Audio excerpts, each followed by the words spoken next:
why Reese might have been there? No. Does he know about anyone who lives or works in that area? Or does he have a favourite pub or restaurant thereabouts? I couldn't tell you. I've said this before, and I'll say it again. I've had no contact with Reese in years. The last I heard, he was living on his own in Chester. Brenda sighed as if saddened by her words. Why don't you keep in contact? Asked Emma. The sadness spread to Brenda's watery brown eyes. We're very different, Reese and I. In what way? Are you religious? No. Brenda looked at Jack. What about you?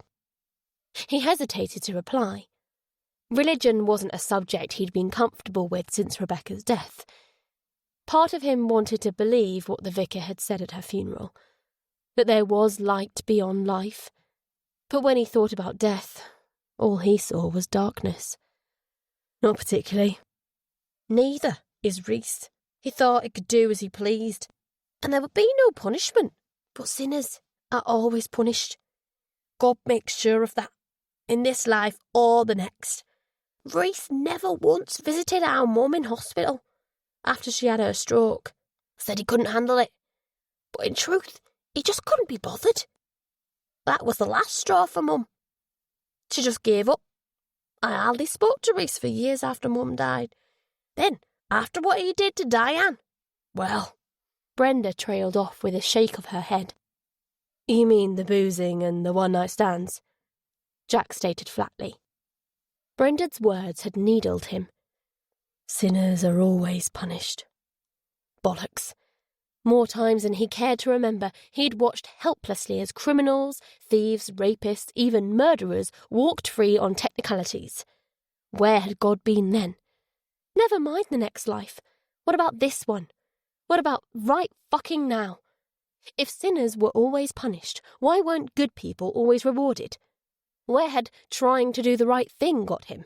What had he done to deserve this waking nightmare? Yes. Brenda's voice had a frosty edge that warned Jack to get his emotions under control. Did Reese ever talk about the women he had affairs with? Reese knew better than to talk to me about that part of his life. I know this is difficult for you, Miss Devonport, but anything you could tell us would be a big help. We're particularly interested in a brunette he might have had an affair with in the 80s. Why, 30-ish. Brenda pursed her lips and pushed at her glasses. Jack and Emma exchanged a glance that verified their thoughts were on the same page. She knows something. The only woman I remember him with, other than Diane, was a blonde, said Brenda. I bumped into them in a restaurant in the city centre. Don't ask me the name of the place because I don't remember. This would have been about 84 or 85. Do you know what Reese did? He introduced me to her bold as brass. It was shameless. I gave him a piece of my mind. Told him Mum and Dad would be turning in their graves. What was her name? Brenda was silent another moment, then said, Ellen, something or other. She looked at the floor as if ashamed. When I saw Reese in that restaurant, he was smiling and laughing, like he was the happiest man in there. But I could tell it was an act. I knew he needed my help. But I told myself there was nothing I could do for him. Truth is, I wanted him to suffer for everything he'd done. So, now Reese is missing, and I pray for forgiveness every night for forsaking him. Smiling and laughing like he was the happiest man in there. But I could tell it was an act. Those words cut Jack even more deeply than Brenda's spiel about sinners and always being punished. He found himself thinking about the way Rebecca had smiled when he got down on one knee and proposed to her, like he'd made her the happiest woman in the world. Had that been an act? He felt no more irritation towards Brenda, only sympathy. He'd been willing to sacrifice just about everything to help Rebecca. But since her death, he'd spent many days and nights trapped in an iron grip of shame. He couldn't imagine how much worse it would have been if he'd turned his back on her. Can you remember anything else about this Helen? Only that she looked about the same age as Reese. Jack did a quick mental calculation. Reese would have been 32 or 33 years old at the time. Helen could be our mystery brunette, he said to Emma. Bottle of hair dye. Hey presto. Do you think Reese might be with this woman? Asked Brenda. They could have rekindled their relationship. Brenda's forehead creased as if she was unsure what she thought of the possibility. But why would he take himself off like that without telling anyone? People do that kind of thing all the time. Even people with families of their own. They walk out the door one day and are never seen again. A lump formed in Jack's throat. He changed the subject. As I understand it, you and Reese grew up in Wythenshawe. That's right. Mum and Dad had a bungalow on Sale Road. I'm not very familiar with the area. Is that anywhere near Greenbrow Road? Yes. We used to walk along Greenbrow Road to get to school. Jack exchanged another glance with Emma. Once again he could see his thoughts mirrored in her eyes. Either Roger or Stacey Cook could have lived on Greenbrow Road back then, possibly in the same house as now. People often inherited the house they'd grown up in. What school did Reese go to? Asked Emma. Newell Green High School. Reese is 64, so he would have been there from 1964 to 68, give or take a year? That sounds about right. Assuming they went to the same school as him, Roger would have been there from approximately 1970 to 74, and Stacey from 1972 to 76, put in Jack. Ooh, a Roger and Stacey? Asked Brenda. Jack showed her a photo of Erica flanked by her parents. All three were smiling. Not deliriously happy smiles, just ordinary, everyday smiles. What he wouldn't have given to be able to smile like that. That's Roger and Stacey Cook of Greenbow Road, Wythenshawe. Do you recognise them? No. Jack showed Brenda a photo of the man from The Alchemist. What about him? She shook her head. What have these people got to do with Reese? Possibly nothing. Did Reese have an affair with this Stacey Cook? I'm sorry, but we can't discuss those kinds of details. Well, I think that's everything. Jack looked at Emma. She gave him a nod to indicate she had no more questions. Brenda followed them to the front door. Hopefully we'll have more to tell you soon, said Jack. My brother's not a bad man, she said. He's just lost his way. We all lose our way sometimes, don't we? With a quick nod, Jack turned and made for the car. That lump was back in his throat. Chapter 30. What do you think? Emma asked as they drove away from Brenda's house. I think she's telling the truth, said Jack. Me too. Do you reckon this Helen could be Stacey Cook? Possibly. Although an 8 years age gap is a bit much for her to have looked the same age as Reese. Okay, so where to now? Jack gave Emma the address for Diane's beauty salon in Disley. The sat-nav directed them southwest along the M60. Maybe Helen is an old friend of Reese's, suggested Emma. Could be someone he went to school with. Have a look online. All my old school class photos are on Facebook. I'll bet it's the same with Newell Green. Jack Googled Newell Green High School, 1964 to 68. He followed a link to a list of notable alumni, but found nothing of interest. He tried Newell Green High School past pupils. You're right. There was a Facebook page with a mixture of black and white and colour class photos. He found one listed as taken sometime between 1965 and 1968. It had been posted by a Simon Kemp. The pupils looked about 13 or 14 years old. They were lined up in 4 ascending rows. Those at the front were sitting cross-legged on the floor. The next row was sitting on chairs.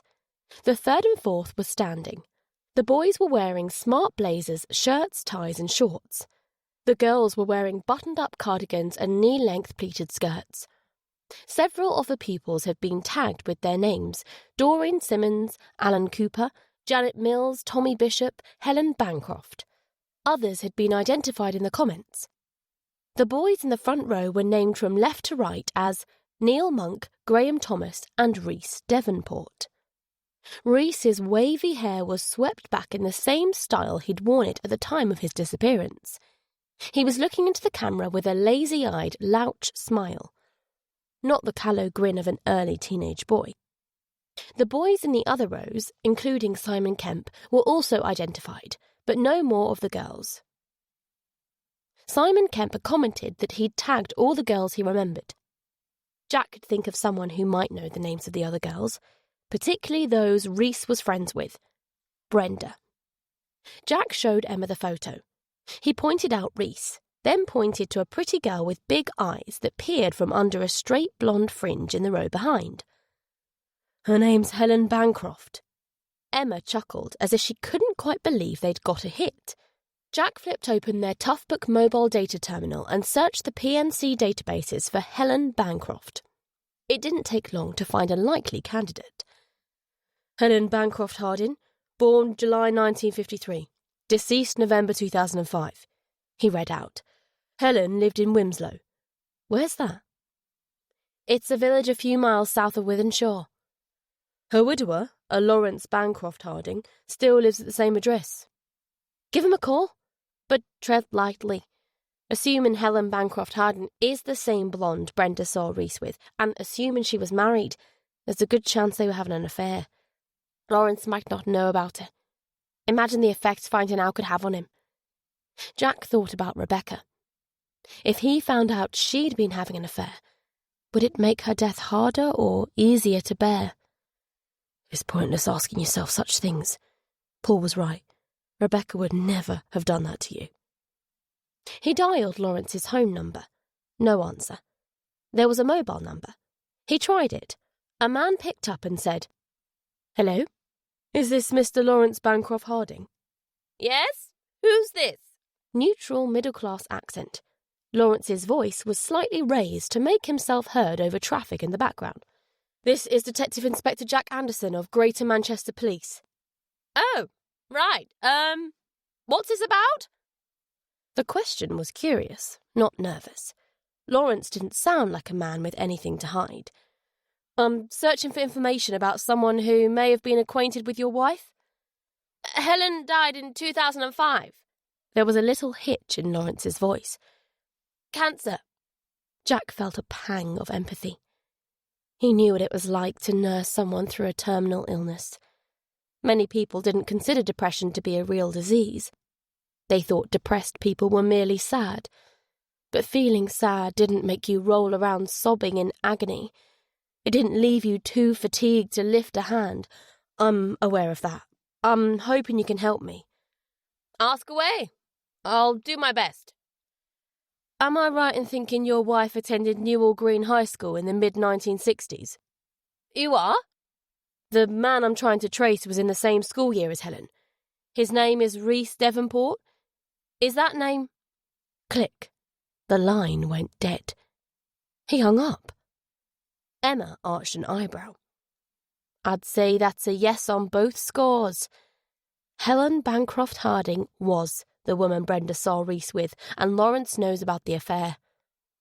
Jack tried phoning Lawrence back. No answer. He left a message. I appreciate this is a difficult subject, Mr. Bancroft Harding. However, I do need to discuss this matter with you as part of an ongoing investigation. Please call me back on this number as soon as possible. Do you want a detour to Wilmslow? No, I don't think Lawrence is at home. I'll give Brenda a call, see what she has to say. Jack dialed Brenda, remembering at the last second to reactivate caller ID. Do you have internet access? He asked her. Yes. Do me a favour, go online. I'm going to direct you to a photo. Just a moment. OK, go ahead. Jack told Brenda where to find the Newell Green High School photo.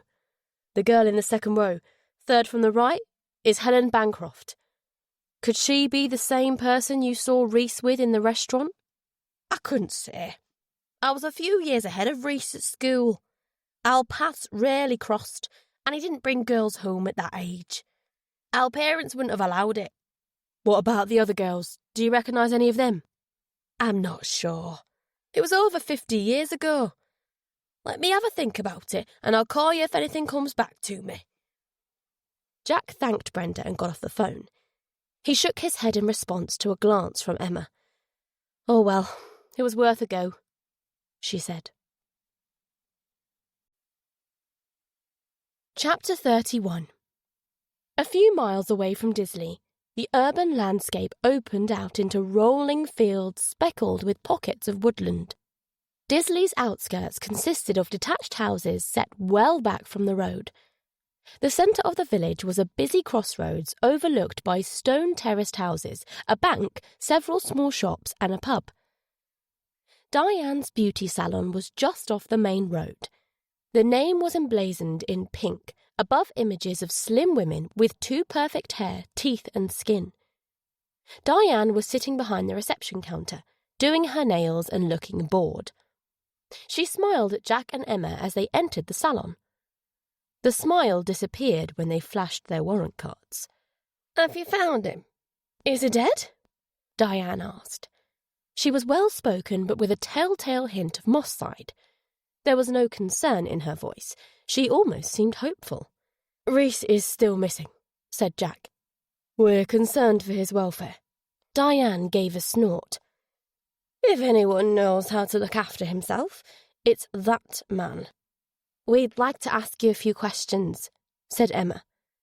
Diane looked at her as if she was something she'd just scraped off the soles of her high heels. "What, now?" "If it's convenient." "Well, no, it's not actually. I don't know what you expect me to tell you, that I didn't tell that other copper. I can't remember her name." "D.S. Michelle Coyle," said Jack. "Yeah, that's her."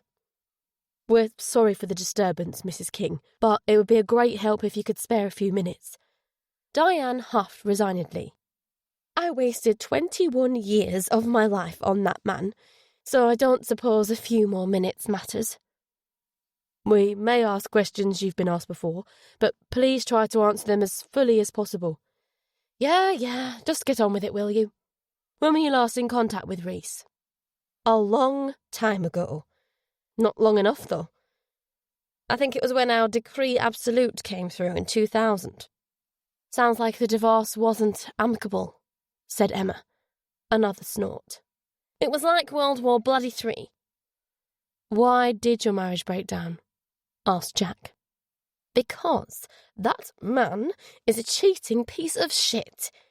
He stuck his disgusting little thing in more holes than a porn star during our marriage. So you know what? I decided it was my turn to have a bite of the cake.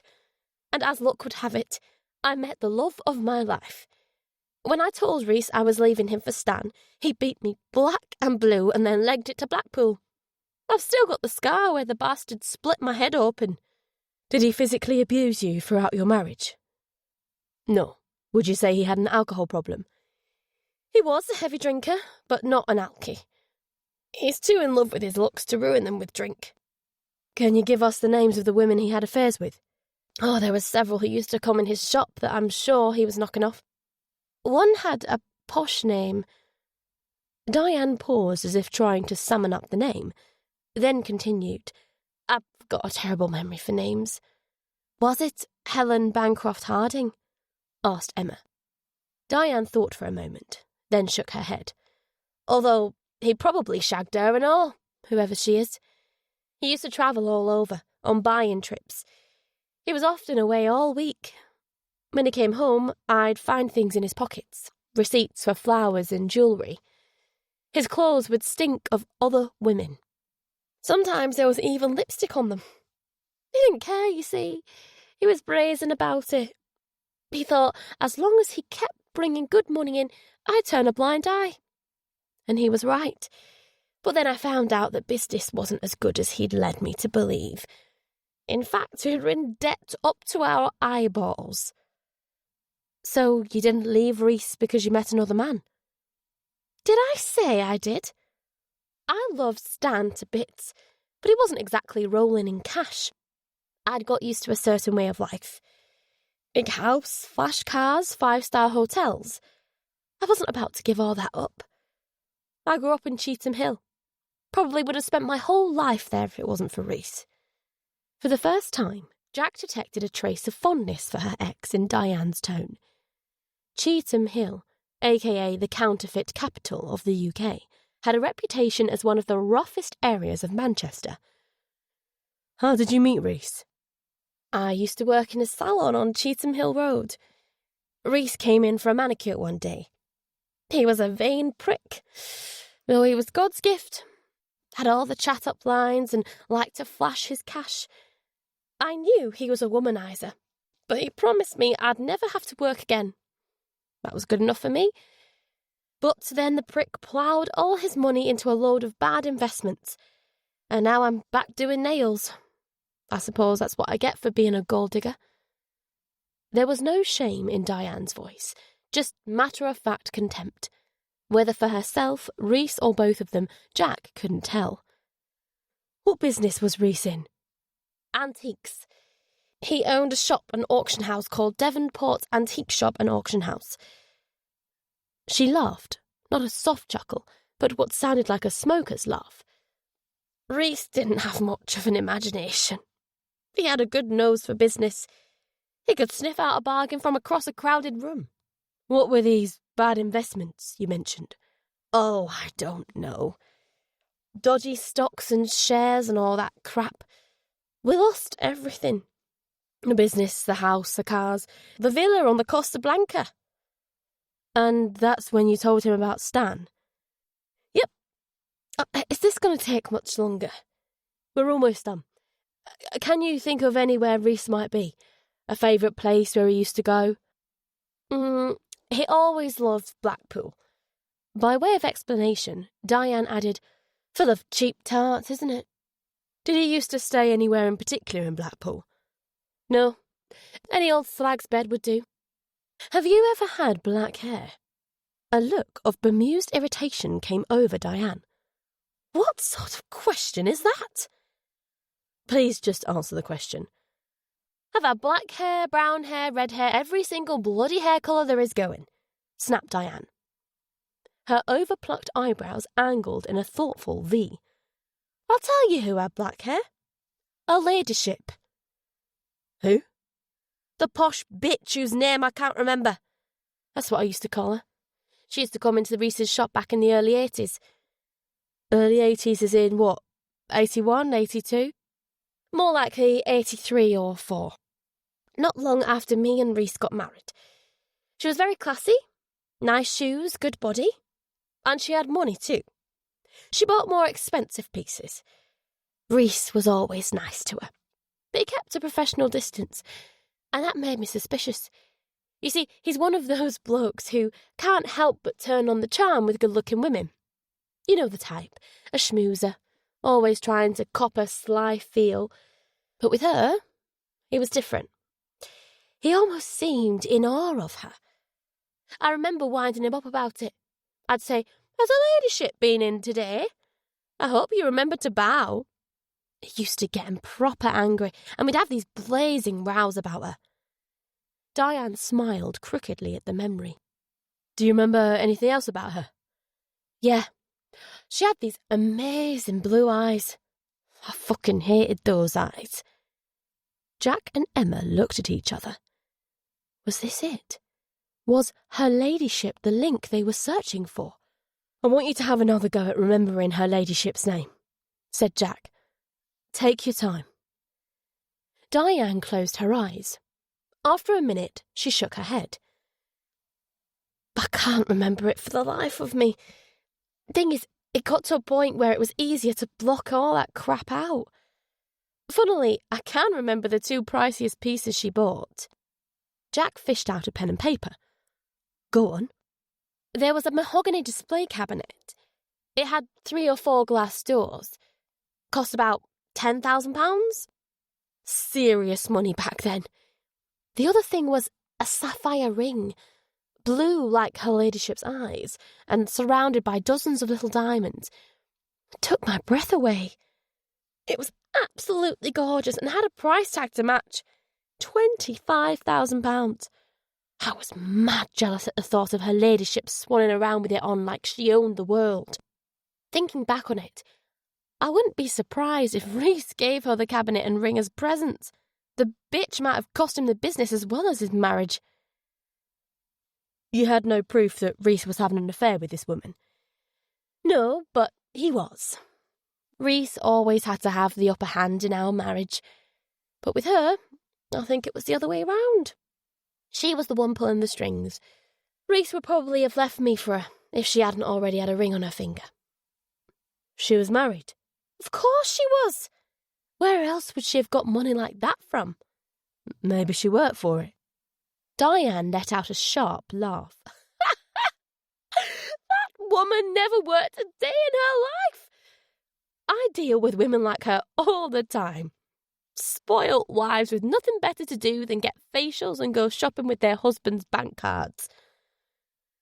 Do you know where her ladyship lived? No.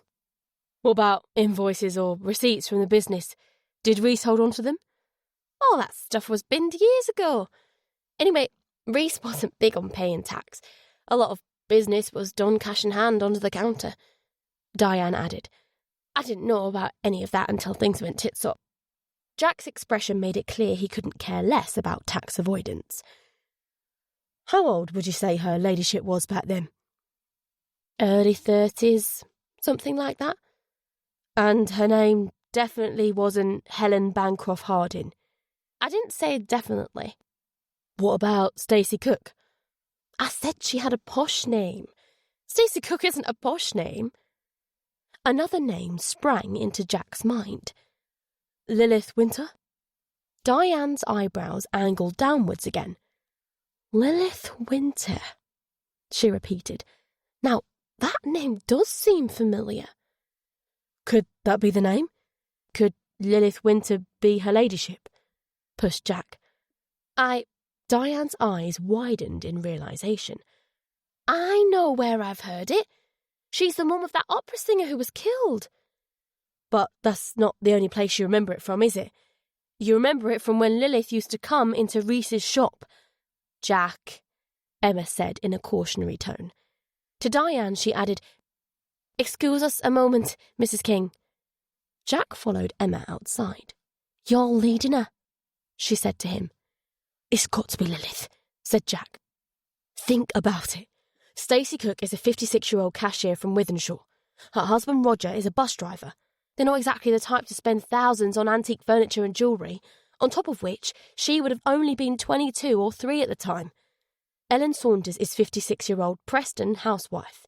Greg Saunders is a prison counsellor. Same deal as Stacey. And Suzanne Hart is a 51-year-old PE teacher. She would have only been 17 or 18 in 82. Now think about Lilith. She's 64, which makes her the right age to be her ladyship, conceded Emma. Jack nodded. And think about her house. It's full of antiques. Did you notice if she was wearing any rings? No. We've got to go in there and find out. Emma considered the suggestion, then nodded. OK, let's do it. As they went back into the salon, Diane asked, Do you think Reese might have something to do with those murders? Is that what this is about? Jack reeled out the same line he'd given Brenda. I'm sorry, but we can't discuss the details of an ongoing investigation. Well, if you do, you're barking up the wrong tree. Why'd you say that? Asked Emma. Diane's glistening pink lips curled contemptuously. He hasn't got it in him to do something like that. His mum Joan used to call him soft lad. She was right. Apart from that one time when I told him about Stan, it was all this. She made a talk signal that brought Dale to Jack's mind. Was that where Camilla's attraction to Dale had stemmed from? Joan and Ken, Reese's dad, had a lovely bungalow on Sale Road, went on Diane. It was on a corner with a magnolia tree outside. They were lovely people. Spoil Reese rotten. He wouldn't have lasted 5 minutes in the shithole where I grew up. Her lips softened into a sigh. Ken was killed in 82. Car crash. The shock was too much for Joan. She had a stroke. She only lasted a month or 2 after that. Now they had true love, like me and my Stan. I often say to Stan, I hope I die before you. Jack was instantly back with Rebecca. She'd said similar things to him. Only instead of hope, she used the words no. How can you possibly know something like that? He would ask, to which she would reply, I just do. At those times her eyes would glaze over with a kind of frightened acceptance, as if she was watching the future rushing towards her like an avalanche. He wrenched himself into the present. What happened to the bungalow? Did Reese and Brenda sell it? Reese bought out Brenda's share. It stood empty for years. I think Reese used it somewhere to shack up with his tarts. He sold it at auction in '98. Got a lot less than he would have done if he'd put it up with an estate agent. He must have needed the money fast. Do you know who bought it? No. This is an awkward question, but why didn't you and Reese start a family? What's that got to do with anything? I wondered if Reese had fertility problems. An old sadness clouded Diane's face. No, he didn't. Jack understood the reason behind her expression. She was the one with fertility problems. He didn't press for further details. Did Reese have children from other relationships? Not as far as I'm aware, but it wouldn't surprise me. Diane looked at her lap. The last two questions seemed to have knocked the wind out of her. Jack gave her his number. If you remember her ladyship's name, give me a call. I wouldn't hold your breath. Reese used to say my brain was as useless as other parts of my body. Well, name or no name, you've been a big help to us. Diane gave Jack a faint smile that suggested her hard exterior concealed something softer. We'll call you if, Emma started to say. Diane's smile disappeared. Don't bother. Jack glanced back as they left the salon. Diane had resumed filing her nails. There was no trace of sadness on her heavily made-up face. How does she do it? He wondered with a kind of awe. How does anyone do it? Chapter 32.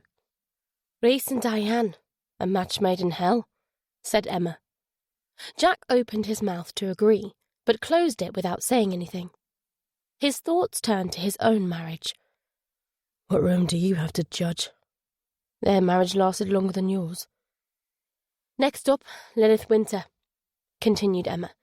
Apologies for doubting your lead, Jack. The way things are going, you'll have this case cracked in time for lunch. Her tone was jokey, but Jack caught a serious note.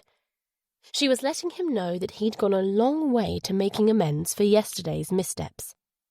We'll have it cracked, he corrected. There was an unspoken meaning to his words, too. We're partners. I've got your back. Emma gave a little nod of understanding. What if Lilith's not her ladyship? Then we'll get hold of Lawrence Bancroft Harding. And if he won't speak to us, we'll head over to Sale Road. Maybe Reese took her ladyship there.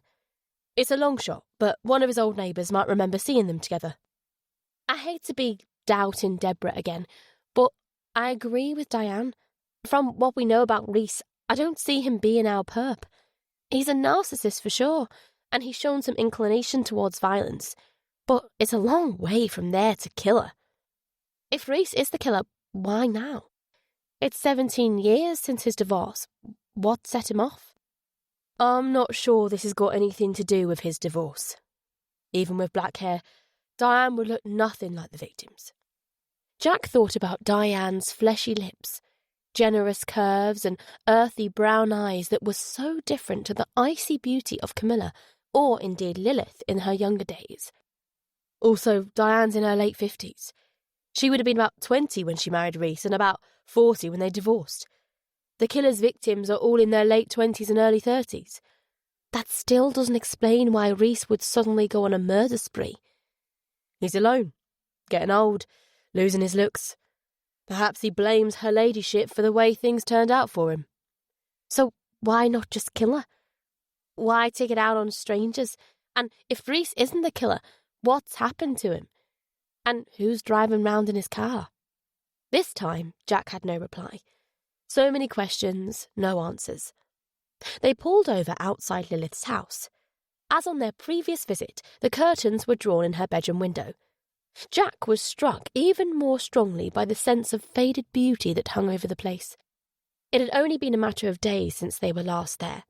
but the paintwork somehow looked more cracked and faded. The weeds were taller and thicker. Would Lilith have likewise grown frailer and closer to death? "How do you want to play this?" asked Emma. "Let's play it cautious until we've seen either the sapphire ring or the display cabinet. I'll mention Newell Green and see if it gets any—" Emma's phone interrupted Jack. She put it on loudspeaker and Paul's voice came through. "Are you still in Eccles?" He sounded tense. "No, sir," replied Emma. "We're in Disbury." "What are you doing there? Actually, never mind. I need you to head to Tazel Alley." "Where's that?" "City centre, just off Albert Square." Paul paused almost as if for dramatic effect. "We might have another one on our hands." An image jumped at Jack of a young woman sitting cross-legged on grass with books at her side. It couldn't be her, could it? "You just saved that girl's life, Jack." That's what the killer had said. "What does she look like?" "The call only came in a few minutes ago," said Paul. "A member of the public found a deceased female. That's all I know right now. D.I. Platts and D.S. Crawley are en route to the scene too. Call me as soon as you get there." "Will do, sir," said Emma. She cut the call off and turned on the flashing blue bumper lights. "Looks like her ladyship will have to wait." Traffic pulled over to let them by as they sped towards the city centre. 15 minutes later, they arrived at Albert Square, a large cobbled area dominated by the Gothic clock tower of Manchester Town Hall. A crowd had gathered towards the far side of the square. People were balanced on the rim of a stone fountain, trying to get a better look at what was going on across the road. A constable was stationed at the entrance to Tazel Alley, a narrow back street hemmed in by tall buildings. A police car was blocking the north entrance to the square. They pulled over just beyond a memorial statue of Prince Albert, got out and approached the constable. He stood aside as they displayed their IDs. "In the bushes, to the left of the tree," he said, pointing to the brick wall with thick bushes behind it. "It's not a pretty sight," he warned. "Who found the victim?" asked Emma. "Some homeless guy. He's in the car." "We'll have a look at the body, then we'll speak to him." The wall grew from shoulder to head height as it progressed along the alleyway. On the far side of it and the bushes was a gated car park at the rear of a 7-storey modern brick building. There was a second constable at the opposite end of the otherwise deserted alleyway. "Looks like we've beaten Steve and Gary to it," Emma said with more than a hint of, "Ha, screw you." The right-hand side of the alleyway was walled in by a row of 4, 5 and 6-storey brick and stone buildings that appear to have been haphazardly joined together. Steel bars were bolted over their basement and ground floor windows. There were several windowless graffiti-scarred doors that could only be opened from the inside. Jack pointed to flattened sections of cardboard in one recessed doorway. "Looks like rough sleepers use these doorways." Across the alleyway, a spindly tree angled rightwards, stretching for a patch of sunlight. Fresh green leaves were scattered across the pavement as if someone had clutched at the bushes to haul themselves over the wall. Emma pointed to several oily black-red smears on the flagstones. "Someone lost a lot of blood here." She stepped around the blood and rose onto her tiptoes. Jack hung back. The image of the cross-legged girl, the girl he'd picked to be the next victim, filled his mind. Please don't let it be her. Emma puffed her cheeks. He was right. Not pretty. Jack didn't want to look, but he forced one foot in front of the other. Please, please don't let it be her. He peered over the wall. The woman was curled up fetally in a bush. Her orange legs were a patchwork of minor cuts and bruises. A white high-heel shoe hung off one foot. The other was bare. Her skin-tight pink miniskirt was torn and blood-stained. It had been pushed up over her hips, exposing feces-stained buttocks. She wasn't wearing underwear. One large breast hung over a lacy bra. Her hands rested on it as if they'd been posed. There was blood on her long fingernails. Her killer's blood? Her head was flung back. She looked as if she'd done 12 rounds with a heavyweight. Eyelids swollen shut, lips pulped, nose crushed. There was a deep indent where her skull had been caved in by what must have been a horrifically powerful blow. Her hair, her light brown, blonde-highlighted hair, was matted with gore. Relief and anger surged up inside Jack. It wasn't the cross-legged girl. Not unless she got a fake tan, a boob job, put on 20 or 30 pounds and dyed her hair. But it was still a young woman whose life had been brutally cut short. "Blunt trauma wounds to the head and face," observed Emma. "I can't see any knife wounds." Me neither. Doesn't look like she's been dead all that long. She may have been posed post-mortem. But if she was, it's different to the others, and she wasn't left in plain sight. Jack pointed to the blood-stained pavement. She probably died there sometime last night, and the killer made a half-hearted attempt to conceal her body. The town hall's only a few hundred meters away. There must be lots of CCTV cameras around here. Very high risk. Obviously, this woman's hair is a different colour to the other victims. So you don't think she was killed by our perp? I didn't say that. Perhaps the killer decided to try their hands at something different. Spice things up. Or perhaps it was just circumstance. Opportunity. This woman could have been drunk, already collapsed on the pavement, and the killer thought, what the hell, easy mark. What Jack said was true enough. It was dangerous to discount a link based on changes in the MO alone. Perhaps this was a killer moving into a new phase of their evolution. Alternatively, perhaps someone had clumsily tried to pass off this woman's murder as the work of the serial killer. They left the alleyway. More uniformed officers had arrived. The south end of the square was blocked off too now. There was still no sign of Steve and Gary. A camera crew was setting up near the Albert Memorial.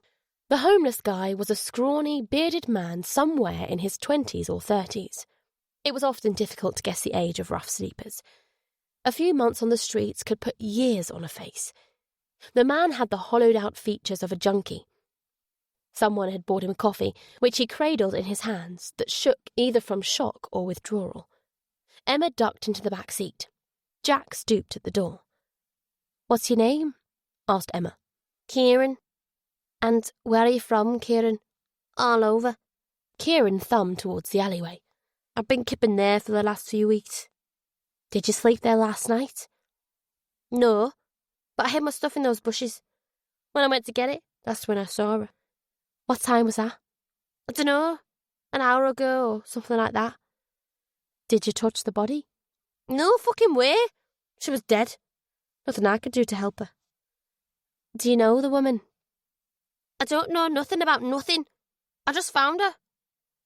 "Does anyone else sleep in the alleyway?" "Sometimes. I don't know their names. I keep myself to myself." Kieran sniffed and shivered. "Can I go now, please? I've been waiting here ages. I'm starving." For a fix, thought Jack. This guy clearly wouldn't be much help. What if this woman was the killer's 6th victim? The killer was a watcher. They'd watched Erica cook. They'd watched Camilla. And Jack was 99% certain they'd been watching him. Maybe they were doing so right now. His gaze traversed the crowd. Several scallies were jostling for position at its front. A smartly dressed young couple were holding hands. His eyes passed over them, looking for someone alone. He hesitated on a man in a grey suit, mid-30s, white, medium height and build, clean-shaven. He was chatting on a phone, laughing. A dickhead, quite possibly, but that didn't make him a murdering psychopath. Jack scanned over a boisterous contingent of teenagers. A man who had the look of a rough sleeper. A little old man in a flat cap. A pair of well-to-do-looking ladies. His gaze landed on a face near the back of the crowd. It belonged to a shaven-headed man with a blonde beard and hulking shoulders. Jack did a double take, as if he doubted what he was seeing. No, his eyes weren't deceiving him. He dropped his gaze back to the car's interior. "Do you want a sandwich or something?" he asked Kieran. "Yeah, cheese and pickle." There was a subway beyond the crossroads at the north side of the square. "Back in a minute." "Get me one too," Emma said as Jack turned away.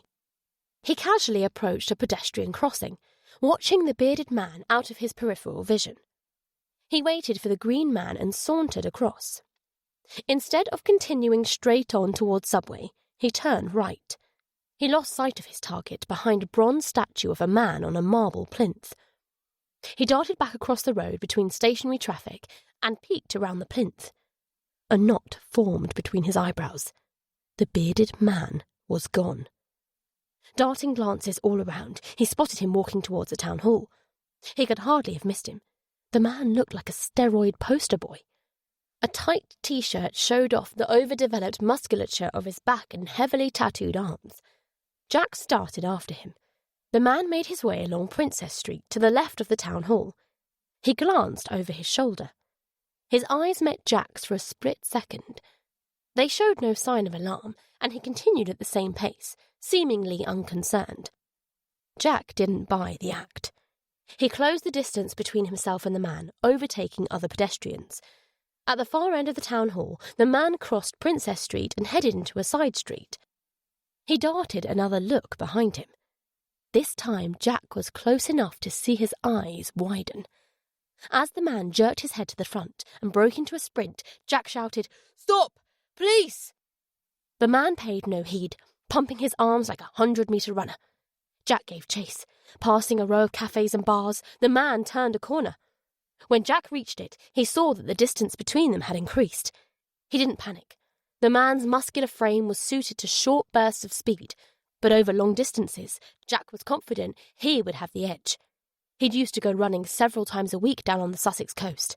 He just hoped that the subsequent months of abusing his body hadn't completely drained his petrol tank. The man dashed across a road, narrowly avoiding being mown down by a Metrolink tram. Jack lost sight of him again. When the tram had passed, the man was gone. Jack's eyes scoured the streets. The road ahead was deserted except for a few parked cars. To his left, the pavements were speckled with office workers going about their business. To his right, across the tram lines, what looked like a coachload of tourist types were gathered outside a grand stone building. Steps led up to a Greek temple-style porch fronted by tall Ionic columns. Vertical hanging flags identified the building as Manchester Art Gallery. Was the man hiding amongst the tourists? Had he run into the gallery? "Shit!" Jack hissed. "Which way? Which way?" He approached the tourists. Out of the corner of an eye, he spotted a figure rising from between the cars parked along the left-hand side of the gallery. It was the bearded man. His impatience had cost him. A few more seconds of hiding, and he would have made good his escape. Jack gave chase again. The man ran like a maniac across a busy crossroads. Jack's lungs were burning. Sweat was running down his face. The object of his pursuit also appeared to be feeling the exertion. The tables had turned. Centimetre by centimetre, Jack was reeling him in. The man darted into an alleyway of barred windows and rusty fire escapes. Jack focused on regulating his breathing, inhaling into his stomach, feeding his muscles with oxygen. The man shot him another glance, and, seeing that the gap was closing, put on a burst of speed.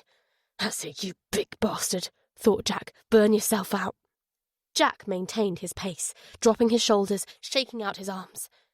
A sunlight-streaked road, another shadow-draped alleyway. The man stumbled into a woman, knocking her over. He righted himself and ran on, but his movements were markedly slower. Jack was gaining on him again, not centimetre by centimetre, but metre by metre. They passed the entrance to a multi-storey car park near the end of the alleyway. Jack could hear the man's rapid breaths. "Just a few more strides and you're mine." He dived forwards, tackling his target around the waist. The man went down heavily, his face slapping into the tarmac. Jack attempted to put him in a chokehold. The man tucked his chin, bucked, twisted and thrust his feet into Jack's midriff. Jack reeled backwards into a wheelie bin. The man scrambled to his feet and hunched into a loose boxing stance. Blood was streaming from his nose. He was breathing like a winded bull, but he clearly wasn't about to surrender without a fight. "You really want to do this?" asked Jack. The man motioned him forwards. Jack clenched his fists in front of his face. forearms parallel, elbows tucked in to protect his midsection. The man was shorter than him, but a good few stone heavier. Jack had come up against bigger men before. The key was to stay light on your feet, slip their punches, make them chase you, wear them down whilst conserving your own energy. And when they had nothing left in the tank, strike fast and hard. The man moved in and threw a haymaker. Jack bobbed to the outside of the strike, hooking a punch into his opponent's chin. The man staggered, but didn't go down. Jack danced away from a flurry of punches. Most missed their mark. A couple glanced off his forearms. He circled, waiting for another opening. He darted out a jab and continued to circle. Stick and move, stick and move. He peppered the man with stiff jabs, opening several cuts. The man's mouth hung open, gulping air. His fists were down by his stomach, two sure signs that he was almost out on his feet. Now was the moment to move in for the kill. Jack slipped a telegraphed punch and fired off a powerful straight right. With surprising agility, the man evaded it and wrapped his arms around Jack. That was when Jack realised his opponent had been playing possum. A foot hooked behind Jack's calves, tripping him backwards. The breath whistled out of his lungs as he slammed into the ground with the man on top of him. The alleyway swam in front of Jack's eyes. When it came back into focus, the man was straddling his waist like a schoolyard bully. An elbow that felt as if it had come from the clouds smashed into Jack's forehead. Warm blood flowed into his left eye. Another elbow crashed home, followed by several hammer fists that Jack partially blocked. The man reached his thick fingers towards Jack's throat. "Move!" Jack yelled at himself. "If he gets his hands on your throat, you're done for." Jack bucked his hips, pitching the man forwards, forcing him to brace his hands against the tarmac. He grabbed the man's right arm with both hands, stepped his right foot over the man's left leg, bridged his hips again, and rolled. It was a Brazilian jiu-jitsu move he'd learnt in self-defense training. He'd done it plenty of times in practice, but never in a real situation. He felt almost as much surprise as relief when in the blink of an eye the positions were reversed. Instead of throwing strikes, Jack went for the eyes with his thumbs. The man screamed and twisted. Jack allowed him to roll over. He cranked the man's head back with his left hand. Sliding his other hand under the man's beard, he grabbed the bicep of his own opposite arm and squeezed like an anaconda. He wasn't trying to constrict the windpipe. He wanted to close the carotid arteries, cut off the blood supply to the brain. That way, unconsciousness was guaranteed in seconds. The man reached back, clawing blindly. Before his fingers could find their target, he went limp. Jack didn't loosen the chokehold. The voices in his head were arguing again. What if this is the serial killer? If you let him live, he'll destroy you. Not if you get his phone. You can't take that risk. He might have another phone. At the very least, he killed that woman in the alleyway. Why else would he have run? He deserves to die. Maybe, but that's not your choice to make. Uncertainty twisted Jack's features out of shape. The man had been unconscious for perhaps 30 seconds. Another 30, and his oxygen-starved brain would suffer irreversible damage. Jack began to count. 5. 10. This would be murder, pure and simple. 15. 20. He closed his eyes as if to shut out a sight too terrible to look at. You've got to do it for Naomi. No, Naomi wouldn't want this. She wouldn't want a murderer for a dad. Like an echo of thunder, one word drowned out all the others. Murderer. Chapter 33. A shudder racking his body, Jack released the man. Had he done the right thing? All he knew was that he couldn't have lived with that word. He glanced around at the sound of an engine. A car was pulling up the lower end of the alleyway. He wiped blood and sweat from his eyes. Gary Crawley was in the car's passenger seat. Jack quickly went through the man's pockets. He found a cheap-looking phone, a set of keys and a wallet. As Gary and Steve got out of the car, Jack put the man into the recovery position while surreptitiously pocketing the phone. Steve's expression was more amused than shocked by the sight of the bloodied, unconscious man. Holy shit! Looks like you've killed King Kong. Fuck you, Jack retorted breathlessly. Steve laughed. You know what, Jack? I'm starting to like you. Bloody hell, exclaimed Gary. It's a bloke from the CCTV footage. The one who talked to Zoe Saunders in The Alchemist. Steve took a closer look at the man. Bugger me, so it is. Blood dripped from Jack's forehead onto his torn jacket as he rose unsteadily to his feet. He ran from me. We know. We saw you leaving Albert Square. We followed you, but lost you near the art gallery. As Gary clicked on the handcuffs, the bearded man stirred and slurred out something unintelligible. Another shot of adrenaline flushed through Jack. A rear-naked choke put people out fast, but they recovered fast too. In a minute or two, the man would be conscious, and Jack would potentially be a few words away from being put in handcuffs himself. Jack opened the wallet. It contained a driving licence. Shane Hardy. He lives in Rusholme.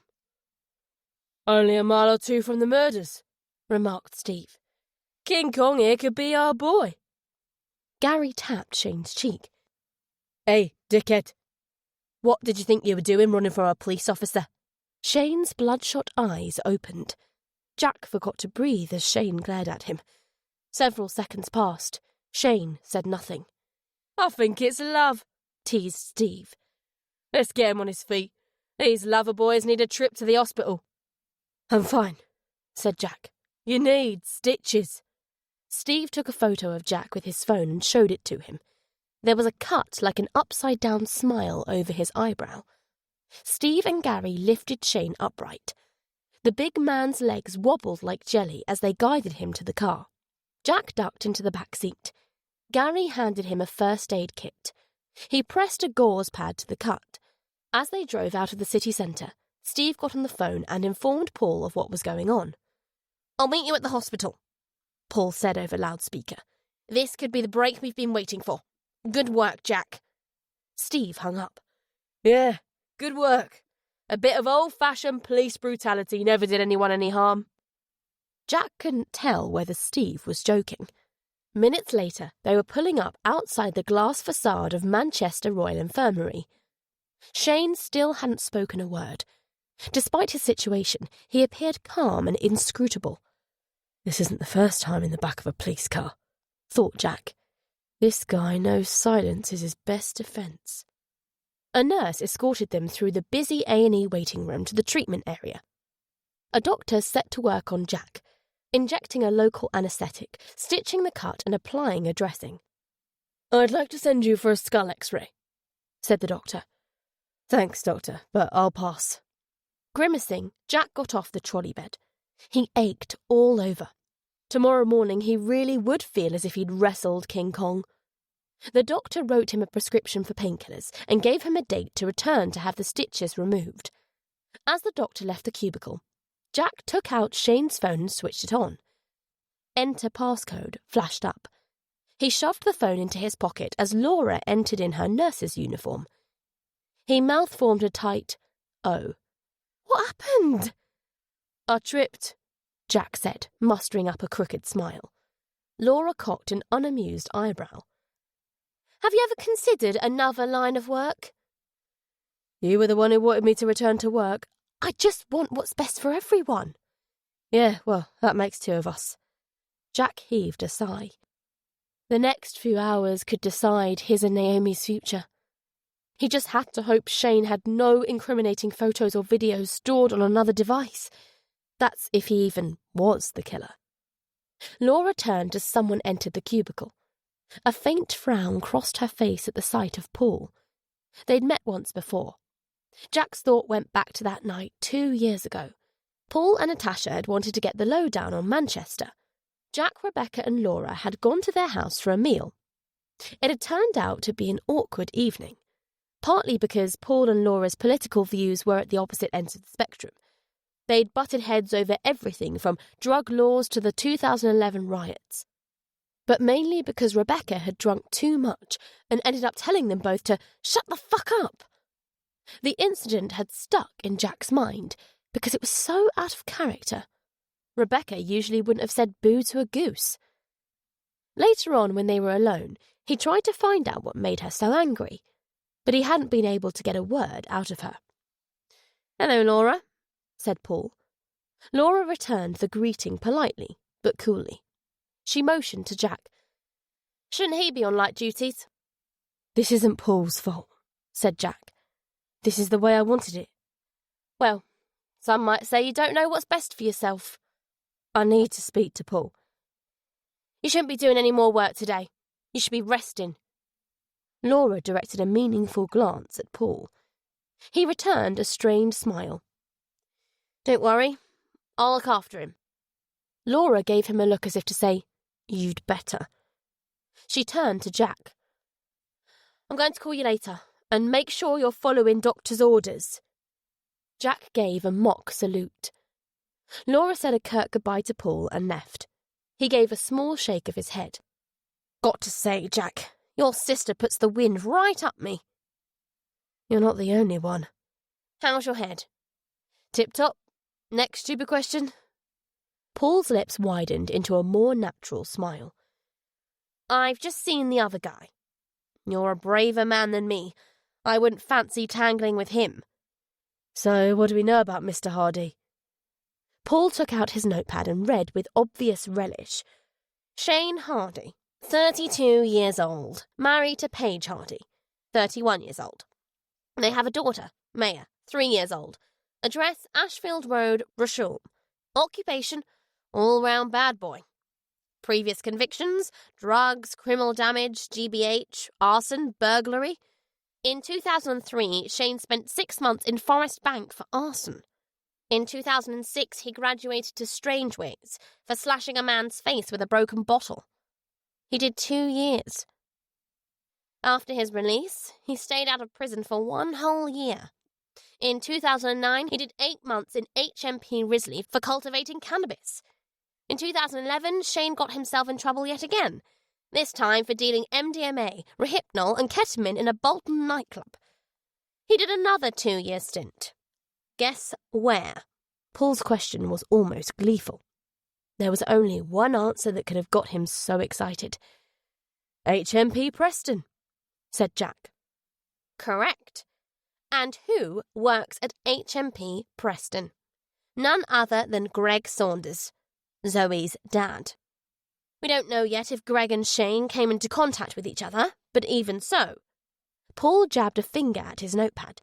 This is it, Jack. This is the connection we've been looking for. Shane's just one of thousands that will have passed through HMP Preston in that period, cautioned Jack. Paul shook his head. Shane lives on the south side of Manchester, and he was seen talking to Zoe in The Alchemist on the night of her murder. 1 coincidence I could buy, but 3, no way. Jack had to admit the evidence was damning. The hulking career criminal from Rusholme and the soft-spoken killer appeared to be one and the same person. Something occurred to him. Have you checked Shane's shoes? No. Well, Jack tailed off meaningfully. They headed over to a cubicle with 2 constables outside it. Shane was hunched on the bed, watched over by Steve and Gary. There were several stitches in his busted lip. He looked at Jack and Paul with unreadable eyes. Take your trainers off, said Paul. What for? Asked Shane. It was the first time Jack had heard him speak. His voice was a smoker's growl. His accent was Manchester scally. Just do it, or we'll do it for you. Shane kicked off his trainers. Paul retrieved them. Size 9, zigzagging tread pattern, no extra wear on the inner heels. He exchanged a glance with Jack, and the 2 men retreated out of Shane's hearing. Jack pointed out the obvious. Those shoes didn't make the footprint in Alexandra Park. That doesn't mean Shane isn't our man. All it means is the footprint was probably made by someone out walking their dog. I'm just calling to find out how my favourite accomplice is doing. Those words of the killers echoed back to Jack. Or the killer has an accomplice. Paul made a doubtful but not outright dismissive noise. The possibility wasn't inconceivable. Serial killer teams were extremely rare, but not unknown. Brady and Hindley, the Wests. He gave Jack an appraising look. You should go home. Home. Jack's stitches pulled tight as he frowned at the word. Where was home? I have to do my paperwork. That can wait. What about Shane? I'll deal with him. You've done more than enough to earn the rest of the day off. Besides, your sister will have my head on a platter if I let you work. Oh, did you send someone over to Cheetham to speak? Yes, broke in Paul. No one saw Devonport's punto. Now, that's your lot. Get going. Jack saw that there was no arguing with Paul. You'd better call me if there are any developments. Paul nodded and beckoned Steve over. Take Jack back to HQ. As Jack turned to leave, Paul added, Sorry for ever doubting you, Jack. Jack made no reply. That was the second undeserved apology he'd received that day. I had my doubts about you too, Steve said, as he and Jack made their way to the car. I thought you were just another do-gooder, but you're all right. Jack accepted the damning praise. After all, it was well-deserved. Back in the alleyway, he'd come within seconds of making himself a traitor to everything he once believed in. As they drove away from the hospital, Jack's thoughts returned to Lilith Winter. What could a thug like Shane Hardy have to do with a woman like her? Nothing. That's what. They only lived 3 or 4 miles from each other, but they inhabited different worlds. Did that mean the Rhys Devonport case and the murders weren't connected? It came down to one question. Was Lilith her ladyship? If so, the cases were almost certainly connected. If not, then it was just a matter of waiting and seeing what Shane had to say, or rather, didn't have to say for himself. The thought of it was enough to make Jack reach for his cigarettes. Can I bum one of those? asked Steve. Jack gave him a cigarette and they smoked in silence. He gave thanks for small mercies. His phone rang. Laura. She'd probably discovered that he'd refused to be X-rayed. He didn't have the energy to argue with her. He let the call go through to voicemail. Who was that? asked Steve. My sister. She's a nurse at the Royal Infirmary. She worries about you, eh? Yeah, a lot. You were lucky to have a sister like that. Mine couldn't give a shit about me. He may be a Neanderthal, but he's right again, thought Jack. What the hell would he do without Laura? Steve dropped Jack off and said with a grin, Don't worry about Lover Boy. I'll keep him nice and warm for you. Chapter 34. Jack headed to his house. The thought of hanging around Laura's place waiting for Paul to call, or perhaps even show up at the door accompanied by a couple of constables, somehow didn't seem right. If the worst came to worst, Jack wasn't sure how he would react. What if he lost his mind, started smashing things, or even tried to hurt himself? He didn't want there to be any chance of Naomi or Laura seeing that. Besides, the blows to his head hadn't made him forget that there were things at the house he needed to get rid of. The house was its usual silent self.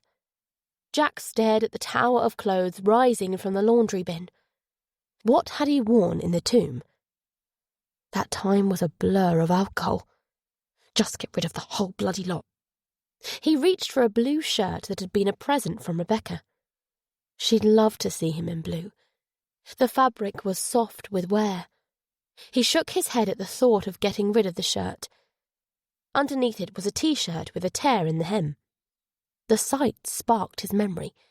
He'd snagged it on the iron spikes atop the cemetery gates. Another memory followed hot on that one's heels. He rifled through the pile until he found a pair of jeans. He felt in the pockets and withdrew a cigarette butt stained with lipstick. He put the filter to his nose. It gave off a faint, sweet scent. Camilla's scent. After stuffing the T-shirt, jeans, a jacket and trainers into a plastic bag, he drove towards the edge of the city, dumping each item in separate bins along the way. He couldn't resist but to light Camilla's cigarette and take a deep drag on it before dropping it down a drain. Back at the house, Jack had a go at unlocking Shane's phone. He tried Shane, Paige, and Maya Hardy's year of birth. No dice. He chanced his arm on a selection of the most obvious 4-digit passcodes: 1234, 1111, 0000, 1212. A message flashed up. The phone is disabled. Try again in 1 minute. He waited and tried again with no luck. He knew he should destroy the phone, but couldn't bring himself to do so. If the video and photos the killer had sent were on there, it would not only dispel any doubts about Shane's guilt, but also go a long way to putting his mind at rest about Shane's ability to hurt him.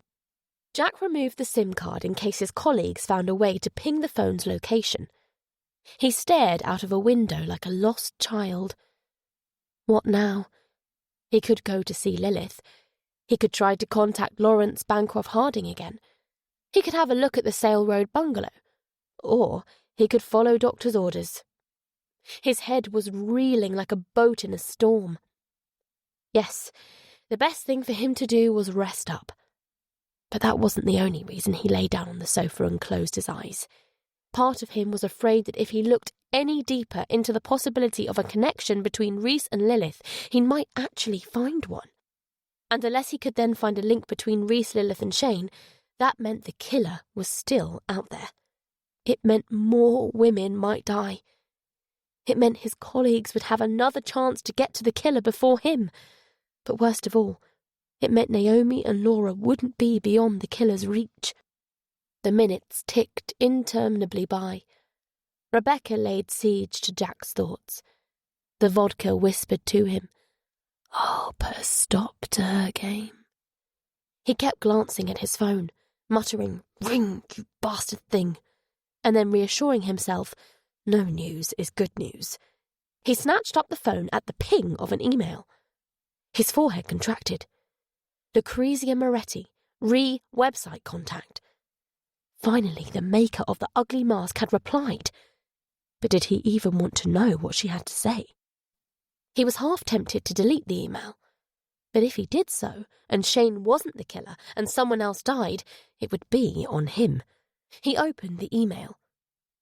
"Dear Mr. Anderson, my apologies for the delay in replying. I've been away on holiday. I was shocked to read your email. I hope the crime didn't involve anyone getting hurt. I assume you want a list of my UK customers. I'm reluctant to provide that information without verifying that you are who you say you are. Could you please send me some identification? Distinti saluti, Lucrezia Moretti." After emailing Lucrezia a scanned copy of his warrant card, Jack fell into a fitful dream about Rebecca. He was trying to kiss her, but she kept turning her face away. On and on it went, for what seemed like hours. The phone woke him up. Paul Gunn. Was this the moment it all came crashing down? He almost hoped it was. In some ways it would be a relief. Dry-mouthed, he put the receiver to his ear. "What news?" "Oh, have I got news for you?" As soon as he heard Paul's upbeat tone, Jack thought, he doesn't know. "Where to start?" continued Paul. "The Tassel Alley woman is Shane's wife, Paige. Well, ex-wife now. And get this, she turfed him out of their house a month ago. Apparently, Shane's a real womanizer. In the words of his mother-in-law, Carol, he'll shag anything with a pulse. Carol says Shane was desperate to reconcile with Paige, but Paige wouldn't take him back. She also says Shane threatened to kill Paige, their daughter, and himself if Paige didn't change her mind." "Where's he been living?" "We think he's been sleeping in his Jeep." "Jeep," noted Jack, not Fiat Punto. "What we do know for sure," said Paul, "is that last night Paige went into the city centre with friends. She became separated from them in the K2 karaoke nightclub. That's just around the corner from the Alchemist. Carol says Paige has been going to K2 once or twice a week since splitting up with Shane." "Which explains why he was in the area on the night of Zoe's murder." "Yeah. He couldn't find Paige, so he took his anger out on Zoe instead." "What about Greg Saunders?"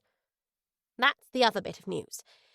Shane did come into contact with Greg in HMP Preston. And there's something else too. Paul's voice rose for the finale. At the time Shane was incarcerated there, a photo of Greg's wife and children went missing from his office. It was suspected that a prisoner stole it. Searches were made, but the photo was never recovered. Surely that was it. The confirmation that Shane was the killer. Jack could almost hear the ring of the final nail being hammered into Shane's coffin. Shane had already done 4 stints inside. His 5th would be his last.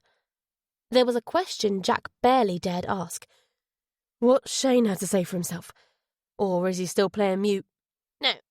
He admits to knowing Greg. He even admits to having seen the photo. According to him, every bloke in his cell block tossed off over Zoe and her mum. He claims he was looking for Paige when he recognised Zoe from the photo. He says he tried it on with her, but she wasn't interested. Sounds credible. I'd agree if it wasn't for the little matter of Shane murdering his wife 4 days later. Has he admitted it? No, but he will do. He played it careful with Zoe, Abigail, Erica and Camilla, but I think emotion got the better of him with Paige. Mark my words, Jack, we're going to nail him to the wall. What about the fact that Paige doesn't look like the other victims? Jack didn't want to argue against Shane having murdered all 5 women. He wanted Shane to be guilty and get put away for life. But Paul might sense something was off if he didn't voice doubt. Every angle had to be explored, every detail analysed. That was the essence of the job. Her face looks the same as the others to me. Jack thought about Paige's pulverised face. There was no arguing with the image. You know what I mean, Paul. She's bigger, and she's got different coloured hair. According to her mum, Paige is always dyeing her hair different colours. 1 week she's a blonde, the next she's a brunette, the next a redhead. And she's got blue eyes. You know what I think? Shane killed those other women to throw us off the scent, when all the time his real target was Paige. Maybe, agreed Jack. I want you to catch me. Those words of the killer's suggested another possibility. Or maybe he couldn't care less about the police. After all, he threatened to kill himself along with his wife and daughter. Jack shuddered. A tiny part of him could relate to Shane's threat. After Rebecca's death, there had been a fleeting instant when it flashed through his mind. Our lives are over. I might as well throw Naomi and myself off the cliffs. By the way, I've been singing your praises to the super. You could be in line for a commendation. Jack made an indifferent There was a time when a commendation would have meant a lot to him. Not anymore. Try not to sound too overjoyed. Sorry, Paul, I've got a lot on my mind. Paul sighed. Tell me about it. Jack wondered if Paul was referring to his impending divorce. Now hardly seemed like the time to mention it, though. I'll see you tomorrow.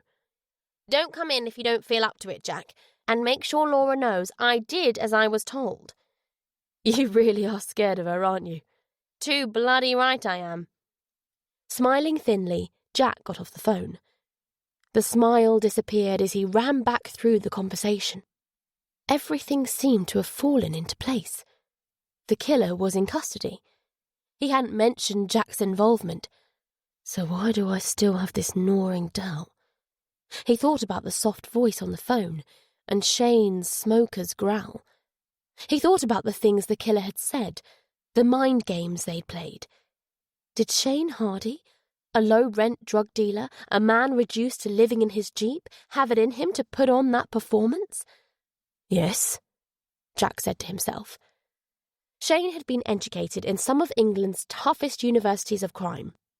He'd spent 2 years in Strangeways with the cream of the crop, gangsters, armed robbers, rapists, murderers.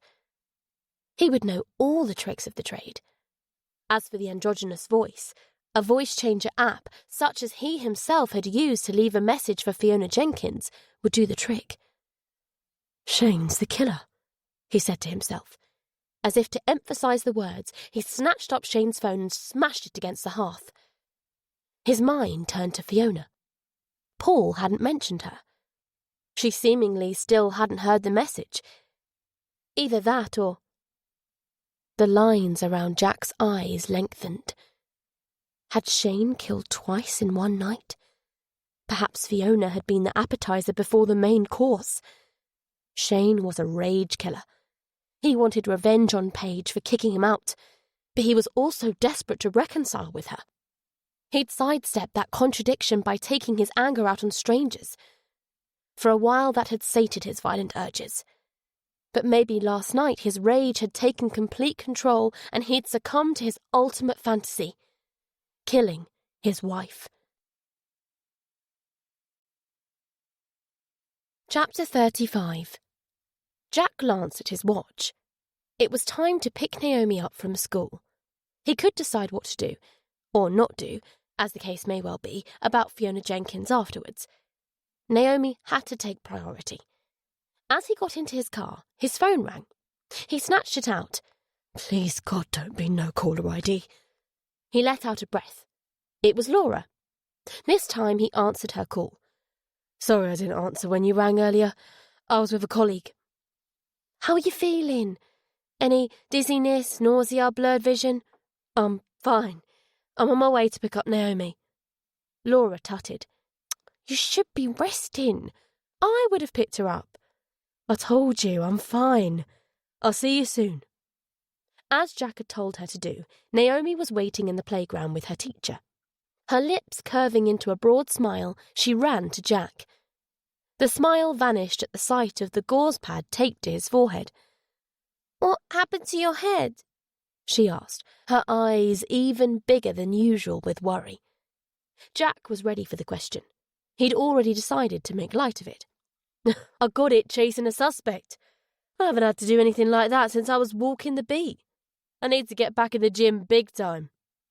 Did you catch the suspect? Yeah. You should have seen the size of him. Muscles like the Incredible Hulk. Jack made a chopping motion, but he was no match for my superior kung fu. He detected a trace of a smile at the corners of Naomi's lips. It was like the sun reappearing from behind a cloud. You don't know kung fu. Oh, yeah? So what do you call this? Jack playfully jabbed at Naomi's ribs. She giggled and squirmed away. Stop! Get off! Jack straightened and she looked up at him with serious eyes again. I don't like it when you get hurt, Dad. Neither do I. Jack's voice softened reassuringly. Fortunately, I spend most of my time behind a desk. My job's actually pretty boring. Naomi gave him a doubtful look. He moved the conversation on. What do you fancy for tea?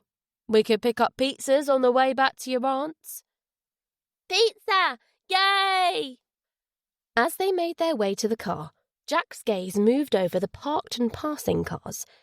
No silver Punto. Relax, he told himself. Shane can't harm Naomi now. But what if he's not the killer? He pushed the doubt away. Stick to the facts, and the facts say Shane's the killer. They pulled up outside Laura's house at the same time as her. Fussing around Jack like a worried hen, she ushered him to the sofa. Stay, she ordered. As they ate, Naomi excitedly told her aunt about Jack's fight with the Incredible Hulk. After the meal, Naomi went upstairs to change out of her school uniform, and Laura asked Jack, So, do you think the Incredible Hulk killed those women? Jack wanted to say yes. He wanted to tell Laura there was no more need to worry about Naomi's Facebook prowler, or anything else for that matter. But the doubting voice cautioned him. Give it another day or two. See what happens. I'm certain he's guilty of at least one murder. His thoughts returned to Fiona Jenkins. It was just after 5 o'clock. About now she would likely be heading home from Harmony Music Manchester. With a decisive movement, he rose to his feet. There was only one way to make sure Fiona was okay. He had to put eyes on her. Where are you going? Laura asked in surprise as he headed for the front door. I have to do some work. Laura shook her head. Oh, no. No way. You're not fit. Please, Laura, broke in Jack. This is something I've got to do. It shouldn't take too long. He summoned up a smile for his sister. Don't look so worried. Things are looking up. Naomi and I should be out of your hair very soon. I don't want you out of my hair. I don't care how long you both stay here, so long as you're happy. I know. Now stop fretting. I'll be back soon. Jack closed the door and checked it was locked.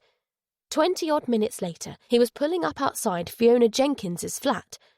The journey to Withington was only 5 miles, but the roads were congested. Allen Road was a broad through road lined by handsome Victoria villas. Fiona lived on the ground floor of a 3-storey red brick house. Her curtains were closed. There were no vehicles in the driveway. It looked as if no one was in. He glanced at the dashboard clock. 5:28. She's a private music teacher, he said to himself. She probably doesn't work a 9 to 5. He lit a cigarette and settled back to wait. Quarter of an hour later, a blue Nissan pulled into the driveway. A 30-something man got out of it. He checked one of 3 mailboxes attached to the wall by the door before heading inside. Another 15 minutes passed by. Half an hour. No one else showed up. Glancing around to make sure he was alone, Jack got out of the car and approached the front door. Letters were perking out of the mailbox for Flat 1. It appeared Fiona hadn't been home in at least a day. It doesn't have to be anything sinister. She might just be away on holiday. He tried to reassure himself. He drove to a phone box and called Harmony Music Manchester. Is Fiona there? He asked when someone picked up. I'd like to book a session with her for this week. I'm afraid she's away until the 2nd of September. Surely that confirmed Fiona was on holiday. OK, thank you. Jack returned to Laura's feeling better about Fiona. But he still couldn't shake off the doubts. Every minute or two, his eyes flicked towards his phone. Just switch it off, he said to himself, but he knew he wouldn't. What if the killer's still out there? Everything hung on that question. At 9 o'clock, he took Naomi upstairs for her bath. Laura offered to do it, but he needed the distraction. As he kissed Naomi goodnight, she asked, When are we going home, Dad? Home. There was that word again. Jack stroked her hair. Soon, sweetheart. Good. I like it here, but I want to be in our house. I want it to be just you and me. Jack turned away so that Naomi didn't see his eyebrows pulled together. Would it ever truly be just the two of them? Would Rebecca ever stop haunting him? Back downstairs, Laura had made up his bed for him. You need an early night, she told him. No, what I need is something to knock me out for the night, Jack felt like replying. The killer had rung him every day since Camilla and Dale's deaths. Twice those calls had come in the small hours of the night. There was no way Jack was getting any sleep without the help of something. A bottle of vodka would do the job, but those days were behind him. He turned the telly on. And don't stay up too late watching that thing, Laura said as she left the room. Jack held in a sigh. Laura was only trying to help, but sometimes her helpfulness veered into controlling. She'd seemed to spend more time than their parents nagging him. Jack, do this. Jack, don't do that. It made for a fractious relationship. Things had got better between them when she moved to Manchester. He didn't want their relationship to regress to what it had been. He made a mental note to move back into the Chawton house as soon as possible. If Shane continued to be the prime suspect, that might only be a day or two. If. His eyes returned to his phone. Silence. Drawing in a long breath, he put the evening news on.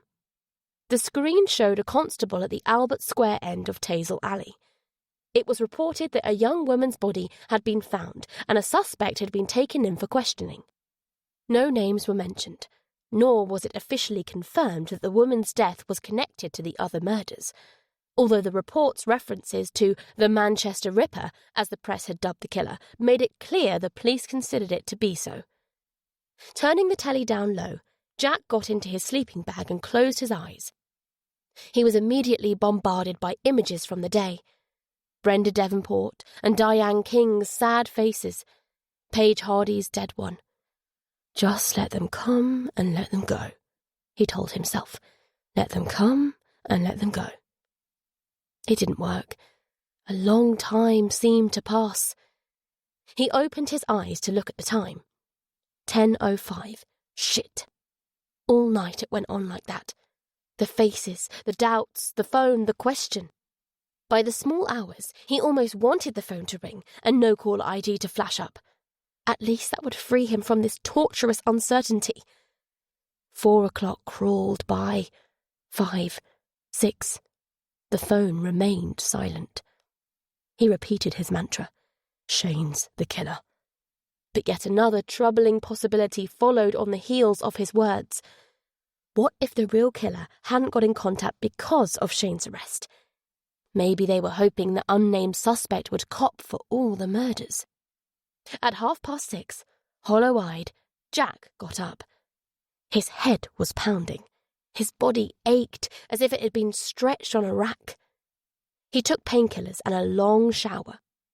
He examined the stitches on his forehead. There was no sign of infection. Laura frowned when she came downstairs to find him in his suit. Don't tell me you're going into work. Well, it's either that or lie around here all day thinking about you-know-who. Rebecca. The name hung unspoken in the air. The lines on Laura's forehead became more pronounced. You've got a point there.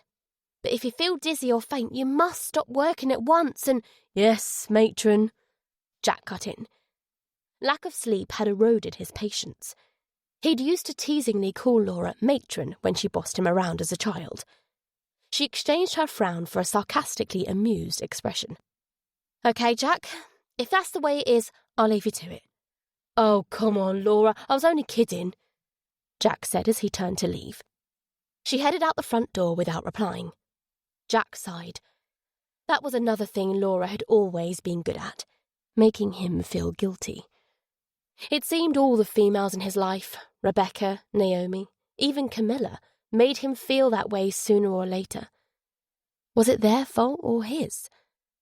Perhaps there was something lacking in him. Some spark of empathy that would allow him to better understand their needs. Or maybe that was simply the way of things. Maybe it was impossible for love to exist without guilt. The depressing thought was pushed aside by Naomi calling to him. He helped her get ready for school, grateful for the mindlessness of the morning rituals. A short time later, he was dropping her off at the gates and going through his other less mindless morning ritual before heading to HQ. Chapter 36. The sight of the self-consciously modern building inspired only a mild feeling of dread. There was a confidence to Jack's stride that wasn't entirely bravado as he made his way to the incident room. Anyone looking at him would have seen a man at ease with his surroundings. Anyone, that is, except Rebecca. She would have seen through him in an instant. Her eyes would have laid bare his doubts and fears. He'd never been able to hide anything from her. The same wasn't true in the opposite direction. Jack considered himself a good reader of people. But if she wanted to, Rebecca could lock her thoughts away from him as securely as money in a vault. Emma was already at her desk. So were Steve, Gary, and half a dozen other detectives. Emma glanced stonily at Jack. Steve broke into applause. Here he is! Gorilla killer! The other team members, except Emma, joined in clapping. Jack acknowledged them with a nod as he sat down at his desk. I'm sorry, he said to Emma. I should have given you the heads up about Shane. So why didn't you? Instead of giving me some bullshit about fetching sandwiches. If he'd seen us both leaving the scene, he might have suspected something was up. Emma expelled a sharp breath that told Jack what she thought of his reasoning. I thought we were a team. Obviously I was wrong. Steve mimicked a rear-naked choke. You should have seen the chokehold this one put on Shane. It was like something from a cage fight. Come on, Jack, show us how it's done. Emma smiled thinly. Go on, Jack. Go play with your new pal. He's a dickhead, Jack replied out of the side of his mouth. So, you should get on with him then. Jack's silence acknowledged that he deserved the retort. If he'd been the one left sitting in the car, he would have been equally pissed off.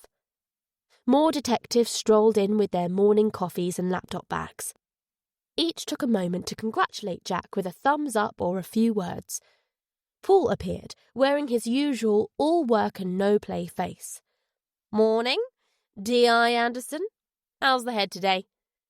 Not too bad, thanks, sir. Good, because we've got a busy day ahead of us. Right, is everyone here? Yes, sir, came the communal reply. Before I start the briefing, we owe our newest member a round of applause. A very nasty piece of work is off the streets because of Jack. More clapping greeted Paul's words. Steve beat his chest and made gorilla sounds. Jack felt a genuine flush of pleasure at the show of camaraderie. For the first time, he could almost imagine himself working there for many years to come. The room quietened as Paul began. First up on today's agenda, Shane Hardy. After I'm done here, I'm formally charging him with resisting arrest, assaulting a police officer, and the murders of Paige and Zoe. There was a general murmur of approval, but Emma said, "I think you're jumping the gun on the murder charges, sir. I've spoken to the staff at the Cuban and Clarity Advertising, and to Camilla's fellow cast members. None of them recognise Shane. He's not Mr. Average." You can't know that for certain, D.I. Steele. No one we've spoken to got a good look at Mr. Average. And even if a reliable witness comes forward and confirms that Shane isn't Mr. Average, that doesn't mean he's not our perp. As Jack and Steve suggested the other day, Mr. Average may well have nothing to do with any of this. We've got enough to detain Shane without charges for a couple more days, persisted Emma. Jack and I came up with some promising leads yesterday. Why not hold off on charging Shane until we find out where they go? I take it you're referring to the possibility of Lilith Winter being involved with Rhys Devonport. It stands to reason that if Lilith was involved with Rhys, and if there's no connection between Shane, Rhys and Lilith, then we might be charging an innocent man. Emma looked to Jack as if seeking his support. Resisting an urge to avoid her gaze and stay silent, he agreed. Emma's right. Paul's eyebrows lifted. I didn't expect anyone, especially not anyone here, to accuse Shane of being innocent.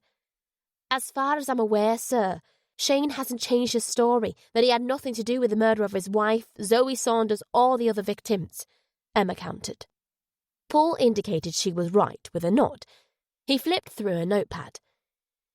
Estimated time of death for Paige is between 2 and 4 a.m. on Thursday morning. Shane claims he was asleep in his Jeep Cherokee on Elton Street at the time. DC Clark's been over there this morning. There's nothing much to see, put in Olivia Clark, a fresh-faced 20-something. Just a patch of woodland, fly-tipped rubbish, a scrapyard and old factory buildings.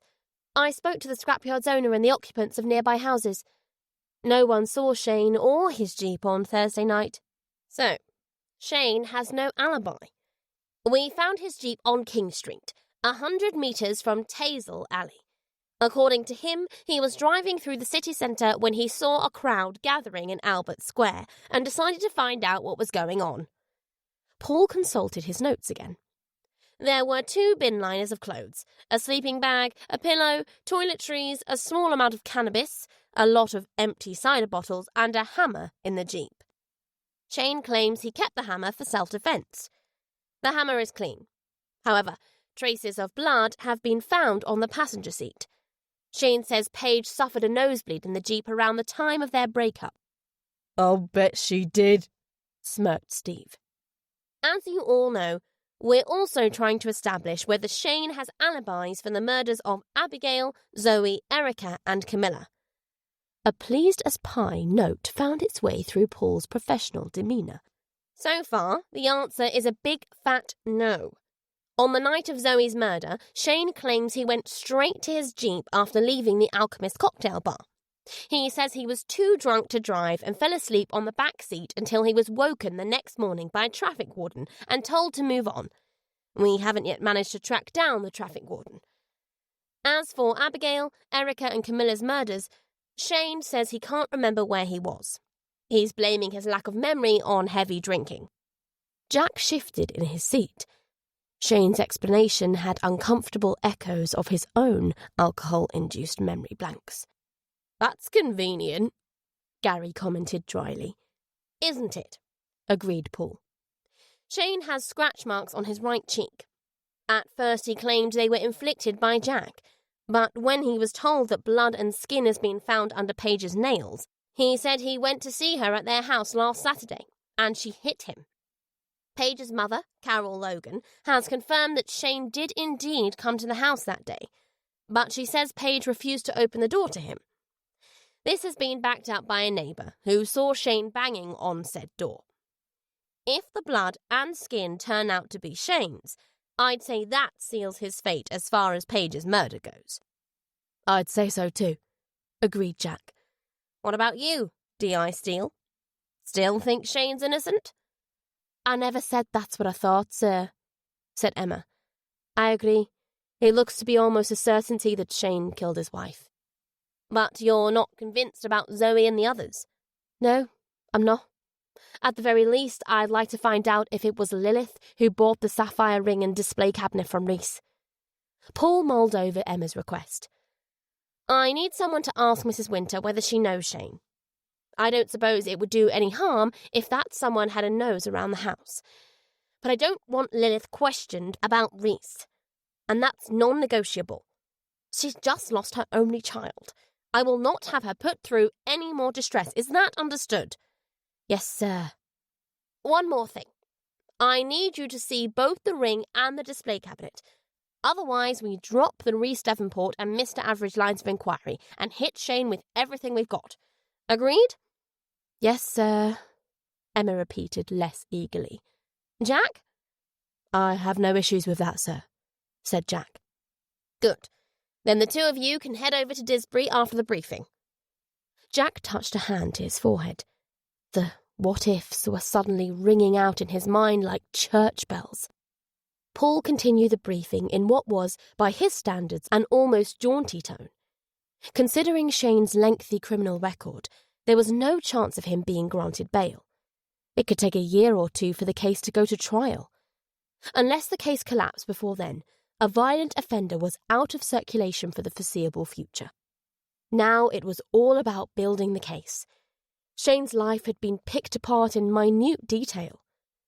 If he'd spanked his daughter, kicked a neighbour's cat, pulled the legs off a crane fly, Paul wanted to know about it. Afterwards, Paul motioned Jack aside and said, About the commendation. Looks like it's going to happen. Congrats, Jack. At this rate, you'll be running the division in a few months. Jack's lips curled wryly. No thanks. I can do without that headache on top of the one I've already got. Chapter 37. They'd driven halfway to Didsbury in stony silence before Emma said, Thanks for backing me up. No problem, replied Jack, just barely disguising the fact that Lilith Winter was the last person he wanted to see. He didn't believe for a second that Lilith knew Shane. As for whether Lilith knew Reese, he popped a couple of painkillers out of a blister strip and swallowed them dry. Emma said nothing during the journey. Jack got the message loud and clear. He was out of jail, but still on probation. When they arrived at the house, Jack said, Remember, no questions about Reese. Emma made a mouth-zipped motion. So, how are we going to get a look around without arousing suspicion? How about if I ask to use the toilet while we're talking to Lilith? You're just full of sneaky tricks, aren't you? Emma's tone wasn't complimentary. Jack knocked on the front door. He seemed to smell the rotten egg stench of acetylcysteine even before Stella opened it. Spots of what looked like blood speckled the nurse's smock. She frowned at the detectives as if they were unwanted door-to-door salesmen. I asked you not to come back here unless you absolutely had to. Don't you watch the news? Said Emma. We've arrested a man on suspicion of the murders. We need to ask Mrs. Winter a few questions about him. What could Mrs. Winter possibly know about a man like that? That's what we're here to find out. Do you have to do this right now? Mrs. Winter's having a bad day. We won't take long, said Jack. We just need to show her a photo of the suspect. Exhaling an annoyed breath, Stella motioned for them to follow her. Jack swallowed hard as they ascended the stairs. It smelt as if Lilith had already died and begun decomposing. 2 doors were open on the landing, the bathroom door and a door to a cupboard full of bedding and towels. There was a mound of bedding marbled with red, brown and yellow stains outside Lilith's room. Stella turned to them and put a finger to her lips before entering the room. The bedroom was as silent as a funeral parlour, except for the thin rasp of Lilith's breathing. Only her head was poking out from beneath a clean white sheet. Her eyes were closed. An oxygen mask was strapped over her mouth and nose. Snakes of white hair wound their way across the pillows. She looked as if she'd been drained of all colour. But as Stella approached the bed, Lilith's eyelids parted, revealing eyes that shone like wet diamonds. The police are here again, said Stella. What do they want? Lilith's voice was like dry leaves rustling in a breeze. They've arrested Camilla's killer. We don't know for certain that our suspect is the killer, corrected Emma. We need you to have a look at a photo and tell us if you recognise the man in it. She proffered a photo of Shane. Lilith's bony, liver-spotted left hand emerged from under the sheet to take it. Jack felt a jolt in his gut as if he was a passenger in a speeding vehicle that had slammed on the brakes. There were 2 rings on the 3rd finger of Lilith's hand, a gold wedding band and a silver ring set with a glittering sapphire crowned by diamonds. That had to be it. The ring her ladyship bought from, or was given by Reese.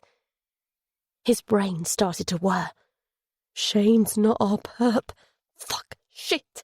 Calm down. Don't jump to conclusions. Lilith might recognise Shane. Oh, God, please recognise him. Please recognise him. Lilith stared at the photo for a few seconds.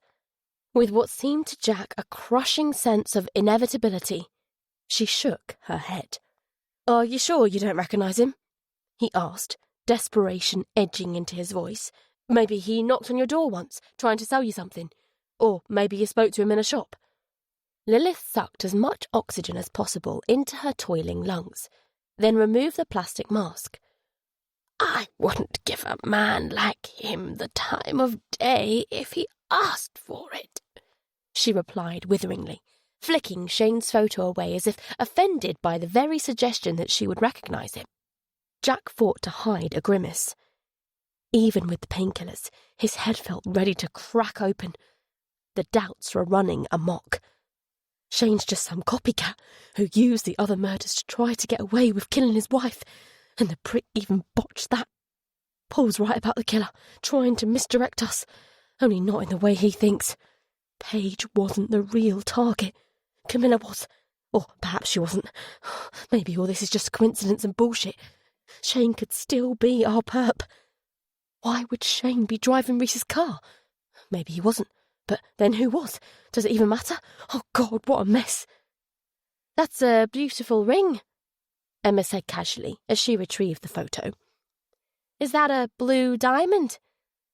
No, it's a sapphire, said Lilith. Did your husband give it to you? Lilith stared icily at Emma for a few grating breaths, then said, Yes. The lie was as clear as the sapphire, but Lilith displayed no hint of awkwardness or embarrassment. If anything, there was a challenge in her tone, as if she was daring them to disbelieve her. Jack chewed his tongue as he was hit by an almost overpowering urge to demand, "Tell us about Rhys Devonport. You had an affair with him, didn't you? Come on, your ladyship, give us all the gory details. Did he take you to his parents' bungalow? Did Gabriel find out? Is that what gave him a heart attack?" Emma nudged his shoe. He took the prompt. "Can I use your toilet?" "It's next to the bathroom," said Stella. Jack left the room, pulling the door to behind him. He went downstairs quickly and quietly. The dining room and living room seemed to him the most likely places to find the mahogany display cabinet. The first door on the right led to a room furnished with a stiff-backed sofa and a pair of matching armchairs arranged around an elegant coffee table. Thick rugs covered a parquet floor. To either side of a marble and cast-iron fireplace were shelves filled with books. At the centre of a mantelpiece, bookended by porcelain dogs, stood a pewter cremation urn. A grandfather clock ticked in one corner. There was no display cabinet. Jack couldn't resist but take a closer look at the urn. Gabriel Winter, 1954 to 2006, was engraved on it. 52 years old. Gabriel hadn't lived to see his daughter reach her 21st birthday. If Camilla even was his daughter. Poor bastard. Jack moved on to the next door. It led to a study with a green leather top desk and walls of books with titles such as Braunwald's Heart Disease, Interventional Cardiology, Hurst's The Heart, Current Medical Diagnosis and Treatment, and A Clinician's Guide to Medical and Surgical Abortion. The room had a musty, unused smell. The third door led to a store cupboard crammed with cleaning products, air fresheners, a clothes horse, rusty paint tins, a box of jumbled tools and the like. The fourth door opened onto a sun-splashed dining room. A sturdy oak dining table and 8 chairs with barley twist legs occupied the centre of the room. Expensive-looking porcelain dining sets were piled on an antique sideboard. French doors overlooked a patio, beyond which was an overgrown lawn shadowed by trees. No mahogany display cabinet. Several minutes had passed since Jack left the bedroom. Stella and Lilith might be starting to wonder what he was up to. He hurried to open the final hallway door. He just had time to glimpse a large, dated kitchen, dark wood cupboards, white marble work surfaces, scarred brown linoleum, before a voice behind him asked sarcastically, "Did you get lost, Detective Anderson?" He turned towards Stella, smiling as if he hadn't been caught out. "I was just having a nosy around. I love big old houses like this." "Well, it's likely to be coming up for sale soon, although I think it'll be beyond your price range." Jack didn't allow his smile to slip at the caustic comment. He followed Stella up to Lilith's bedroom. Emma was thanking Lilith for her time. The old lady didn't appear to be listening. She was staring at the sapphire ring as if the detective's questions had roused memories that had lain dormant for years. Stella put out a hand to stop Jack from re-entering the room. He was glad. He wasn't sure he would have been able to resist asking Lilith about Rhys. Stella repositioned the oxygen mask over Lilith's face before ushering the detectives to the front door. "How much longer do you think she's got?" asked Emma. Jack knew she was thinking the same as him. If Lilith died, she might take the killer's identity to the grave with her. "It's difficult to say," answered Stella. "Maybe weeks, maybe only days." She looked at them as if to ask, "Is there anything else?" When no more questions were immediately forthcoming, she closed the door without a goodbye. "She caught me downstairs," explained Jack as they returned to the car. "Did you see anything that might be the cabinet?" "No. I looked in the living room, dining room and study. I didn't get a proper look at the kitchen.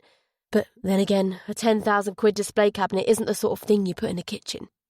Gabriel Winter might have done, if he knew where it came from. He might also have chopped it into expensive firewood. I would, if I was him." "So, you think Lilith was lying about a ring?" "I think Lilith's her ladyship." Emma was thoughtfully silent for a moment. Then she said, "Assuming you're right, which I don't doubt you are, Lilith and Reese were seeing each other in the early 80s. Camilla was born in 86, so... She left the possibilities that could follow dangling tantalizingly. So, echoed Jack, what now? I say we do as you suggested yesterday. Head over to Wilmslow and talk to Lawrence Bancroft Harding. Then check out the Sail Row bungalow. It was Jack's turn to lapse into silence. The killer hadn't called him in over 24 hours. The evidence against Shane was still damning. If Lilith had lied about the ring, she might also have lied about Shane. Or there might be a link between them that she wasn't aware of. Jack sucked his lips uncertainly. Did he really want to go any further down the Reese and Lilith rabbit hole before exhausting all other lines of inquiry? No, he did not. Okay, but let's find out what the DCI has to say first. You know what he'll say. His condition was that we had to see both the ring and the cabinet. He's fixated on Shane. And I suppose you're not fixated on Mr. Average. Fair enough, maybe I am. But Shane wasn't the man Dale confronted. Nor was Reese. So who was it? Who was stalking Camilla, and who's driving around in a car belonging to a missing man who had an affair with Camilla's mum? I don't know. What I do know is everything you just said is speculation. Speculation, Emma parroted as if she couldn't believe her ears. You said yourself you think Lilith lied to us. Exactly. I think she lied. You haven't got one hard fact that points to Mr. Average as the killer. Shane was caught at the scene of his wife's murder. Shane spoke to Zoe on the night of her death. Shane knows Zoe's dad from prison. Those are facts. I'm not willing to go against orders based merely on what you or I think. Emma wrinkled her forehead. You know what, Jack? I can't work you out. 1 minute you're going all lone wolf, the next you're a stickler for the rules. He smiled ruefully. Well, if you ever do work me out, let me know, because I've been trying to do the same thing for years. Emma didn't return his smile. As they drove to headquarters in yet more stony silence, Jack tried to convince himself that his self-righteous little speech about facts hadn't simply been another attempt to put an end to Emma's obsession with Mr. Average. He failed miserably. Chapter 38. No, said Paul. Nothing you've told me has changed my mind. Emma stabbed her finger at a sketch she'd made of Lilith's sapphire and diamond-encrusted ring. I described that to Diane King. She's positive it's the ring her ladyship got from Reese. What does that prove? Diane's not even certain Reese had an affair with her ladyship. This is all just... Paul sought the right word. Gossip. Even if they had an affair, there's no law against it. Jack caught an uncharacteristically personal tone in Paul's voice. He wondered whether Paul was worried people were gossiping about his and Natasha's impending divorce. If so, Jack could sympathise. He'd spent months feeling as if everyone, even strangers in the street, were whispering about him. A red flush was creeping up Paul's neck, a sure sign he was getting angry. Jack darted Emma a cautioning glance, but she pressed on regardless. You're missing the point, sir. Am I? Then why don't you enlighten me, Detective Inspector Steele? The point is, either Shane was driving Reese's car last Friday, or... Why couldn't it have been Reese driving his own car? Cut in Paul. Seeing as we're throwing wild theories out there, have you considered this? Let's say you're right about Reese and Lilith. Let's even say Reese, not Gabriel, is Camilla's dad. In that case, why would it be so strange that Reese was in the vicinity of the Opera House? I don't suppose it would be, conceded Emma. But why was Reese there on that particular night? Who knows? But it comes down to this. Would Reese have killed his own daughter? And if he did, would Lilith lie to protect him? I just can't see that being the case. Me neither. Which leaves us with Mr. Average. Paul rolled his eyes and slapped his palm against his desk. Dear God, please somebody save me from Mr. Bloody Average. Have you looked at the file I've put together on Lawrence Bancroft Harding? He's a 5'9", medium build, brown hair. Yes, and he's also 71 years old. We've been down this road before with Reese. Both are too old to be your mystery man. Fair enough, sir. But that doesn't rule Lawrence out of the picture. So, let me get this straight, Detective Steele. You're suggesting that Lawrence Bancroft Harding, a retired dentist without so much as a speeding fine to his name, might have taken up serial murder in later life as what? A hobby? Lawrence has good reason to hate Reese, said Emma, maintaining her composure in the face of Paul's sarcasm. Maybe he killed Camilla to get at Reese, and like you speculated about Shane, the other women were killed to throw us off the scent. Paul heaved an ever so patient breath, as if he was dealing with a stubborn child. Jack, you spoke to Lawrence. What did you make of him?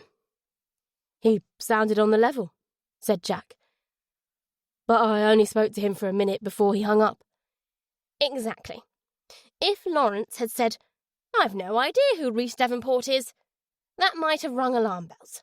But instead, he hung up on you. A guilty person doesn't hang up on the police. He could have panicked, suggested Emma. Our killer doesn't panic. Our killer knows how to deal with the police. Our killer isn't some geriatric widower who suddenly turned into Jack the Ripper 30-odd years after his dead wife had an affair. Our killer is a muscle-bound sociopath with a long-term history of crime and violence. Between each sentence, Paul stabbed a finger into the desktop for emphasis. Do you see where I'm going with this? Yes, sir.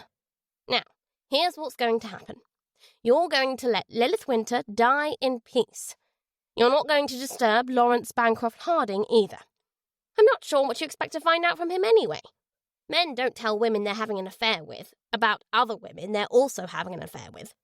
That kind of thing tends to spoil the mood. What you are going to do is pass on all the information you've got regarding the Devonport case to Cheshire Police. Then you're going to focus solely on linking Shane to Abigail, Erica, Camilla and Dale's murders. Is that understood? Yes, sir, Emma said again, this time with Jack in chorus. Good. Paul wafted them from his office. He could be right about Reese wanting to see his daughter, Jack said as they headed to their desks.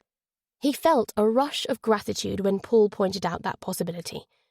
It hadn't silenced his doubts, but it had turned the volume way down on them. He was annoyed, but not surprised that he hadn't thought of it himself. His mind was being pulled in so many directions. Rebecca, Naomi, the past, the future. So, it's all just one big coincidence, is it? Shot back Emma. I'm starting to think it could be, yes. Keep telling yourself that, Jack, and you might actually believe it. All afternoon, Jack immersed himself in Shane Hardy's life. Shane was born in Rusholme in 1985 and had spent his entire life there. His parents, Denise and Carl, had likewise grown up in the area. Carl had done several stints inside for burglary, handling stolen goods and other petty crimes. Denise was a barmaid in a local pub. In 1998, she'd been fined for possession of Class B and C drugs. The apple, it seemed, had not fallen far from the tree. Shane had 3 sisters, all of whom were married with kids and lived in or around Rusholme. Shane had attended the Manchester Academy High School on Moss Lane, a stone's throw from the pharmacy where Zoe Saunders had worked. That might have been of interest if Shane hadn't left school 16 years before Zoe started work at the pharmacy. Shane had never had a job, at least not one for which he'd paid tax. Paige had been a hairdresser in a salon in Longsight, not the type of place Lilith or Camilla would go to have their hair done. She'd been in the year below Shane at the Manchester Academy. Her parents, Carol and Neil Logan, Jack wondered what would happen if they bumped into each other on the street. He couldn't imagine it would be pleasant. Carol and Neil seemed like decent people. Carol worked in an off-licence. Neil was a lorry driver. Neither had a criminal record. Maya, Shane's 3-year-old daughter, was now living with them. She was the one Jack felt sorriest for. Although in a strange way, maybe she'd been lucky. Shane would have messed her up for sure if he'd stayed in her life. This way, she would have an upbringing that would give her a chance to avoid the mistakes her dad had made. By the end of his shift, Jack had found nothing that connected Shane to Lilith and Reese, or to any of the victims besides Paige and Zoe. But neither did he have the energy left to listen to the doubting voices in his head. He wanted to get home to Naomi. He wanted to give her that same chance. Emma was engrossed in whatever it was she was doing. Perhaps she was following orders. Or maybe she was back on the trail of Mr. Average. Jack wasn't all that interested. Let her waste her time on a wild goose chase. He said bye. She flicked him a terse wave. It seemed he was back in jail. Fuck it. He refused to feel guilty. He'd done everything he could to get to the truth. Well, almost everything. To hell with the rest of it. It wasn't his responsibility. Orders were orders. On the way out of the building, he poked his head into Paul's office. Paul wasn't there, but the hum of his computer suggested his absence was only temporary. Jack's gaze landed on the photo of Paul, Natasha, and their 2 kids.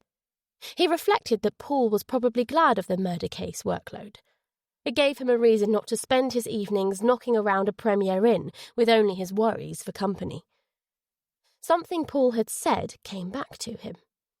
Men don't tell women they're having an affair with about other women they're also having an affair with. Had he been speaking from experience? Had Natasha caught him playing around? Jack didn't dwell on the questions. The reason behind Paul living in a Premier Inn would come out in time. Or it wouldn't. Either way, it was none of his business. Chapter 39. On the way to Laura's, Jack stopped off at a toy shop. What did 8, nearly 9-year-old girls want? He wondered, browsing shelves of princess outfits and plastic jewellery. He chose a teddy bear with a broken heart held together by a plaster. When Laura saw the bear, she said, "Very subtle. I suppose you're the plaster." "I'd like to be." Naomi was lying on the sofa, twiddling with the silver bracelet on her wrist, a sure sign that she was thinking about her mum. Her fingers flinching away from the bracelet, she looked at Jack with eyes like a cloudless sky. "Rebecca, what happened?" He smiled, not at Naomi, but at how quickly the question came and went. "Hi, sweetheart." He held out the teddy bear.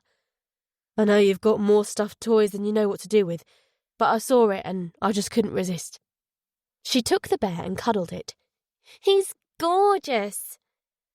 "Okay, so who wants to go out for something to eat?" "Me!" exclaimed Naomi. "Pizza." "We had pizza last night." "So?" Laura laughed. "Didn't you know, Jack, you can never have enough pizza?" He drove them to a local Italian restaurant. Laura glanced approvingly at Jack when he ordered a soft drink with his meal. "Is Elsa still coming to see you?" he asked. Naomi nodded. "Every day."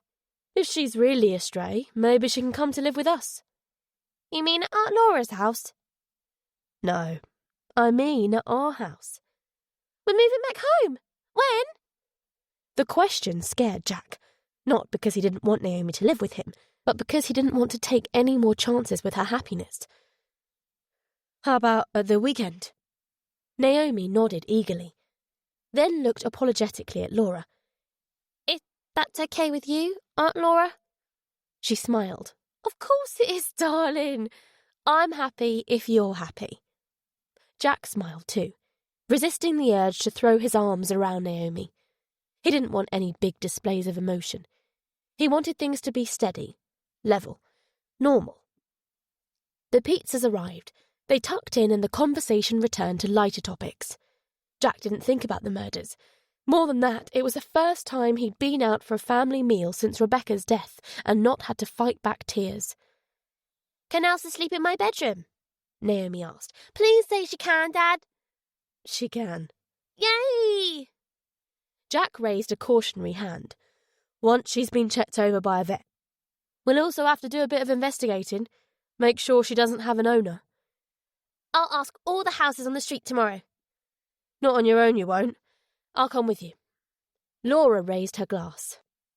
This calls for a toast. Here's to Elsa finding a new home, and me getting my spare room back.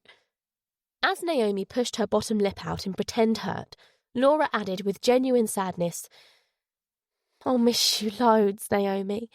I've loved having you stay, and if you ever need me, you know where I am. While we're at it, I have something else to celebrate, said Jack. Paul's put me up for accommodation for catching the thug who gave me this. He pointed to his injured forehead. Who's Paul? Asked Naomi. He's my new boss. You remember Paul? We worked together in Sussex. He sometimes used to come to our house, although the last time you saw him you were only been about 6, so maybe you wouldn't remember him. Has he got black hair? That's him, although it's more grey than black these days. Oh yeah, I remember him. He's nice. Naomi paused thoughtfully before adding, I don't think Mum liked him very much, though. Jack frowned. Why'd you say that? Mum and me were out shopping one day and we saw him. He said hello, but Mum didn't say anything back. She probably didn't hear him. She did, because she looked straight at him. Jack's frown hardened. When was this? It was about a year before Mum. You know, before she... Naomi's voice seemed to snag on something. Jack nodded to indicate that he knew. He didn't want to say the word either. His knife and fork suddenly seemed impossibly heavy. They clattered to his plate. He touched a hand to his forehead, his expression trapped somewhere between pain and bewilderment. The stitches were throbbing as if something was trying to rip them apart. Jack, said Laura, sounding cautious and concerned. What's wrong, Dad? Asked Naomi. His voice was weak. I have to go. Go where? Jack saw something close to panic in Naomi's eyes. All I care about is my daughter. He tried so hard to convince himself that that was true, but his reaction exposed the lie. He rose to his feet. Laura caught hold of his hand. Don't go, Jack. I'm sorry, he mouthed, pulling his hand from hers and turning away. Why is he leaving? Is it my fault? Jack heard Naomi asking as he made for the exit. Her words hit him so hard that he almost doubled over. No, it's not your fault. It's your mum's fault. It's my fault. It's the world's fault, but not yours, he wanted to tell her. But the current carrying him along was too strong to resist. Think, Jack, Laura called after him. Think about what you've got before you do anything you'll regret. Think.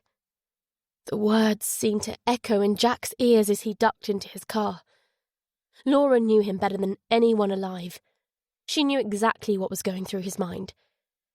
He brought up Paul's address on his phone and punched it into the sat-nav. He started to turn the ignition, stopped, shook his head. It was absurd. Just fucking absurd to even entertain such thoughts. Rebecca would have been off in her own world as usual. That's all there was to it. Perfectly innocent. He reached to open the door, but his hand fell short. The encounter between Rebecca and Paul had taken place a year or so before her death. That must have only been weeks before Paul moved up to Manchester. Why hadn't Paul mentioned that Rebecca blanked him? For that matter, why had Paul relocated to the northwest? London had been practically on his doorstep. He could have found all the action he wanted there without uprooting his family. Before taking the GMP job, Paul had shown no inclination to venture north of the Watford Gap. He was a Sussex man, born and bred. So why leave? And above all, why had Natasha kicked him out? Jack had to know. Just had to. He wouldn't be able to rest until he did. He started the engine and stabbed at the accelerator. Paul lived in Cheetham, just south of Didsbury. He wouldn't be home, of course, but it wasn't him Jack wanted to speak to. Chapter 40. Jack bullied his way through evening traffic to Paul and Natasha's house. A bland new build on a cul-de-sac. A casually dressed woman was unloading shopping from a Volvo in the driveway. Natasha had changed little since Jack last saw her. She still had a blonde bob and a trim figure. The only differences were that she looked noticeably older, and she wasn't smiling. Natasha always used to be smiling. She was the opposite of Paul. Easygoing, down-to-earth, no hidden agendas. That was why their marriage had worked so well. Or at least that was the way it had appeared to Jack. He got out of the car. "Hello, Natasha."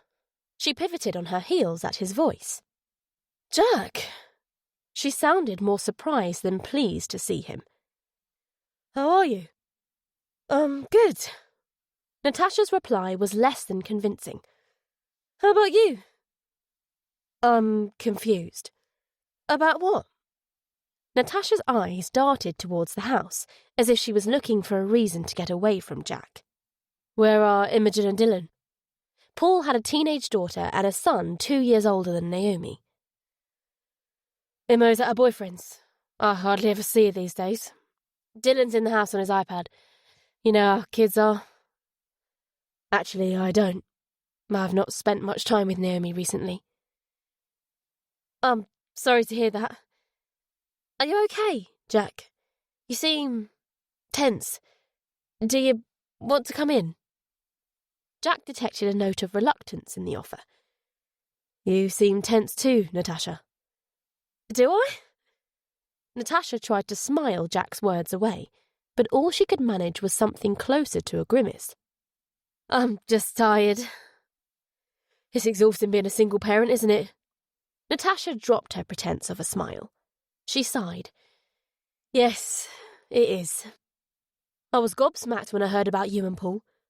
I always thought you two were perfect for each other." "So did I. Turns out I was wrong." Natasha's voice was tightly controlled, letting slip only a hint of bitterness. "I'd rather not talk about this in the street." "Let's go inside then." Natasha seemed thrown by the suggestion, as if she'd forgotten her offer of a moment earlier. "Oh, okay. Let me help you with those." Jack took the shopping bags from her. She closed the Volvo's boot and led him into the house. The interior was every bit as soulless as the exterior. Laminate floors, neutral colours. It was exactly the kind of house Paul would go for, and exactly the kind of house Rebecca would have despised. Could she really have been attracted to him? The idea seemed almost laughable, but then again, had he ever really known what Rebecca was attracted to? Perhaps she herself hadn't known. Natasha pointed him into the kitchen. "Just dump the bags there, thanks." The kitchen was clean and tidy. Natasha transferred cheese, butter and milk from the bags to an already well-stocked fridge. Despite the breakdown of her marriage, on the surface at least, she appeared to be holding things together well enough. She filled a kettle. "Tea? Coffee?" Jack shook his head and stared at Natasha as if waiting for an answer to an unasked question. She didn't flinch from his gaze. "Don't look at me like that, Jack. Paul used to give me that look when he was about to interrogate me about something or other. It always made me feel like I'd done something to feel guilty about, and before I knew it, I'd be apologising for no reason." The bitterness reared its head more visibly, giving her lips an unattractive twist. "Well, I'm done with apologies. They don't get you anywhere. All they do is make people think they can shit all over you." Natasha broke off, as if she'd said more than she intended. As she turned to take a mug from a cupboard, Jack noticed a tremor in her hand. He maintained his silence. He knew when to force his way to answers, and when to hold back and let them come to him. Natasha banged down the mug. "Don't play games with me, Jack. Just tell me what you want to know." "I want to know why my wife ignored your husband when they saw each other in the street a year before she died." Everything inside Jack wound itself into a breathless knot as he waited for Natasha to reply. She looked at him uncertainly, her shoulders hunched. Then she dropped another nuclear bomb on the scorched remains of his world. "I've thought about telling you so many times. I've even picked up the phone and started to dial your number. No matter how much I wanted to hurt Paul, I couldn't bring myself to do it to you. Not after what you've been through." Jack's breath was suddenly coming in panic gasps. You were right. Oh, Christ, you were right. Rebecca and Paul they'd been having an... He lurched over to the sink. I'm going to be sick. He retched, but nothing came up. They'd been having an affair. Rebecca couldn't cope with the guilt, so she killed herself. Was that it? Was that the answer he'd been searching for? Tears streamed down his face. It was too much. Too much. His eyes strayed to a knife on the drainer. He saw himself spilling his guts with it, like a disgraced samurai committing harikari. As if reading his thoughts, Natasha gently took hold of his shoulders and guided him to a chair. He crumpled into it like a broken doll, burying his head in his hands. He felt himself sinking into a bottomless ocean of grief. As if from a long way off, he heard Natasha saying, "Here, drink this." Cracking his eyelids, Jack saw that she was proffering a glass of water. He nudged it away. Got any vodka? Are you sure? Paul told me about your drinking problem. Paul? Jack spat out the name as if it was poison. You still talk to him?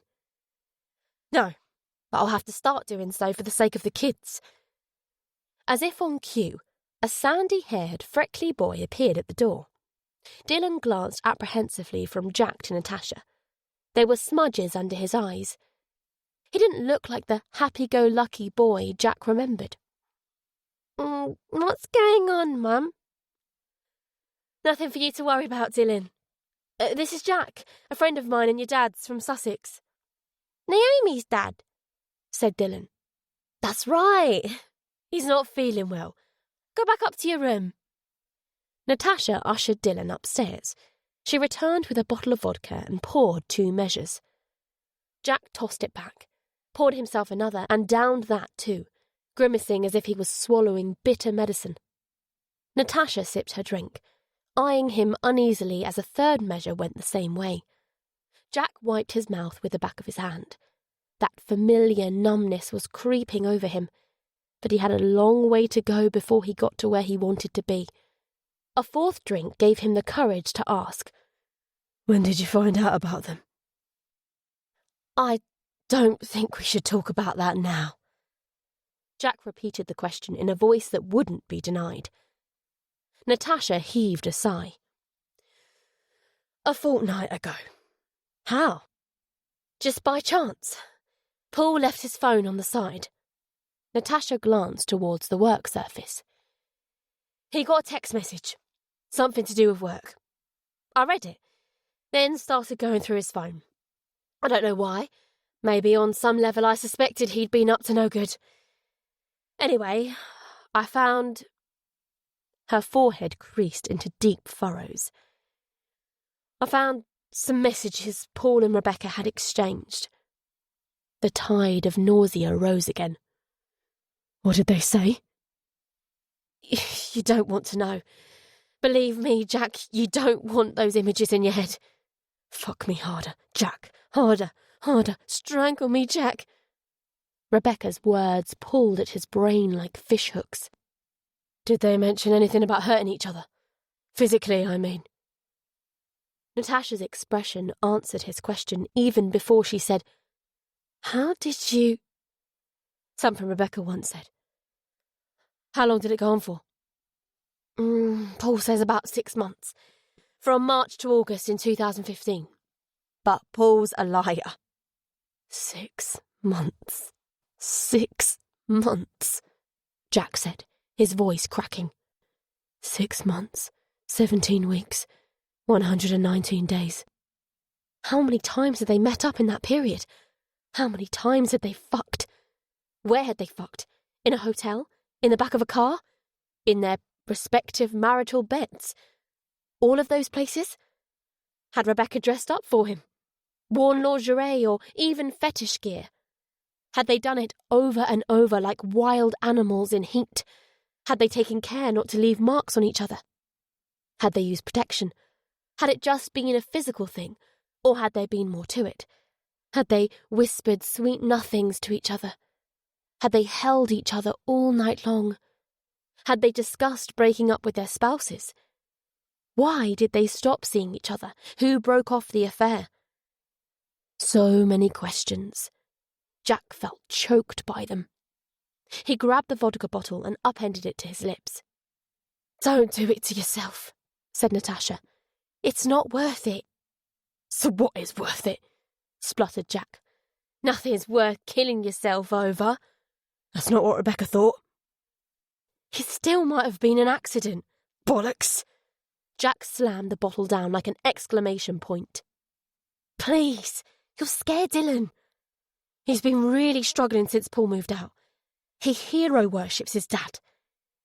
Natasha's plea cut through Jack's anger. She was right. He shouldn't be here in this state. Vodka bottle in hand, he stood up. "Thank you, Natasha." "What for?"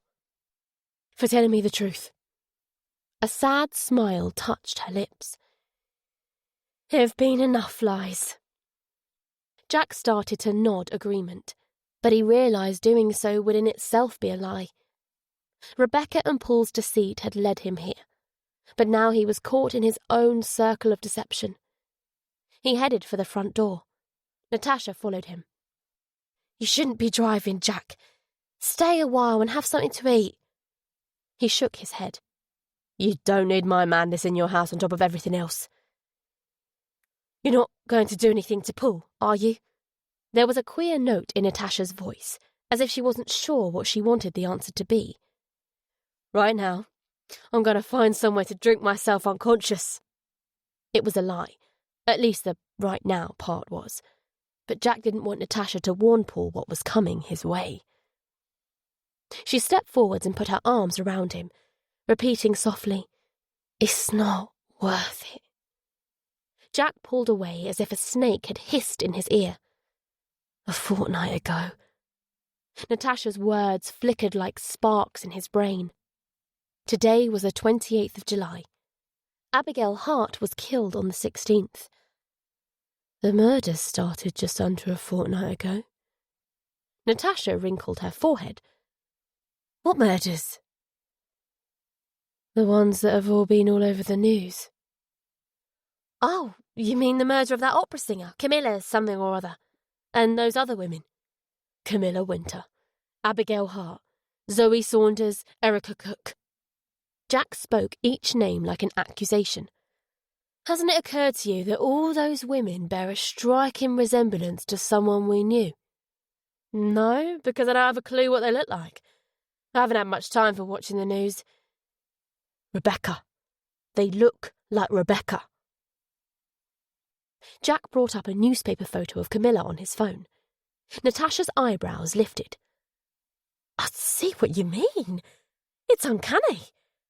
But what's that got to do with—" She trailed off, realization dawning in her eyes. She stared at Jack in astonishment, then said with a hollow laugh, I didn't think there was anything left that could surprise me. How wrong I was. So let me get this straight. You think I killed those women because they looked like the bitch that destroyed my marriage?" Jack's jaw muscles pulsed.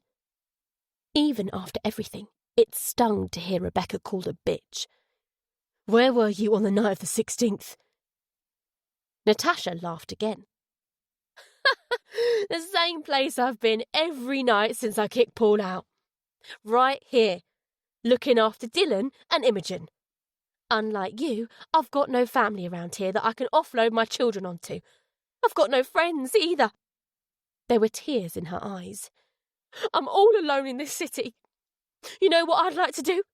Put the kids in the car, drive back to Eastbourne and never set eyes on this shithole again." A flash of lucidity cut through Jack's miasma of grief and alcohol. It was true.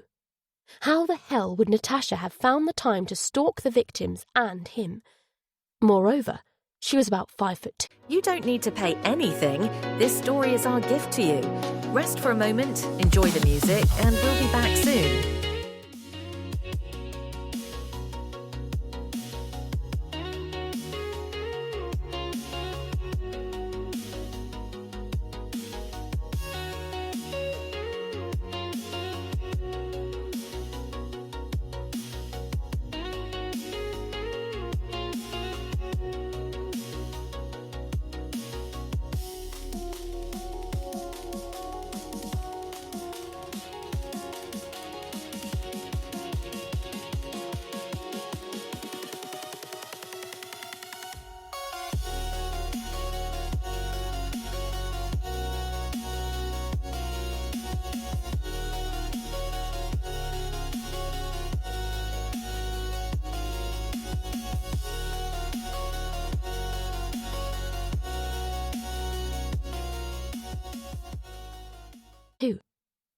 too short to be the figure he'd seen in Camilla's flat. Unless she'd been wearing stilettos, hardly the best choice of footwear for stalking and killing. I'm sorry, Natasha. I'm not thinking straight. Yeah, you've got that right at least. No wonder Rebecca cheated on you if this is how you treat people who show you kindness. Jack nodded as if to say, I asked for that. He turned to continue to his car. As he opened the door, he felt a hand on his arm. I'm sorry, apologised Natasha. I shouldn't have said that. I know how it feels to be lied to by someone you love. It destroys your trust in everyone and everything. Jack smiled gratefully at Natasha for her understanding. You should go back to Eastbourne. I will do, as soon as I can pluck up the courage. Jack gave her hand a squeeze. Bye, Natasha. She waved half-heartedly as he drove away. He took another mouthful of vodka and tossed the bottle onto the passenger seat. Oblivion would have to wait. He needed to keep what remained of his wits about him for a while longer. Fuck me harder, Jack. Harder, harder. Strangle me, Jack. Those words tore chunks out of him. Tears ran like silent rivers down his face. How could you, Rebecca? How could you do this to us? I loved you so much. Tower blocks played peekaboo with the setting sun as he sped into the city centre. I did everything I could to make you happy. Why wasn't that enough? What did you want from me? The questions only led to more questions. Why had Rebecca wanted to be strangled? Had she derived some warped pleasure from having the air throttled out of her? Or had she believed she deserved to be punished for something? Strangle me, Jack! She'd said that to him about 7 years ago, well before her affair with Paul. So what had she deserved to be punished for back then? Had there been other affairs? Or did it go deeper than that? Had she wanted to be punished just for being herself? Just for being born? Just for daring to try to lead a normal life with a husband and child? Jack realised with a jolt that he'd reached his destination. He pulled over outside the high-rise Premier Inn. He thought about how Rebecca's Toyota had been captured on camera outside the Hastings Premier Inn shortly before she died. Was that where she and Paul used to meet up? Had she gone there that day to reflect on what she'd done? Perhaps Paul was staying at the Manchester Central Premier Inn because it reminded him of her. Jack's fists flexed at the thought. Laura's words echoed back to him again as he got out of the car. Think about what you've got before you do anything you'll regret. Rebecca didn't think about it before she fucked Paul, he retorted out loud. She didn't care about anything but herself, so why should I? He prowled into the hotel lobby and showed his warrant card to the receptionist. What room is Paul Gunn in? The receptionist looked at her computer. 314. Is Mr. Gunn in some sort of trouble? He's my boss. I can call his room if you like. Jack shook his head. He caught a lift to the 3rd floor. Shh, this is a quiet zone, said a sign on the wall. A bitter smile ghosted over Jack's lips. Things were about to get noisy. He pounded his fist on the door of room 314. Chapter 41. Paul answered the door in his dressing gown. His forehead lifted in surprise. Jack! Before he could get the word out, Jack's fist slammed into his chin. He staggered backwards, rocking like a skittle. Jack advanced and threw a left hook that sent Paul reeling onto the bed. Paul flung up his hands to deflect any more punches as Jack loomed over him. Please, Jack, slurred Paul, his eyes swimming with concussion. I thought you were my friend. I am. Friends don't fuck their friends' wives, exploded Jack. I'm sorry. Sorry's not enough. Not even close. Tell me why I shouldn't beat you shitless. I didn't mean it to happen. Neither of us did. We were drunk. Jack scowled dismissively. Drunk. The eternal excuse. When? Does it matter? Yes. It was March, 2 years back. You were away on a counter-terrorism course, cut in Jack. He'd spent 2 days in London watching the MET perform anti-terror training exercises. He'd enjoyed the spectacle, but he'd been worried about Rebecca. She'd recently started a new job and was stressed out by the demands of juggling full-time work and motherhood. He'd offered not to go, but she'd insisted she was fine. I'd lost my phone, said Paul. Do you remember I'd been at your house the day before? I thought it might be there, so I stopped off on my way home from work. Rebecca invited me in. She was drinking wine. She offered me a glass. She was in an odd mood. Down 1 minute, way up the next. I'd never seen her like that before. I was concerned. I didn't want to leave her alone. Jack made a scornful sound. How caring of you. Paul eyed him nervously. Are you sure you want to hear this? What good can it do now? Jack replied with the kind of glare he usually reserved for criminals trying to worm their way off a hook. 1 glass of wine turned into 2, said Paul, his Adam's apple bobbing. Before we knew it, we were halfway through a second bottle. Did you talk about me? I don't remember what we talked about. I remember Rebecca went upstairs to check on Naomi. When she came back down, there were tears in her eyes. I asked what was wrong.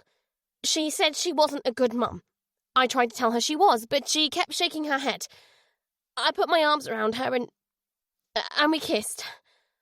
I don't know which of us instigated it. It just happened. Then what? Pressed Jack, his voice squeezed to a hoarse whisper by the tension in his chest. No. Paul's reply was shaky but determined. That's not for you to know. Spittle flecked Jack's lips as he snarled. She was my wife. With a flinch, Paul said, It should never have happened. It was wrong. We both knew that. So why did you do it? I don't know. Honestly, I don't. All I can tell you is it went on for a few months and then it ended. Who ended it? Neither of us. We just knew there was no future in it. And... Paul hesitated as if unsure he should say what was in his mind. And what? Sometimes Rebecca would look at me with this pain in her eyes. It frightened the hell out of me. Jack rocked on his heels as if absorbing a punch. You knew she was on the verge of a breakdown and you took advantage of it. Paul suddenly rolled away from him and scrambled to his feet. He assumed a defensive stance, hands raised, palms out, ready to fight but offering peace. I didn't know. I didn't take advantage. It wasn't something I gave any thought to. Like I said, it was just something that happened. Just something that happened, Jack parroted in a voice laced with violence. Jack, calm down. It won't do anyone any good if one of us ends up in hospital or worse. Just something that happened, Jack repeated, as if it was a toxic mantra that justified whatever he might do. Yes, exactly that. It wasn't about love. The sex wasn't even that great. Paul groped for the right description. It was selfish and meaningless and that's all it was. Rebecca never had a bad word to say about you, Jack. She loved you. Jack had spent half his life trying to understand why people did things that destroyed the lives of others and themselves. But this was as far beyond his comprehension as quantum physics. How can you love someone and do this to them? I wish I could answer that, Paul said with a hopeless look. Maybe then Natasha would take me back. You don't deserve her. You're right. But I love her. Jack wrinkled his nose as if he smelled shit on Paul's breath. You don't know what love is. Yes, I do. I love my family and I want to make up for what I've done. Rebecca's dead, Jack said with ominous finality. How are you going to make up for that? That's not my fault. Rebecca hated herself for some reason that went way beyond me and her. As much as he wanted to, Jack couldn't dispute that. I hate myself more than I can tell you. I shouldn't be a mother. I'm a horrible person. I don't love Naomi. How can I bring up a child I don't love? Those were only a few of the things Rebecca had said in the months following Naomi's birth. He'd reassured her over and over that she would grow to love Naomi, and as the fog of depression lifted, Rebecca had appeared to fall in love with her baby. But had that really been the case? Wondered Jack. Or had Rebecca been faking it? If so, she'd been very convincing. Perhaps she'd been trying to convince herself as much as anyone else, but had lost the will to fight her true feelings, or lack of them. Maybe she hadn't ever loved anyone, him included. What does it matter now? He asked himself, but the question was hollow. It mattered. Why was she like that? Jack's voice was more plaintive than angry. I've no idea. We didn't talk much. Again, Paul's words had the ring of truth. When Jack married Rebecca, she'd been outgoing, even extroverted. But at the lowest point of her postnatal depression, he'd struggled to get more than a few words out of her. Even after recovering, she'd talked and laughed a lot less than she used to. He'd sometimes wondered what happened to the woman he fell in love with. Not that he'd ever stopped loving her. If anything, the more he'd sensed her slipping away, the tighter he'd held on to her. He told himself their disconnection was a natural part of being together for so long, like those silent old couples you saw in restaurants. He'd tried everything he could think of to reconnect with her. Date nights, romantic weekends away, family holidays. In the end, it hadn't been enough. She'd become a virtual stranger. He'd felt that more acutely now than ever. Had he ever truly known Rebecca? Or had she worn a mask that concealed her true nature in the way that the killer's ugly mask perhaps revealed theirs? I've no right to ask this, said Paul, but Natasha won't speak to me. Could you tell her how sorry I am, and that I love her? You've got some fucking nerve. Why should I? Paul's face quivered with regret. Because I've lost everything over something that meant nothing. A few moments of insanity. Don't give me that bollocks, Paul. You knew what you were doing. Why should you get away with it? Why should anyone get away with the shit they do? I don't want to get away with it. I told you I want to make amends. Jack took out his warrant card. I suppose that's why you gave me this. To make amends. No. Well, maybe that was part of it, admitted Paul. But that's not all it was. You're the best copper I know, Jack. Jack thought about himself covering up his presence at Camilla's flat. He thought about himself refusing to follow up the Helen Bancroft Harding lead. No, I'm not. He made to hand his ID to Paul. Paul shook his head. Keep it. Do you really think we can work together after this? Put in for a transfer.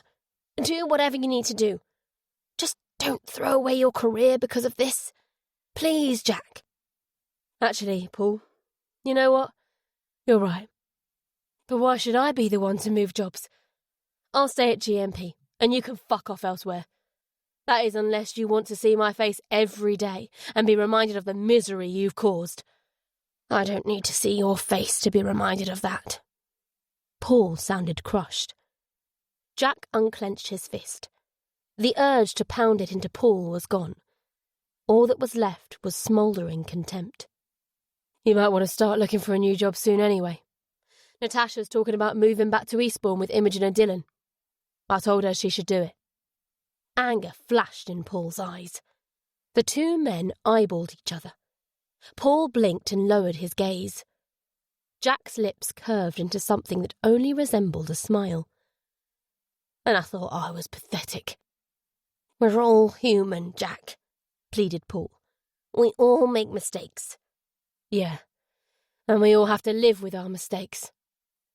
As Jack turned to leave, he added sardonically, See you tomorrow, sir.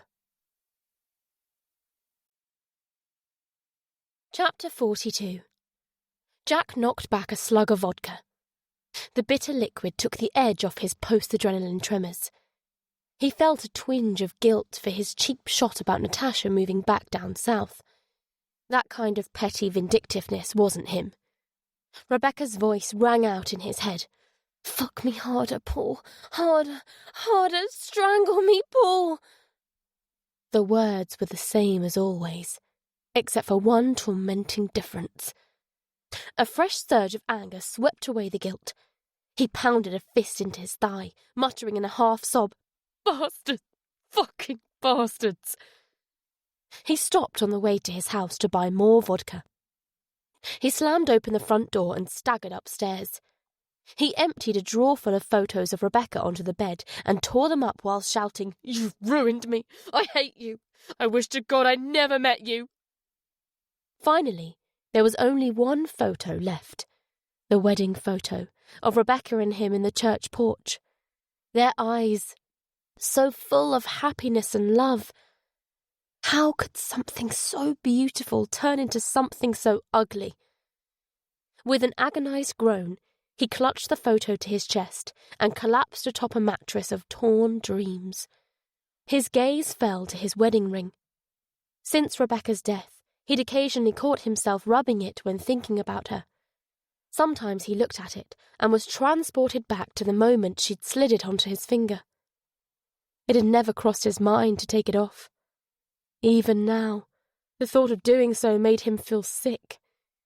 He forced down another mouthful of vodka, but retched it back up. "Fuck me, Paul. Strangle me." "Just keep drinking. Keep drinking." Jack returned the bottle to his lips. It wouldn't be long now before he couldn't think or feel anything at all. His phone rang. He took it out and wasn't surprised to see Laura. He let the call go through to voicemail, then listened to her message. "Don't do anything stupid, Jack. Naomi and I both love you to bits. Please call or text. We're worried sick." That was as much as he could bear to listen to. He cut off the message, slurring, "I'm sorry. I'm so sorry. I'm so sorry." Those words reminded him of something else. He scrolled down to Rebecca's final message. "I love you.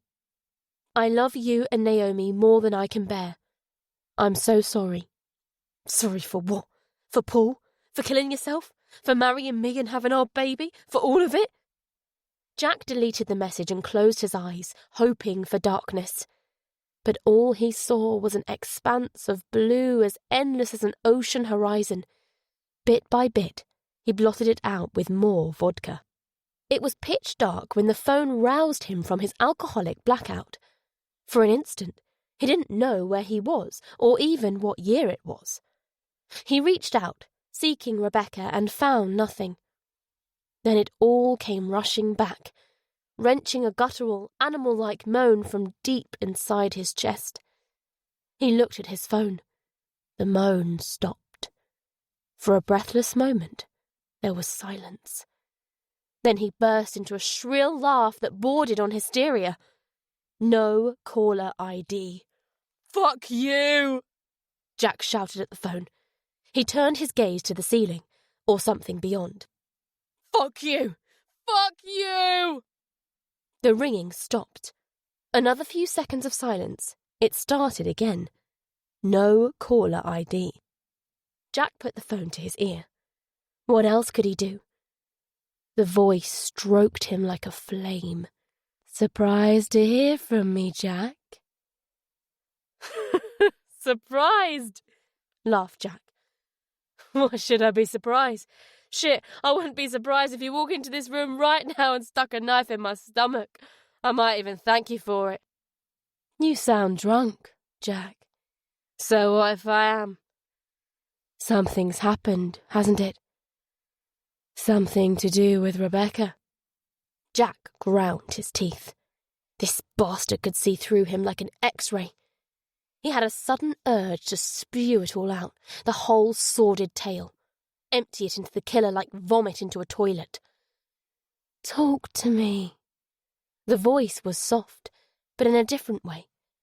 Gone was the demanding, taunting tone. Its place had been taken by what? Not sympathy. No, this was something else. Something closer to pleading. Jack wanted to get it out so badly that he could taste the bitter words.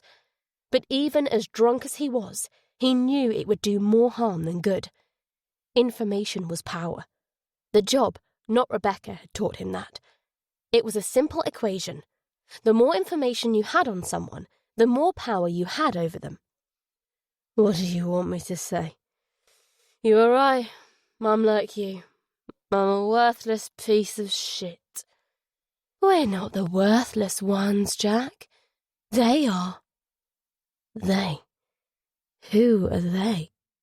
The victims? Someone else? He parroted Emma's words from the day before. Keep telling yourself that, and you might believe it. You don't know me, Jack. You don't know what I've been through. But I know what you're about. It's all poor me. Why did life do this to me? Me. Oh, fuck you. Jack spat into the phone. At least I don't go around murdering people. No, you just ruin kids' lives, don't you? The killer shot back. You make them promises you can't keep. This isn't my fault, isn't it? Did someone else put that bottle in your hand and force you to drink from it? There were tears in Jack's eyes. She did this, not me. It was her. It was Rebecca. Tell me about Rebecca. Please, leave me alone. Leave me alone. Jack slurred off, then added, I'll tell myself this was a bad dream. You never rang. Shane will go down for the murders and we'll both be free to go on with our lives. And you'd be okay with a man going to prison for crimes he didn't commit, would you? Did you kill that woman in Taysel Alley? No. Then Shane did. And he deserves to go to prison for the rest of his life anyway. So what's the difference? Laughter came down the line. Again, it wasn't taunting. It was more disbelieving. I've never known anyone as good as lying to themselves as you, Jack. You wouldn't be able to live with yourself. It would destroy you, knowing I was still on the streets. He shot a disbelieving laugh of his own. What do you care if it destroys me? Tell me about Rebecca, the killer said again. Jack threw his head back and yelled. Ugh! At the ceiling. You want to know about Rebecca? All right, I'll tell you about her. I thought she was better than everyone else. More beautiful, more understanding. To me, she was perfect. She had this way about her. When she walked into a room, people would stop and stare. Sometimes I felt embarrassed to be beside her, like I wasn't good enough to have her on my arm. She seemed to feel things, pain and pleasure, more deeply than other people. Once, not long after we got together, we were walking home from a night out and it started raining. One of those summer storms when the heavens open up. Rebecca spun round and round. She wanted me to dance with her, but I just stood watching. Jack faded into the memory. There was a brief silence. I'm going to hang up now. There was another new note in the killer's voice. Wariness, sadness. It was difficult to tell. Wait, exclaimed Jack. What happens next? You have to catch me. It has to be you, Jack. You alone. Why me? Why does it have to be? He trailed off. The line was dead. Jack lay motionless, struggling to make sense of his vodka-drenched thoughts. I've never known anyone as good at lying to themselves as you. Those words swirled in his mind. The bastard was right. He'd lied to himself that Rebecca loved him. He'd lied to himself that she didn't commit suicide. He'd lied to Laura. But worst of all, he'd lied to Naomi. He told her he would never be apart from her again. Yet here he was, wallowing in self-pity while she worried herself sick about him. Perhaps, Like Shane's daughter. Naomi would be better off if he went to prison. He shook his head hard. He wasn't a murderer like Shane. We all lose our way sometimes, Brenda Devonport had said. And she was right. He'd lost his way. The question was, had he wandered too far to find the way back? He shook his head again. All you've got to do is catch the fucker. Oh, is that all? Shut the fuck up, he shouted at the doubting voice. Lawrence Bancroft Harding. The name rose through the murk of his mind. He needed to speak to Lawrence, but in his current condition, he would struggle to make it to the front door, never mind Wilmslow. Probably a good thing, he reflected. Paul had pleaded with him not to throw his career away, but Paul was a fucking snake. If you disobey orders, he might use it as an excuse to kick you out of SCD. Best to speak to him before making a move. Jack scowled. The thought of Paul made his head pound with violent urges. No, he said to himself. This wasn't about Paul and him. This was about Naomi. For her, he would swallow his pride. For her, he would treat Paul with all the respect due to a superior officer. He snatched up the vodka bottle and flung it into the darkness. It clattered against something. His eyes rolled. The alcohol was pulling him back under. Before giving into it, he texted Laura, "Please don't worry. I'm okay. Tell Naomi we're still on for the weekend. I love you both too." Chapter 43. Jack spent a long time showering, shaving and styling his hair. He put on a clean suit and adjusted his tie. He adjusted his face into a professional expression. Mask in place, he left the house. He could still feel the lingering effects of the vodka. His head was hammering, and the ground seemed to shift beneath his feet. Coffee and painkillers would soon sort that out. His phone rang. Laura. He answered it. "Hello, sis." "Hi, Jack. How are you this morning?" "I won't lie, I've got a nasty hangover." Laura sighed. "What are we going to do with you, Jack?" "Is Naomi okay?" "She keeps asking me to take her out to look for you." I said no. I'm taking her to school, just like any other day. "That's good. Did you see him last night?" "Who?" "Don't play games with me, Jack. You know who." "Yes, I saw him. And yes, we exchanged more than harsh words." An apprehensive rise came into Laura's voice. "You didn't—" She trailed off as if afraid to ask the obvious question. "No, I didn't kill him. I wanted to, but I didn't." A breath of relief came through the earpiece. "He's not worth it. He's not worth even 1 second of your time." Someone else said pretty much the same thing. I'm starting to think you're both right. Listen, I'll see you later. It might be late. I don't know what time I'll get off work." "You're going into work?" Laura asked in surprise. "Uh-huh. Just like any other day." "Well, be careful. And if you feel like punching that prick again, just remember what really matters." "I will." Jack got off the phone. He drove to Naomi's school and parked a little way along from it. After a while, he spotted Laura and her. His chest gave a squeeze. Naomi wasn't smiling. That worried look was back. The one he'd first seen when Rebecca fell ill. He didn't get out of the car. Yes, he'd done his best to make himself presentable, but nothing could disguise his bloodshot, pained eyes. Seeing him now would only add to Naomi's worry. He would see her when it was all over. Because it would be all over today, one way or another. He watched Naomi into school before continuing on his way. Upon arriving at HQ, he unhesitatingly headed up to the incident room. His mask almost slipped at the sight of Paul chatting to Emma. Paul was sporting a big phony smile that vanished as Jack approached. There was a nasty bruise by Paul's right eye. He blinked as if anticipating a punch being thrown at him. Jack's composure returned. "You're the one with the upper hand," he told himself. "This piece of shit can't touch you." "Morning, D.I. Anderson," Paul said stiffly. "Morning, sir," Jack replied in an unreadable tone.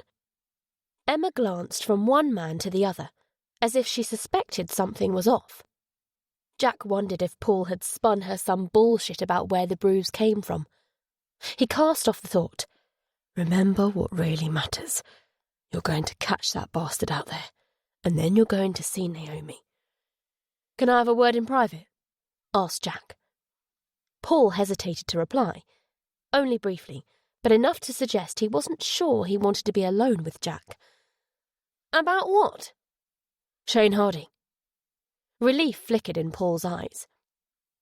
"You can say what you need to say here." "Okay, sir. Shane killed his wife, but he didn't kill the others." "You sound very certain of that." "I am." Paul spread his hands as if to say, "Go on." Instead of explaining himself, Jack said, "I want to speak to Lawrence Bancroft Harding."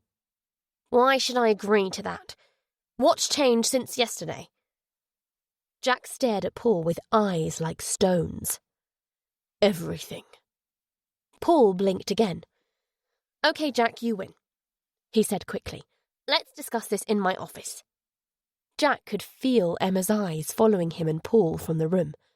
He could almost hear her wondering about the sudden freezing over of relations between the two friends. That was good. It would give him a little more leverage. As soon as they were in his office, Paul turned to Jack and said in a tone that mixed anger and anxiety, "So is this how it's going to be? Are you going to be constantly trying to make me look small in front of the others?" "You don't need me to make you look small, sir," Jack said in a calm voice that didn't match his words.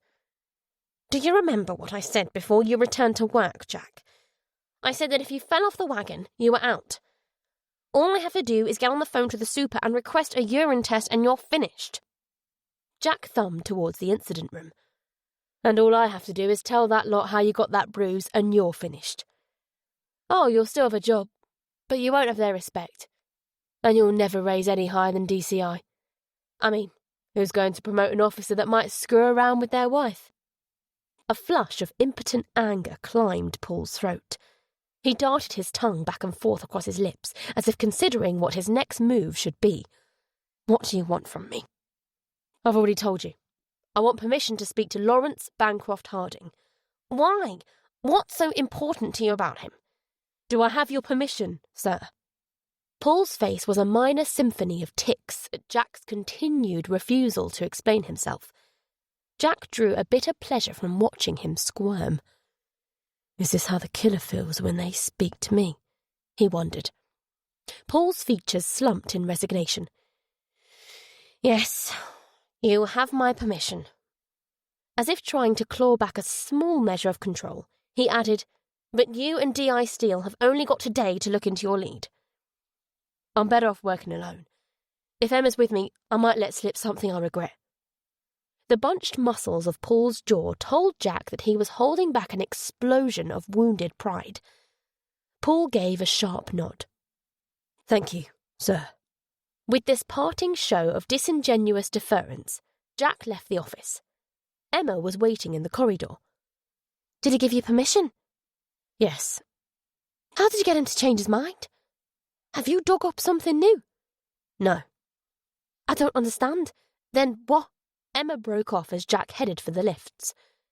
"Wait up. I need to get my jacket." "I'm working alone today." Emma frowned. "But this is our lead." "Why would you work it alone?" Jack jerked his chin towards Paul's door. "Ask him." Emma dodged in front of Jack and fixed him with one of her direct stares. "What's going on, Jack?" He held her gaze expressionlessly. She gave a little nod as if to say, "Okay, if that's how it is," and stepped aside. He felt like shit for giving her the cold shoulder, but that was the way it had to be. There were things he might have to do that she couldn't be around. Chapter 44. Lawrence Bancroft Harding lived in a detached house on an affluent street. The curtains were open, An Audi was parked in the driveway. It looked like Lawrence was in. Jack put a set of handcuffs and his steel baton in his jacket pockets. As much as he would have taken satisfaction in proving Paul wrong, he was 99% sure Lawrence wasn't the killer. Jack was getting to know the owner of the soft voice. Paul's reasoning was sound. They weren't the type to panic and hang up. But more than that, there was something in their past, some trauma that went back to childhood. No, you just ruin kids' lives, don't you? You make them promises you can't keep. He'd caught a scrape in the killer's voice when they said that. They hadn't simply been talking about Jack and Naomi. They'd been talking about themselves. Had someone made them a false promise? Jack could find no such trauma in Lawrence's childhood. Lawrence had grown up in a comfortable middle-class household. His dad had also been a dentist. His mum had been a housewife. They were married for over 50 years. When his dad retired, Lawrence had inherited his practice and ran it until his own retirement 2 years ago. After his dad's death in 95, Lawrence had taken his mum in.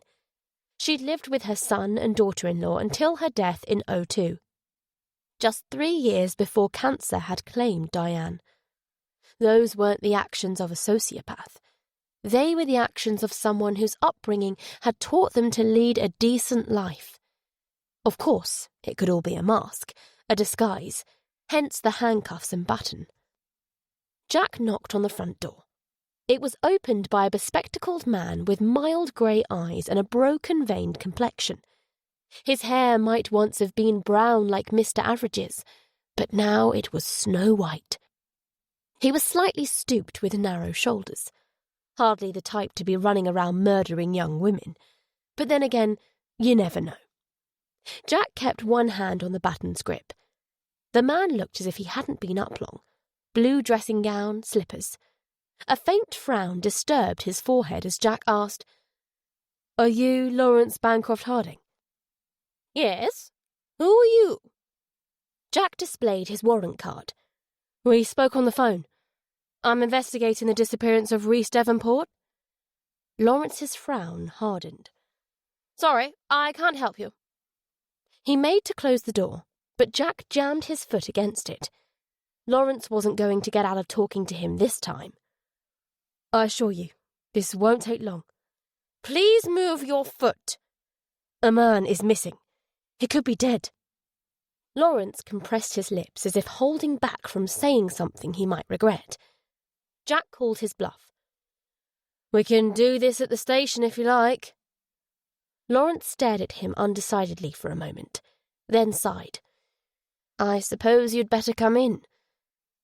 They went into a living room, furnished with a chintzy 3-piece suite.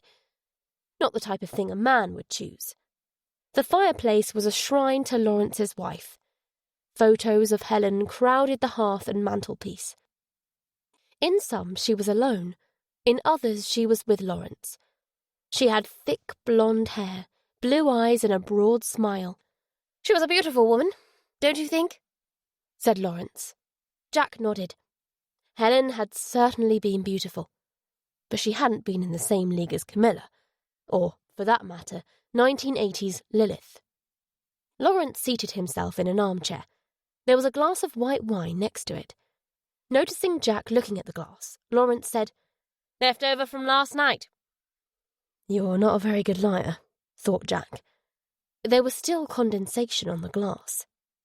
It hadn't been poured long ago. He swallowed dryly. God, how he longed to down the contents of the glass and whatever remained in the bottle it had come from. "White wine was Helen's favourite.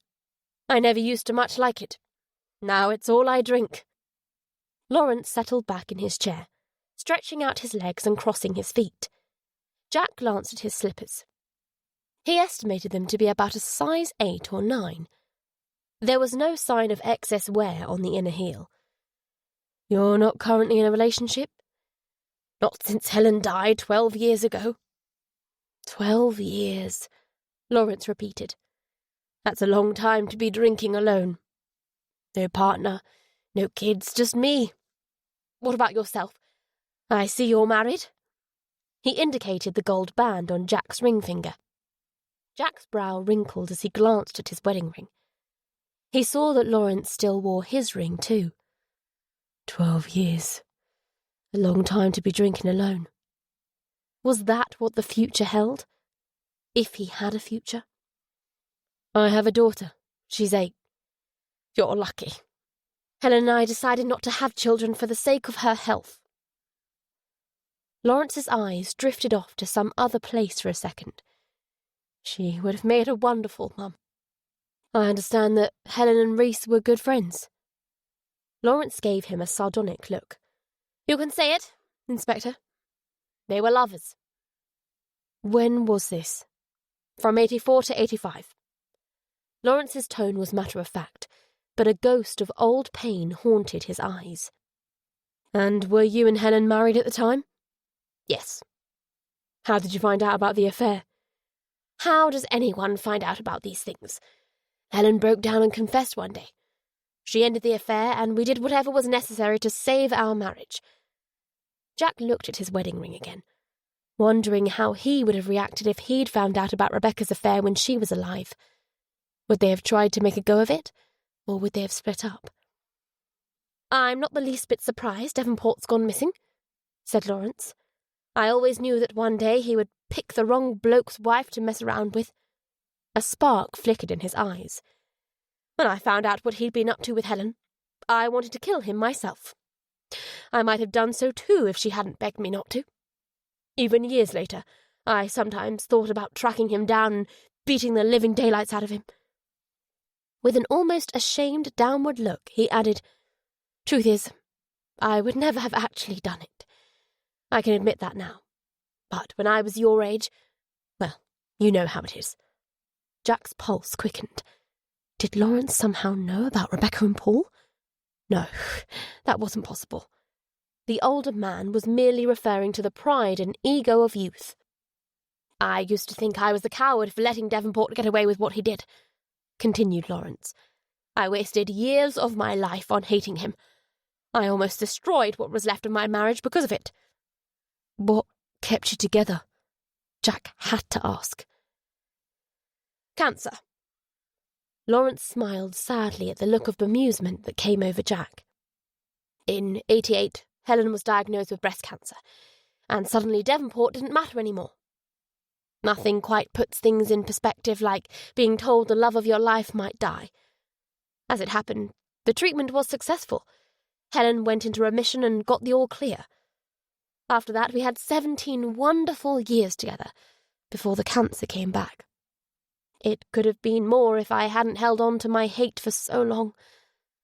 His features contracted. I sometimes wonder whether Helen would have got cancer at all if I hadn't put her through so much guilt. What about everything she put you through? Lawrence's eyes narrowed as if he sensed Jack's interest was more than simply professional. Oh, I suffered too. There were times when I felt like I wanted to die rather than endure the pain of knowing what Helen had done. But my pain was clean. Hers was dirty. And that kind of pain rots you from the inside. Makes you feel hollow and worthless. Does that make sense? Jack nodded, thinking about the way Rebecca sometimes used to writhe around, as if something was eating away at her insides. With difficulty, he maintained a tone of professional detachment. Do any of your friends or relatives know about the affair? Lawrence looked mortified at the idea. No. As far as I'm aware, only 2 people besides myself, Helen, and Devonport know about it, and one of those passed away years ago. What are their names? Gabriel and Lilith Winter. A glimmer of surprise found its way through Jack's mask. Here was another link, another piece of the puzzle. What other pieces did Lawrence possess? As in Camilla Winter's parents? Yes. Lawrence shook his head. Terrible, terrible thing what happened to Camilla. Did you know her? Jack's fingers curled more tightly around the button as he waited for Lawrence's reply. No, I never met her. Then how did you come to know Lilith and Gabriel? Jack stepped sideways as Lawrence rose and approached the fireplace. Lawrence picked up a black and white photo and showed it to him. Jack's eyes widened with surprise for a second time that morning. It was the Newell Green High School photo. This was taken in 67. Lawrence pointed. That's Helen. That's Devonport. His finger moved to a girl behind Reese, whose centrally parted dark wavy hair was just long enough to cover her ears. She was slim, but not skinny, with a swan neck and a long, unblemished face. Her rosebud lips wore a slightly upturned Mona Lisa smile. She was looking down at the back of Reese's head. And that's Lilith. So Lilith didn't come from money. Were her cut-glass accent and haughty mannerisms just another one of the masks that people wore? Wondered Jack. Lilith and Helen were best friends, until Devonport came between them. Continued Lawrence. I'd assumed it was Lilith who sent you my way. No, it was Reese's sister Brenda. Lawrence opened his mouth as if to say, Ah. How did she know about Helen and Devonport? She didn't. She only knew that Reese was seeing someone named Helen in the mid-80s. Jack indicated the photo. Then I saw that online and put two and two together. Lawrence frowned, as if something occurred to him. You don't think Devonport's disappearance has anything to do with Camilla's murder, do you? We've no reason to suspect it. Jack lied. But you do know that Devonport had an affair with Lilith, too. Yes, although we're a bit hazy on the details. Lawrence smiled thinly.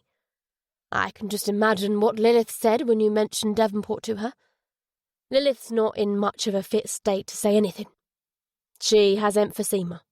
She doesn't have long left to live.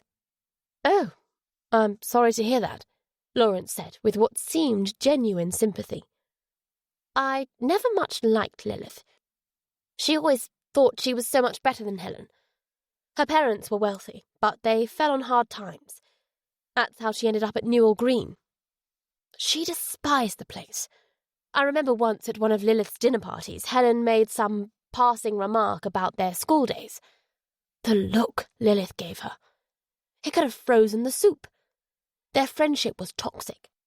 To me, it seemed like the only reason Lilith was friends with Helen was because she could treat her however she wanted, and Helen would put up with it. Lilith was good at manipulating people, and she had a ruthlessly ambitious streak, like Thatcher. Nothing was ever going to stand in her way.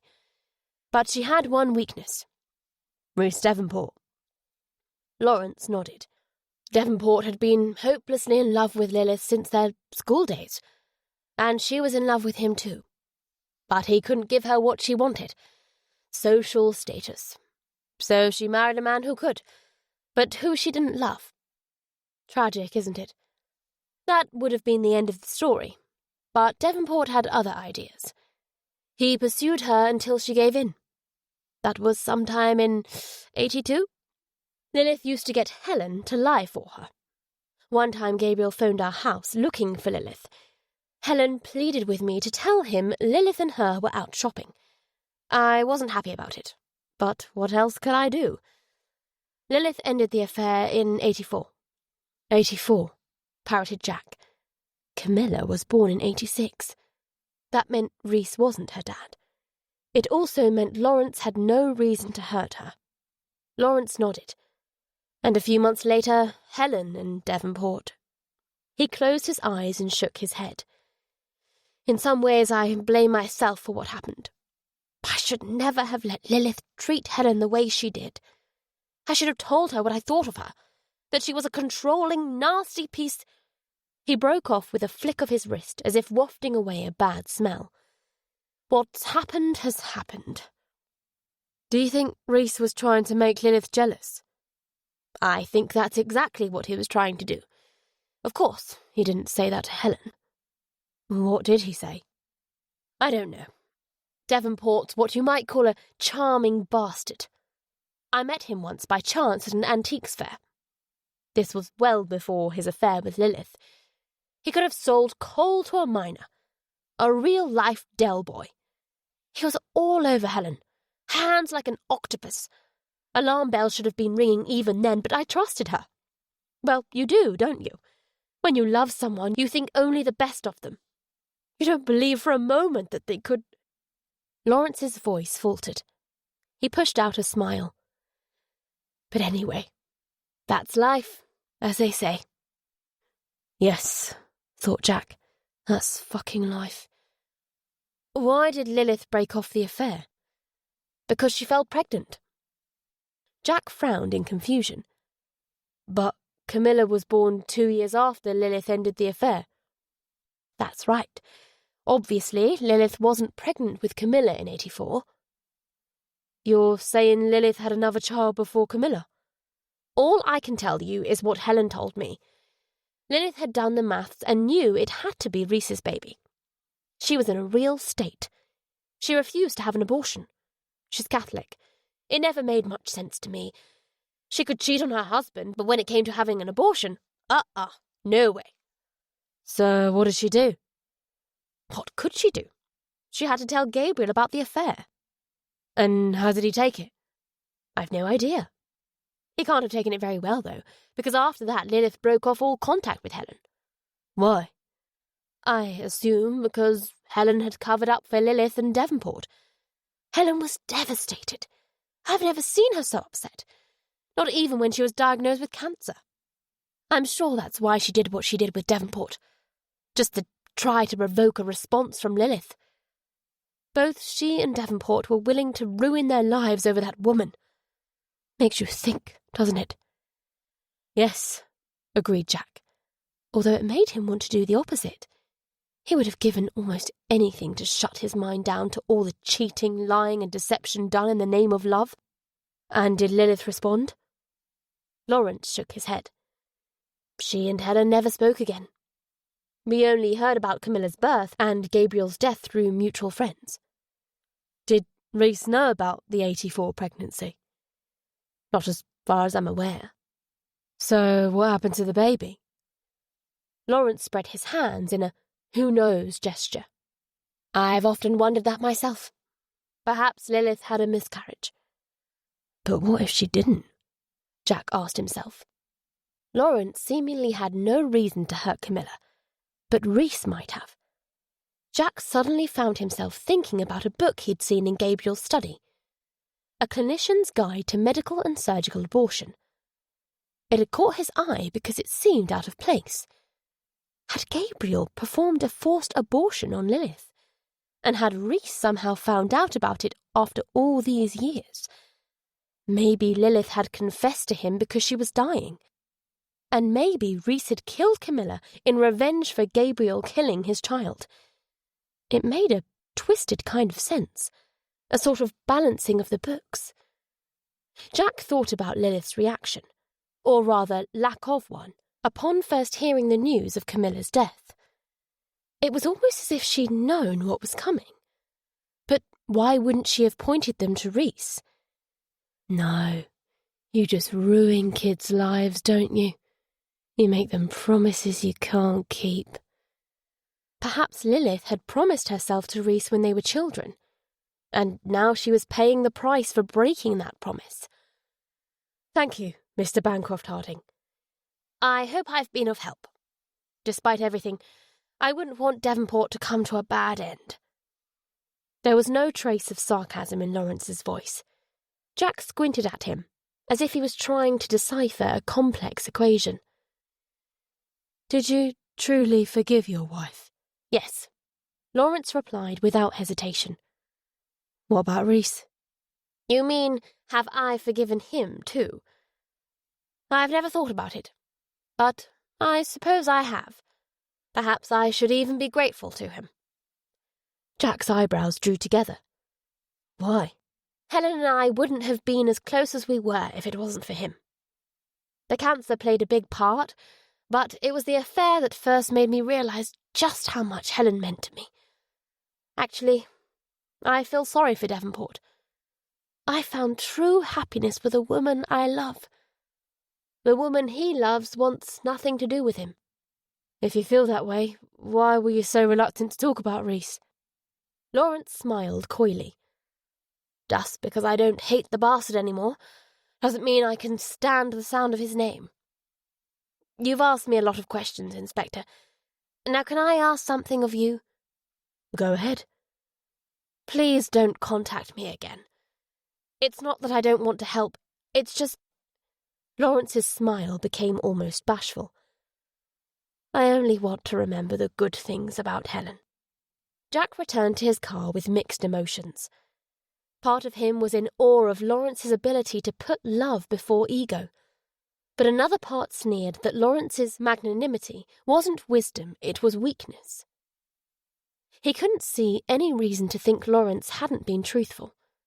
If Lawrence was going to seek revenge on Rhys and Lilith, surely he would have done it back when he first found out about the affair, or soon after Helen's death in 2005. Why would he wait another 12 years? It wouldn't make sense, especially not when you considered that he'd led a happy life with Helen. Jack closed his tired eyes, but instantly snapped them open. The back of his eyelids were like screens projecting stomach-churning images of Rebecca and Paul. Could he have forgiven her? It was pointless torturing himself with the question. Unlike Lawrence, he hadn't had the chance to find out. But what about Paul? Could he forgive Paul? The idea seemed as far-fetched as time travel. Rhys, he murmured. That was who he needed to focus on now. Not himself, not Rebecca, and definitely not Paul. But where the hell was Rhys? He wasn't in Chester. He wasn't at his sister's. He certainly wasn't at Diane's. And Cheshire police had checked out his old Blackpool haunts. That left only one place Jack could think of. He punched Sale Road into the sat-nav. Chapter 45. Sale Road passed through a residential area of modest semis and terraces with the occasional low-rise block of flats and small shopping parade thrown into the mix. It wasn't difficult to locate the bungalow where Rhys and Brenda grew up. The magnolia tree in its front garden was in full pink bloom. The little detached bungalow's roof peeped over a scraggly privet hedge. A short driveway led to a garage with windowless double doors. The driveway was empty. The front window curtains were closed. No one appeared to be home. Jack drove on for a short distance and did a U-turn before parking up. He watched the bungalow for 10 minutes. An old man came out of a neighbouring house and began trimming his side of the hedge. A woman walking 2 dogs stopped to talk to him. The old man gestured animatedly with his secateurs at the overgrown hedge. He doesn't look happy, thought Jack. Might be worth having a chat with him. Jack waited for the dog walker to continue on her way, then got out and approached the old man. Excuse me, sir. Have you got a moment? The man squinted at him. Are you a salesman? Quite the opposite. I'm interested in buying a property in this area. Jack didn't want to announce that he was a policeman without knowing what the old man's relationship was to Rhys. Besides, sometimes the best way to get the information you wanted from someone was to engage them in casual conversation. Is this your house? Yes. I've lived here for over 40 years, and I'm not interested in selling. What about your neighbours? Do you think any of them might be interested? The man prodded at the hedge. I wish this one bloody well was. Sounds like you've had trouble with them. It's rented. We've had more people living there than I can count. Most have been nice enough. Some have been a pain in the arse.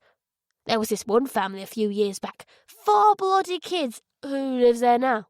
Jack interrupted before the old man could go off on a rant. He didn't want to stand around outside the bungalow for any longer than necessary. Dunno. Never seen them. The curtains are always shut. Sometimes there's a light on. I think the place is empty most of the time. Definitely has been for the past couple of weeks. I've heard a car coming and going in the middle of the night. I reckon whoever it is must work nights. Either that or they're a vampire. Perhaps you're closer to the truth than you realise, thought Jack, simulating a smile at the dry remark. Do you know who the letting agent is? Yes, because I keep having to get onto them about this bloody edge. People with pushchairs have to walk in the road. It's dangerous. I'd cut it myself, but you know what it's like these days. I'd probably end up in court or... Who did you say the letting agent is? Barlow and Co. The old man pointed in the direction Jack had driven from. Their office is 2 minutes that way. Barlow and Co. Jack echoed. Abigail Hart had worked in their city centre branch. The pieces of the puzzle were coming together fast. He'd gone through the list of Barlow and Co.'s customers, Googling any that lived within the triangle formed by Abigail, Zoe and Erica's murder scenes. Withenshaw fell just outside that area. Thanks for that. Jack returned to his car, noting the bungalow's street number and the cylinder lock on its UPVC front door. Burglars had a field day with those locks. They could be snapped with a few simple tools. He'd learnt about how to do it as a constable regularly called out to incidents where people were locked in and unable to reach their door. It was quick, but destroyed the lock. Not good for OAPs who couldn't afford a replacement. A better way was to use a bump key. He'd had a set specially made. It had come in very handy over the years, and would prove so once again if Barlow and Co. didn't have or refused to hand over a spare key for the bungalow. He drove to a parade of shops. Barlow and Co. was housed in a small office with photos of properties in its window. A smartly dressed 30-something woman was sitting behind a desk. A name plaque identified her as Scarlett Brooks. Smiling, she asked, "Can I help you?" Jack showed Scarlett his warrant card. Trying to find out about a tenant who rents a property through you. He told her the bungalow's address. Scarlett consulted her computer. "The tenant's name is Jordan Murphy." "Jordan Murphy?" murmured Jack. Who the hell was Jordan Murphy? Was Reese using an alias? When did he rent out the bungalow? 13th of November 2016. A week prior to Reese's last date of contact. Surely that wasn't a coincidence. Have you met Mr. Murphy? No, but I've spoken to him on the phone. So there's just one man living there? Scarlett nodded. Although, to be honest, when I first spoke to him, I thought he was a she. Oh, why's that? Well, he's softly spoken, and he's got one of those names that could belong to a boy or a girl. The killer's sexless voice seemed to tingle in Jack's ears. Does Mr. Murphy have an accent? Not that I can remember. Softly spoken, no accent. It had to be the killer. I was chatting to one of the neighbours. He says the bungalow's empty most of the time. This neighbour didn't happen to be a Victor Meldrew look-alike, did he? That's him. Scarlett's lips thinned into an unsurprised smile. That would be Mr. Tullett. He runs the local neighbourhood watch, and boy does he like to keep an eye on this neighbourhood, if you get my meaning. Jack returned a smile to show that he did. He was itching to have a look inside the bungalow. For that to happen without going through official channels, he would need Scarlett's cooperation. "He's been giving me an earache about the bungalow's overgrown garden," continued Scarlett. "I keep telling him it's the tenant's responsibility to look after." She broke off, frowning as if something had occurred to her. "There were some policemen in here the other day. They were asking about Abigail, the girl who was—" "Yes, I know," interrupted Jack. Time was ticking on. "Has this got something to do with her?" "Yes." Scarlett put a hand to her mouth. "Oh, my God! You don't think Mr. Murphy is the Ripper, do you?" "I'm sorry, I can't." "Oh, of course, you can't discuss an ongoing investigation." Scarlett smiled. "I watch way too much police stuff on TV." "Did you know Abigail?" "Not very well. She worked in our city centre office. I only met her twice. She was a lovely girl." "Listen, Scarlett, what I really need is to have a look inside that bungalow." Scarlett looked at Jack uncertainly. "1 minute." She rose and went through a door at the back of the office. She returned with a key. "I shouldn't be doing this, but..." She handed him the key. "That's for the back door. You can catch the wanker who killed Abigail." "I'm going to," Jack wanted to reply, but there were no guarantees in life. That was another lesson Rebecca had taught him. "Thanks for this. I'll bring it back when I'm done." Jack returned to the bungalow and parked up in the same spot. The driveway was still empty. The curtains were still closed. Mr. Tullett was still cutting the hedge. Jack didn't want to get caught up in conversation with the old man. He glanced at the time. 12:34. Best to give it a while longer anyway, in case Reese or Jordan or whoever rented the place was indulging in a long lie-in. He booted up the Tough Book. A search revealed several Jordan Murphys in the northwest, one of which were registered as residing at the bungalow. One caught his eye. This Jordan had a record. In 1996, he'd been convicted of drunk driving, fined £1,000 and banned from driving for a year. That held little interest, unlike what happened in 2009. In March of that year, Jordan had been questioned in relation to accusations of sexual abuse at Rainbow's End Children's Home in Blackpool. He'd run the home from 1997 to 2009, when a 14-year-old girl named Hannah Meadows accused him of molesting her. After an investigation by Lancashire Police, the Crown Prosecution Service had decided there was insufficient evidence to bring charges against Jordan. But some mud had obviously stuck, because he'd relocated from Blackpool to Blackburn, where, according to the DVLA database, he still lived. He was described as no longer working with children. Rainbow's End Children's Home. In 1984, Lilith had suffered an unwanted pregnancy. The offspring of such pregnancies sometimes ended up in children's homes. Blackpool, Reese's favourite seaside haunt.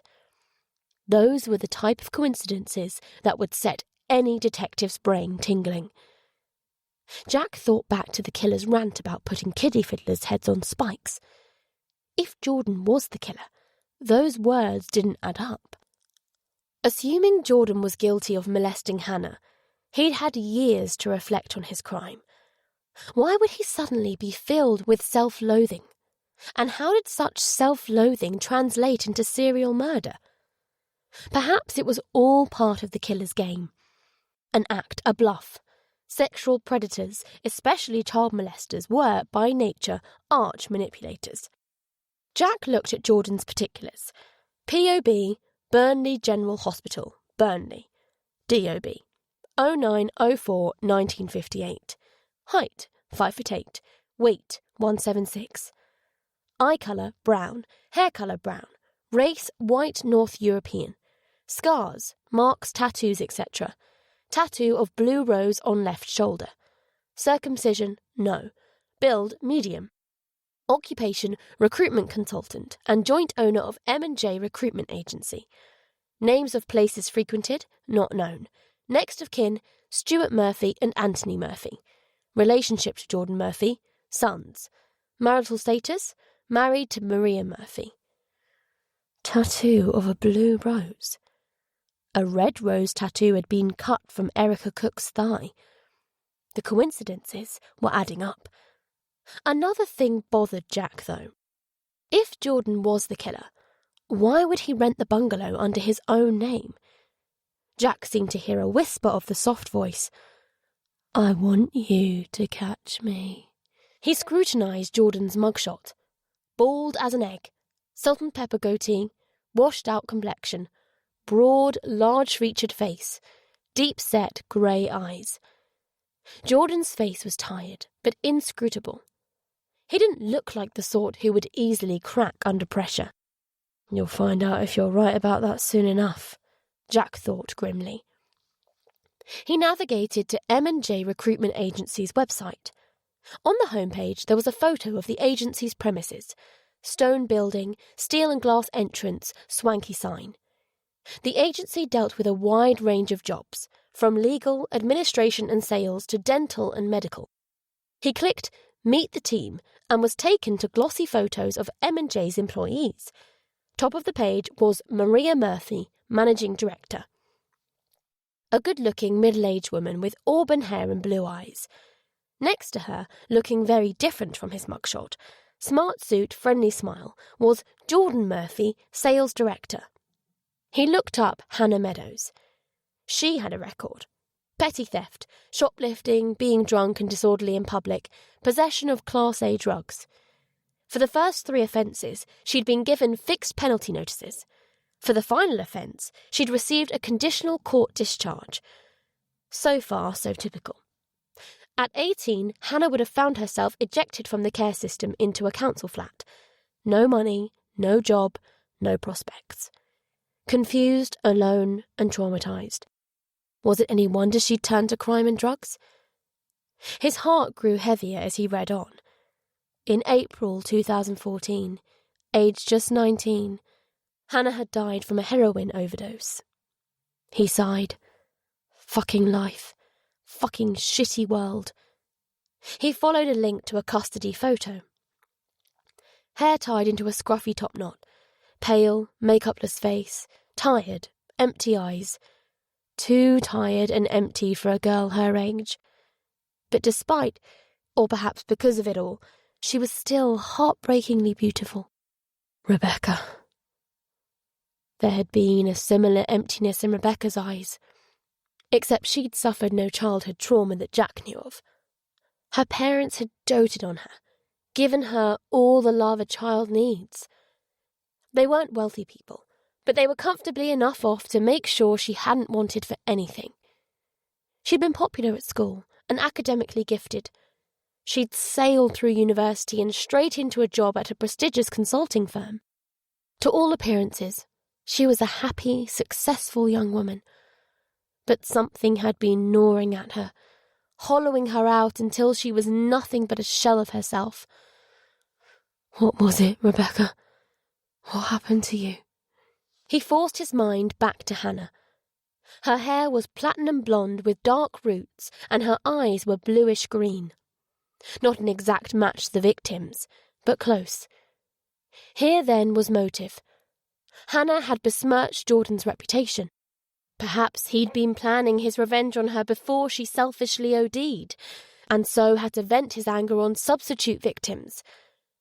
Jack wrinkled his forehead. There were several problems with that hypothesis. First, the victims were all significantly older than Hannah. Second, Jordan's life hadn't fallen to pieces after Hannah's accusation. He was running a seemingly successful business with his wife. Jack took a peek at Jordan's Blackburn house on Google Earth. Modern detached, double garage. From the looks of it, Jordan had moved on with his life and was doing very well, thank you very much. Why risk everything now, 3 years after Hannah's death? Jack stopped the questions. There were so many whys, but he wouldn't find the answers sitting here. He lifted his head in time to see Mr. Tullett disappearing behind his house. It was 1:15. The street basked quietly in the midday sun. Jack's gaze slid across to the bungalow. No one's in, he said to himself, and if they were, well, they were about to have a rude awakening. Chapter 46. Jack crossed Sale Road and entered the bungalow's garden. The overgrown hedges made it difficult for him to be seen from the street. That was good. He didn't want anyone calling the police on him. He tried the garage door. Locked. In the garage's right-hand wall there was a cracked window blacked out with newspaper. He manoeuvred his car key through the crack and lifted the newspaper. Empty. The garden was a tangle of grass and weeds. Brambles snagged his trousers as he approached the back door. The back curtains were closed too. He listened at the door. Silence. He quietly slid the key into the lock and turned it. Steel baton in hand, he eased open the door and edged inside. His nose wrinkled at a faint, familiar smell. He was in a kitchen. Orange cupboards, floral wall tiles, yellow formica table, yellow and white striped linoleum, looked like a relic of the 70s. Dust frosted the work surfaces. He opened the fridge and a sour stink jumped out. There was a bottle of curdled milk in the door compartment. The fridge was otherwise empty. He checked several cupboards, plastic cups, a wineglass. No one's living here, he thought. But that didn't mean the bungalow wasn't being used for something. He moved into the hallway and sniffed the air. The smell was getting stronger. It wasn't sour milk. He padded across a dark carpet to a door a few centimetres ajar.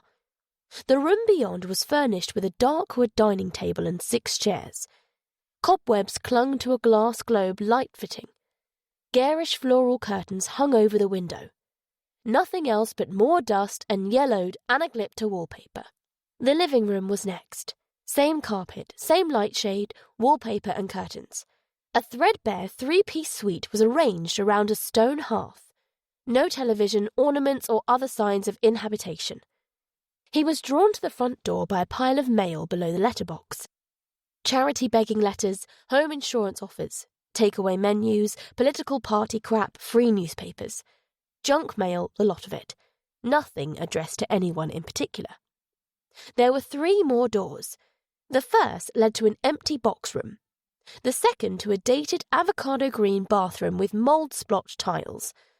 A frayed towel hung on the radiator. A lump of soap with dark hairs on it was stuck to the sink. There was a whiff of old urine. Nasty, but not as unpleasant as the other smell, the one that made Jack tighten his grip on the baton as he neared the final door. The edges of the door were sealed with masking tape. What had the bungalow's tenant been trying to seal in? As he peeled the tape off, a fat fly emerged from between the door and frame. He opened the door and almost reeled backwards as the smell hit him full in the face. It was like a mixture of rotten eggs, cabbage and shit, with a tinge of nauseatingly fruity sweetness. Hundreds more flies speckled the walls and ceiling. He closed the door behind him before they could escape.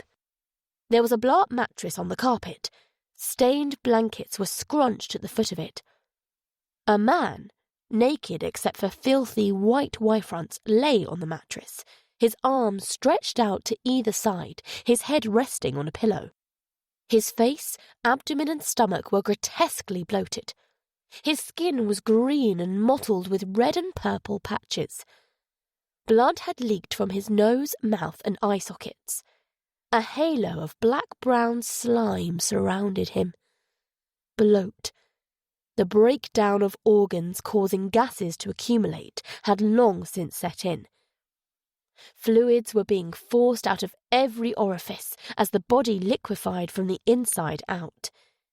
Taking into account the warm summer conditions, Jack estimated that the man had been dead for at least a week, possibly even a fortnight. Jack squatted down beside the corpse. He didn't gag. He'd seen bodies in a worse state. The face was unidentifiably swollen. Jack mentally scrolled through Reese's personal details. Hair colour, black. Scars, marks, tattoos. Purple birthmark on left buttock. Circumcision, yes. The dead man's swept-back hair was grey-black. Jack pulled down the Y-fronts, exposing genitals as inflated as a bullfrog. The man was circumcised. He rolled the corpse onto its side. A circular birthmark was just visible through a sheen of putrefaction. There could be little doubt that this was Rhys Devonport, which blew Jack's theory about Rhys taking revenge on Gabriel out of the water. The only signs of injury were ligature welts on the wrists and ankles. Next to the mattress was an empty bottle of water. Plastic cups were scattered across the carpet. Jack took a closer look at one. It was crusted with a sugary brownish residue. Oversweetened tea or coffee, or possibly some kind of protein drink. The window was boarded up.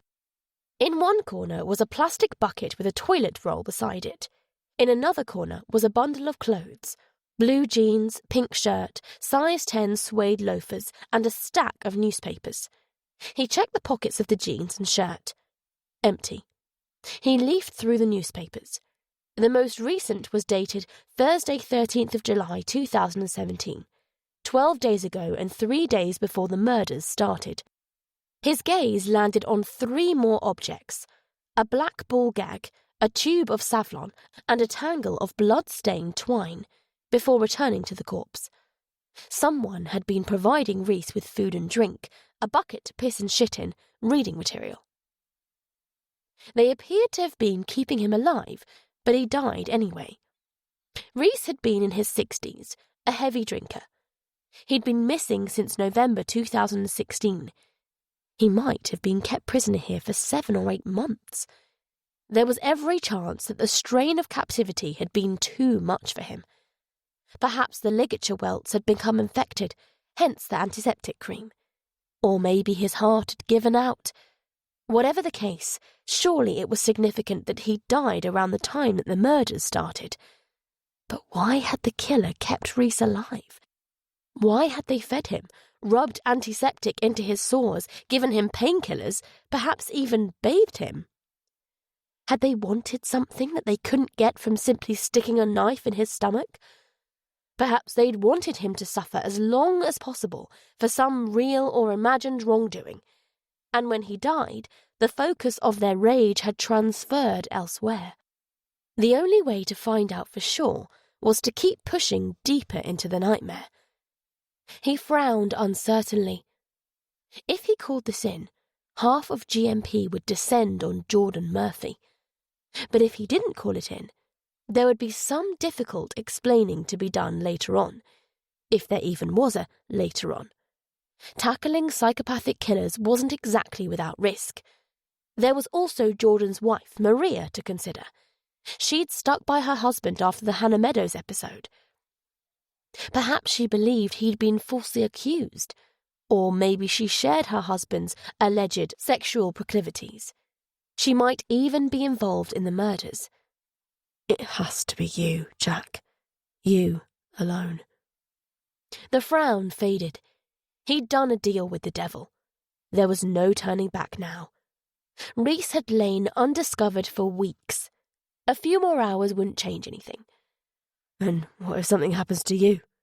Jack asked himself. Well, then Emma will follow the same trail to Jordan.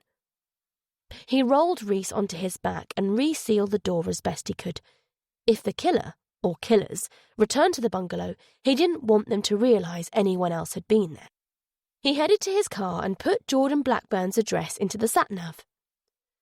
Why should anyone get away with the shit they do? He'd hurled those words at Paul as if it was a mystery. But there was no mystery to it. Some people got away with it because they were clever. Some because they were lucky. And some simply because no one cared about what they'd done. The last reason was what bastards like Jordan counted on when they targeted the likes of Hannah Meadows. Hannah had been the archetypal victim. Alone, vulnerable, messed up, easily influenced. If Jordan had stuck to girls like her, he would have continued to get away with the shit he did. But for some reason he'd branched out into murdering respectable young women with families to fight for them. Or at least that was how it appeared. Maybe Jordan was just another piece of the puzzle. Either way, Jack intended to find out. No one gets away with it, he promised himself. Not today. Chapter 47. Jack detoured to his house. He rifled through boxes and bags until he found what he was looking for. The bump keys. He put them in his pocket along with a screwdriver. If the Murphys were out and the opportunity presented itself, he might just take a sneaky look around their house. If he could get his hands on the incriminating video and photos, the deal was off. He had to keep a close watch on his thoughts all the way to Blackburn. Whenever he caught himself slipping into tortured visions of Rebecca and Paul, he recited the questions he intended to ask Jordan. There were lots of them. Most were distinctly unpleasant. The M66 was mercifully quiet. He made the journey in good time. The Murphys' modest detached was on the north side of Blackburn. The front garden was paved over to provide parking for a Range Rover. The curtains were open. Jack parked against the opposite curb, wondering how to play his next move. He took another look at the DVLA database. The Range Rover was registered to Jordan. Maria drove a Mercedes. So Jordan was home alone. That is, unless Maria and he shared a car to work, or unless the Merc was at the garage for repairs, or unless one or both of their sons, Stuart and Anthony, was in the house, or... Jack's best option was clear. Stake out the house until he was certain Jordan was alone. But he had no intention of doing so. This murderous farce had gone on long enough. His gaze travelled up and down the street. Satisfied no one was around, he got out of the car and slunk down the side of the house. A Venetian blind was closed in a small downstairs window. The sight piqued Jack's interest. Why was the blind closed in the middle of the day? He could think of one seedy reason. He edged an eye around the window frame. There was a thin gap between the frame and blind. He could see a bookshelf, the corner of a desk, a printer, a hairy arm. Did the arm belong to Jordan? He glimpsed a shoulder adorned with a faded tattoo of a blue rose. The sight of the rose seemed like a sign. Here was an opportunity. It was risky, but he had to take it. Jack crept to a back door. He didn't want to announce his presence and give Jordan a chance to dispose of evidence or possibly even harm himself. The door was locked. He tried the bump keys until he found one that fitted the lock. He pulled the key out one notch and hit it with the handle of the screwdriver whilst applying a light rightwards pressure. The lock didn't open. He tried again, feeling for the sweet spot where the bump key would shear all the lock tumblers simultaneously. The key turned. His phone pinged. Tensing at the seemingly amplified noise, he ducked down and looked at the phone. It was a reply from Lucrezia Moretti. Dear Detective Inspector Anderson, I have attached a list of all UK customers who have purchased the ugly mask. I hope this is of help. Distinti saluti, Lucrezia Moretti. Jack scanned through the list. There were 52 names and addresses. Jordan Murphy wasn't amongst them. Of course, Jordan could have used a false identity. None of the names meant anything to Jack. He glanced uncertainly at the back door. The policeman in him knew he should take a step back and find out if any of the customers were connected to Jordan. But other part of him, the part that couldn't bear the thought of a murderer and molester continuing his comfortable married existence for even one more day, said darkly, "Why waste time when you can get the answer straight from the horse's mouth?" Jack opened the back door. It led to a utility room with a washing machine that was currently in use. There was a shoe rack next to the door. He dropped to his haunches and examined 2 pairs of trainers. One pair was a size 6, the other a 9.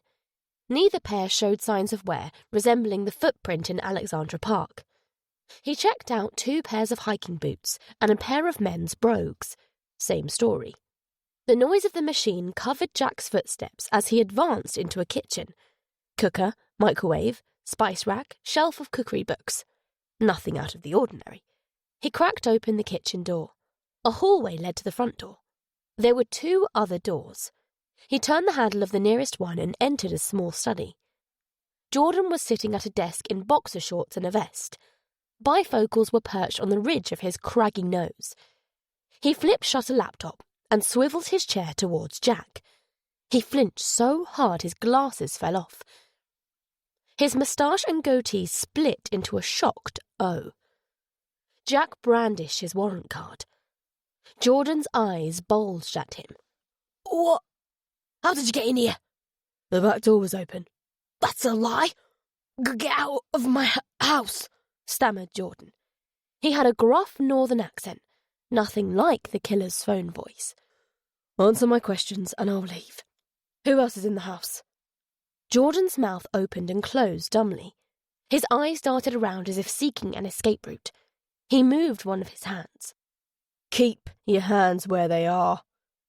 Jack's tone left no doubt that the consequences of disobedience would be dire. Jordan swallowed hard. I can barely see you without my glasses." "Okay, but no sudden movements." Jordan put on his glasses and peered at Jack's ID. His expression moved from fear to indignation. He'd seemingly seen enough warrant cards to know a genuine one from a fake. "You've no right to be in here." "I'll ask you one more time. Is there anyone else in the house?" "My wife's at work." "What about your sons?" "Stuart's at college. Anthony doesn't live here. Look, I know my rights. You need a search warrant before you can enter private premises. That's correct. I do.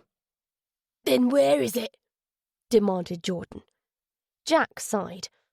Suspects were like unruly children, constantly testing the boundaries.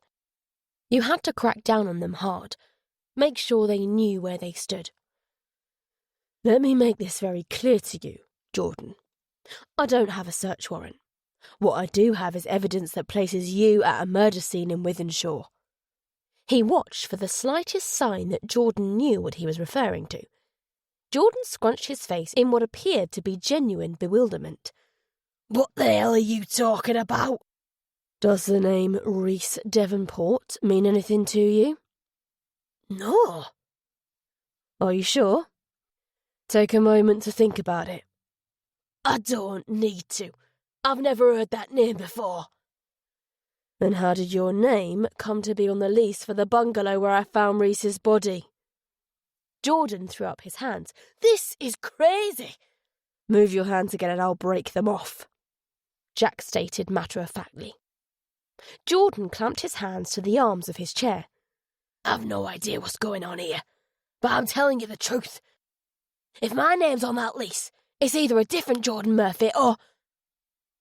His forehead pinched in thought. Or what?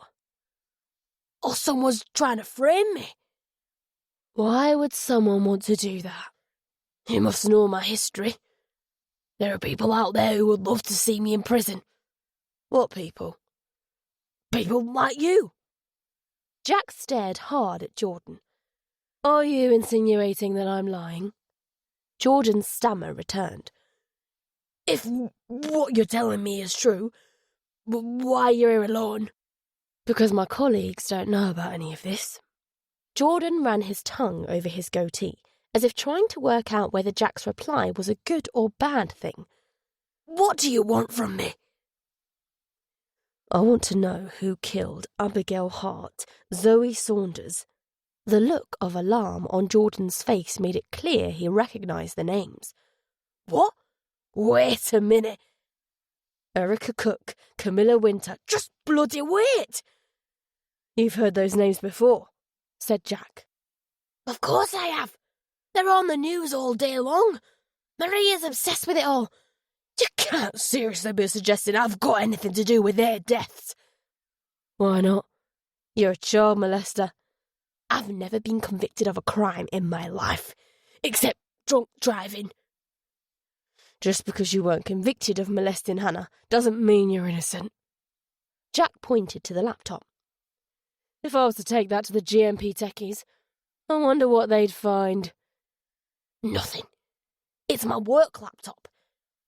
And you've no more right to take it than you have to be in my house. Jordan puffed himself up with righteous indignation. I've had enough of this. Either you leave right away or I'm phoning the police. Jack knew a bluff when he heard one. Go for it. Jordan reached for a phone on the desk. His hand hovered over it before retreating to the armrest. I thought not, said Jack. You don't want my colleagues prying into your affairs. And you don't want them prying into yours either, retorted Jordan. Why is that? Just what's your game? I've told you. I want to know who killed those women. Jordan threw his head back exasperatedly. He composed himself with a long breath. Hypothetically speaking, let's say you're right about my sexual preferences. He qualified his words. You're not right, but we'll assume for one moment that you are. Okay. Hypothetically speaking, you raped Hannah, drove her to heroin addiction and a premature death. If Jack's response bothered Jordan, he showed no sign of it. So if I've got a thing for young girls, why would I murder 2 men and 4 women? You worked in Blackpool from 1997 to 2009. Rhys Devonport made frequent trips to Blackpool during that time. Perhaps you used to meet up with him and do whatever it is perverts like you do. Rhys was down on his luck in recent years. Maybe he was blackmailing you. As for the women, their murders aren't about sex, at least not directly. They're about revenge. For what? Jack shrugged. Losing your job at Rainbow's End? Women for being women? You tell me. I do not know Reese Devonport. Jordan emphasised each word as if that somehow made them true. I chose to leave Rainbow's End, and I'm glad I did. That job was nothing but stress. Look around you. I've been doing well since then. I run a successful business that provides care for hundreds of old and infirm people. And as for me hating women, I have a wife who I love very much. She stood by my side through thick and thin. Jack's lips crooked into a cynical smile. Has this story got a title? How about Jordan Murphy, pillar of the community and paedophile? It's not very snappy, but it does the job. You can't talk to me like that. You still don't get it, do you, Jordan? Jack spoke slowly, as if trying to make himself understood to a simpleton. I don't give a shit about your rights. I came here for answers, and I'm going to get them, one way or another. The conviction in Jack's words caught even him by surprise. He found himself wondering just how far he would go to get the answers he wanted. Would he hurt Jordan? Could he cross that line? Jordan's face turned several shades paler. I don't have the answers you want. I'm going to show you something, and I want you to take a long, hard look at it before you say anything. Do you understand? Jordan nodded. Jack opened the list of ugly masked customers and placed his phone on the desk. Do you recognise any of those names? Jack watched closely as Jordan read the list. Was that a hesitation? A flicker of recognition? He couldn't be sure. Jordan shook his head. No, I don't. You're lying. Why would I lie? I don't know, but you are. I've been in this game long enough to spot a lie. Now it's your turn. I want to see what's on your phone. And if I hear one more word about your rights, you'll force me to do something I don't want to do. Jack slid a hand into his jacket and started to take out the steel baton. He wasn't seriously thinking of using it, but if he'd read Jordan correctly, the gesture would be enough. Blinking, Jordan retrieved an iPhone from a shelf. He unlocked it and handed it over, saying in a forced tone of couldn't care less, You won't find anything on it. Keeping one eye on Jordan, Jack scrolled through the photos, videos, messages and call history. Most of the content involved Jordan's wife and sons. There were also WhatsApp exchanges between Jordan and his employees. The phone was clean. Okay, now the laptop. Jordan obligingly flipped it open and clicked through its contents. Photos, videos, downloads, documents, emails, browsing history. Clean. Not even a Facebook account. Shit. This wasn't looking good. I told you, said Jordan. Where are your other phones? What other phones? You know what I'm talking about. Don't make me search the house because I'll tear it apart brick by brick if I have to. Jordan wasn't blinking anymore. He was staring steadily at Jack. Go ahead. Is this fucker playing with me? Jack felt his control of the situation slipping. It reminded him of the way the killer tied him up in knots. Stand up and turn around. What for? Jack took out his baton and extended it. Do it. Jordan stood up. He was slightly shorter than Jack, but stockier. His gaze darted from the baton to Jack's eyes. You're wondering whether to have a pop at me, said Jack, his voice steely. Try it. See what happens. Jordan's tongue flicked across his goatee again. He held Jack's gaze for several charged seconds, then turned around. Jack pulled Jordan's hands behind his back and handcuffed him. Jordan Murphy, I'm arresting you for the murder of Reese Devonport. You don't have to say anything. You're bluffing, interrupted Jordan. Jack jerked him towards the door. But it may harm your defence if you do not mention when questioned something which you later rely on in court. He tucked Jordan's laptop under his arm. Anything you find on that will be inadmissible. Maybe, maybe not. But either way, I'll make sure your wife and sons, your employees, your customers, and anyone else you might give two shits about knows what floats your boat. Jordan's face crumpled like a burst balloon. Okay. That list you showed me, I recognise the name. Crystal Cuthbert. Jack found the name. Crystal Cuthbert, School Hill, Bolton. He'd never been to Bolton, but before applying for the GMP job, he'd read up on Greater Manchester's crime rates and social problems. School Hill was up there with the most crime-ridden, deprived parts of the region. Who is she? I don't really know. She came to Rainbow's End in '98. She'd been in the care system her entire life. She'd been placed with several foster families, but it never lasted long. She was a compulsive liar. Like Hannah, Jack remarked dryly. Jordan started to protest. Yeah, I know. You never laid a finger on Hannah. What did Crystal look like? Glowering at Jack, Jordan answered. Skinny white trash. Black hair, blue eyes. White trash? How the fuck did this piece of human waste dare to call someone white trash? Jack just barely resisted a compulsion to shove Jordan's face into the door. You said you don't really know who Crystal Cuthbert is. What did you mean by that? She's a foundling. She was left outside St. Cuthbert's Church on Crystal Road in Blackpool. That's where her name comes from. What year was that? Well, she was 14 in '98, so that would have been... 84, murmured Jack. The year Lilith fell pregnant. Could it be? Could Crystal Cuthbert be Lilith and Reese's daughter? St. Cuthbert's. That sounds Catholic. It is. Right hair and eyes. Right year. Right religion. Has to be her. Was Crystal the soft voice on the phone? It's Crystal, isn't it? Jordan exclaimed, as if reading Jack's mind. She's behind this. Have you had any contact with her since she left Rainbow's End? No. Jordan's eyes grew huge at the sound of a vehicle pulling up outside. Oh my God, it's Maria. You have to leave. Or take me out the back door. I don't care, just don't let her see me like this. Jordan's tone didn't seem to suggest there was any substance to Jack's suspicions about Maria. Nor did it suggest he was in any way happy or relieved to be caught. Why? What have you got to be afraid of, if you're innocent? Please, I've told you everything. I very much doubt that.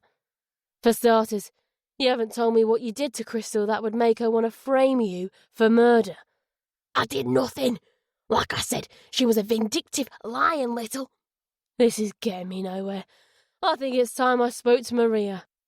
No, please don't, Jordan pleaded. Jordan tried to twist away as Jack opened the door. Jack applied pressure to Jordan's forearms, forcing them up between his shoulder blades. A whimper escaped Jordan's lips. His resistance gave out, and he staggered into the hallway. Chapter 48. Jordan hung his head like a man on his way to the execution chamber, as Jack pushed him towards the front door. Jack felt Jordan trembling beneath his grip. Jordan seemed to be more afraid of his wife than he was of Jack. A key turned in the lock. The door opened, and an auburn-haired woman in a stylish trouser suit and high heels stepped into the hallway. She sucked in a sharp breath at the sight of Jack and her husband. Don't listen to him, Maria, spluttered Jordan. He's not who he says he is. Unfortunately for you, Jordan, that's exactly who I am, countered Jack. He held out his ID. The shock in Maria's hazel-brown eyes was replaced by something else, something almost expectant. Jack saw it and decided to test the water. You know why I'm here, don't you, Maria? No. Her voice was composed, unnaturally so considering the situation, it seemed to Jack. Then why do I get the impression you've been expecting something like this to happen? Perhaps this isn't the first time I've had to deal with the police. My husband is a child molester, offered Jack. I've never been convicted of a crime in my life except drunk driving, Jordan reeled out, his habitual defence again. I was going to say, my husband has been persecuted for years because of malicious lies spread by those he was trying to help. Except they weren't lies, said Jack. Jordan molested Hannah. And where there's one victim like her, there are always others. That's why you're here. Someone else has made an accusation, have they? If you say so. Maria gave Jack a puzzled look. Or maybe it was a simulation of puzzlement. What's that supposed to mean? I'm going to say some names. Stop me if you recognise any of them. Reese Devonport, Crystal Cuthbert, Lilith Winter, Camilla Winter. Any of them ring a bell? No. Jack cocked his head. It was his turn to act puzzled. Strange. Jordan tells me you're obsessed with the Manchester Ripper murders. He prodded Jordan. Isn't that right? Jordan nodded. He was staring at his wife in a way that suggested painful cogs were grinding into motion in his mind. Okay. I recognise the name Camilla Winter, admitted Maria, unfazed that she'd been caught in the lie. Am I to take it you're here because Jordan's a suspect? Yes. Arching an eyebrow, Maria glanced at her cowering husband. You're having me on, aren't you? This must be some kind of joke. Is that the best you can do? She aimed a frown at Jack. I'm getting sick and tired of your cryptic remarks. My apologies. It's just that when I tell someone their spouse is suspected of being a paedophile and a murderer, I expect them to shout, cry, become hysterical. What I don't expect them to do is calmly ask questions and make flippant remarks. Well, like I said, this isn't the first time I've been here. Back in 2009 when Hannah accused Jordan. What made you stand by him? Something that might have been pain lined Maria's face. I believed he was innocent. I am innocent, declared Jordan. The lines faded as quickly as they appeared. He's telling the truth, said Maria. He was here with me on the night of Abigail Hart's murder. You seem very certain of that, said Jack. Abigail was killed on the 16th of July. I can barely remember where I was 2 days ago, never mind that far back. I remember because we both drank too much wine and had to take the next day off work. That's right, put in Jordan. We drank 4 bottles between us. I pretty much passed out on the sofa. I'd be willing to testify that in court, said Maria. Jack looked thoughtfully from Jordan to her. Nodding as if he'd made his mind up about something, he took out his keys and reached for the handcuffs. What are you doing? Maria asked in surprise. What does it look like I'm doing? I'm letting him go. I don't think Jordan murdered Abigail or Camilla or Erica. Based on what? My word. Surely you need more than that.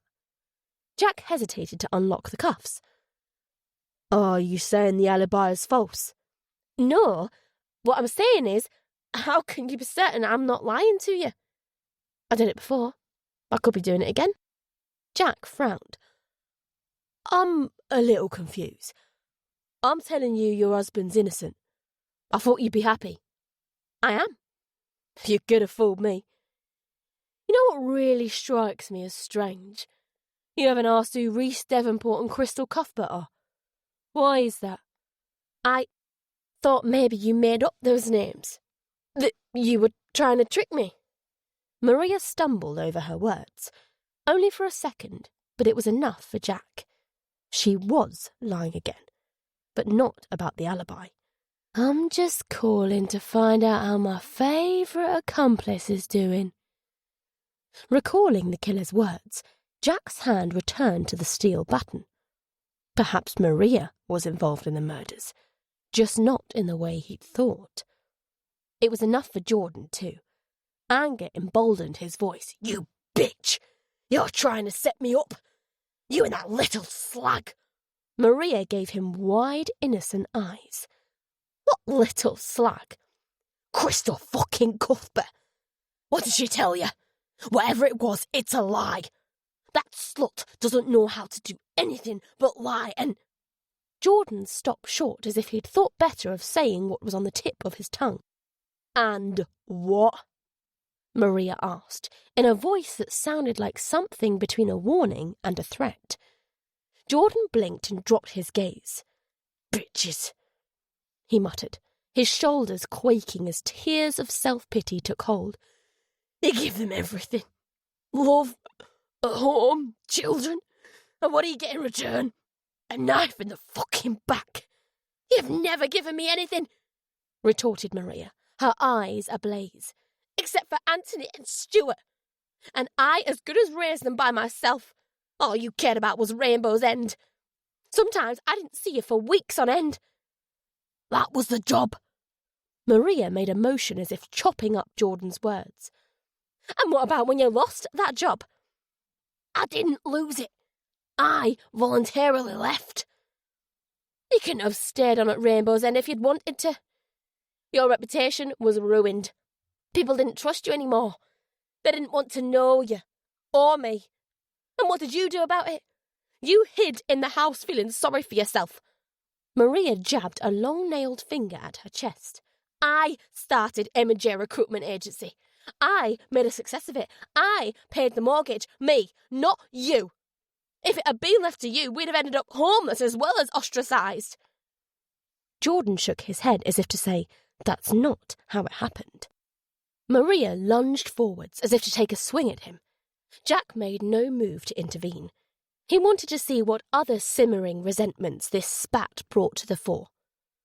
Her index finger stopped just short of her husband's face. I'm the one who gave you everything. I gave you a family, a career, this house. But most of all, I gave you my trust. And in return, all you gave me was lies, lies, and more lies. Jordan shook his head again, but Maria hissed, Don't you dare! 29 years we've been married. 29 years! You've ruined my life. I won't let you ruin Stuart and Anthony's too. I've always been a good dad to them. Maria scowled. Do you remember how I tried to throw a party for Stuart's 13th birthday? But I had to cancel it because not a single parent replied to the invites. Stuart was devastated. He kept asking why no one wanted to come. And you told him. It was because there was a lot of small-minded people out there who believe all the lies and gossip they hear. Self-disgust shook Maria's voice. You made them part of your lies. I'll never forgive myself for letting you do that. But it ends now. You're not going to corrupt the boys. Remember what I said in 2009? I said I'd kill you if I ever found out you'd done what Hannah Meadows said you did. A hopeful light came into Jordan's eyes. But I'm still alive. That means you don't fully believe whatever lies Crystal's told you. The light faded as Maria replied icily. No, darling. It means I want Stuart and Anthony to know the truth. And it means death's too good for a murdering paedophile like you. You deserve to spend the rest of your life in prison. I'm not a murderer. Oh, yes, you are. You abused Hannah when she was 14. 5 years later, she was dead. I didn't stick a needle in her arm. No, but you might as well have. Finding his confidence, Jordan sneered. I hardly think that will cut the mustard in a court of law, darling. Nor will renting out a property in my name that has a dead man I've never met in it. That sneer was too much for Maria. Jack saw her mask of composure fall off and smash on the floor. From the look on her face, he knew something painful was coming Jordan's way. She snatched up a terracotta plant pot and brought it crashing down on her husband's head. Jordan collapsed to his face, screaming, "Help! Help me!" Maria raised the plant pot to hit him again. Jack caught her arm. Her eyes swollen with rage, she made to prise herself free. He warned her not to with a slow shake of his head.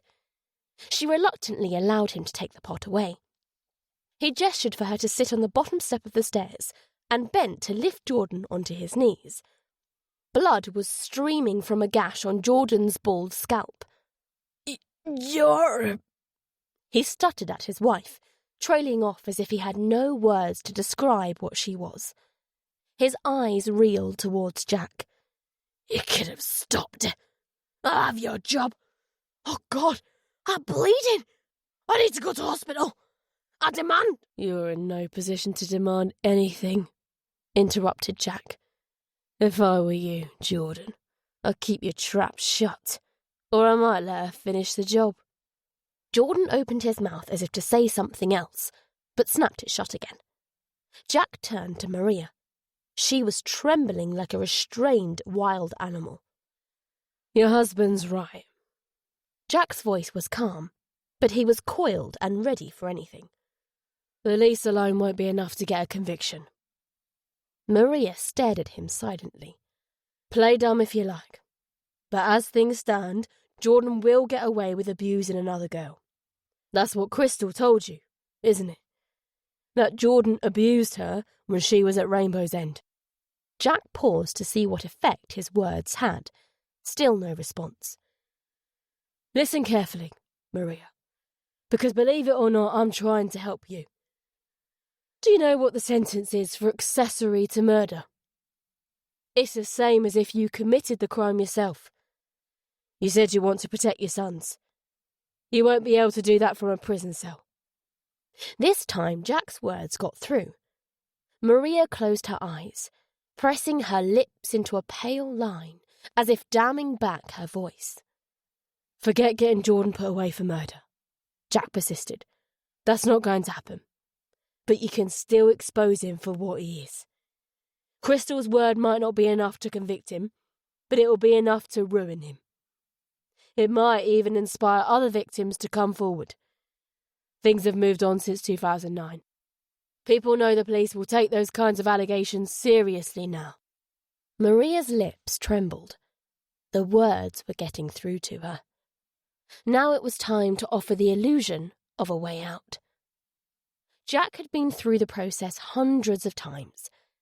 Act as if you were the suspect's only friend, then sit back and let them hang themselves. It was a shtick as old as the police force itself. I'm giving you a chance, Maria.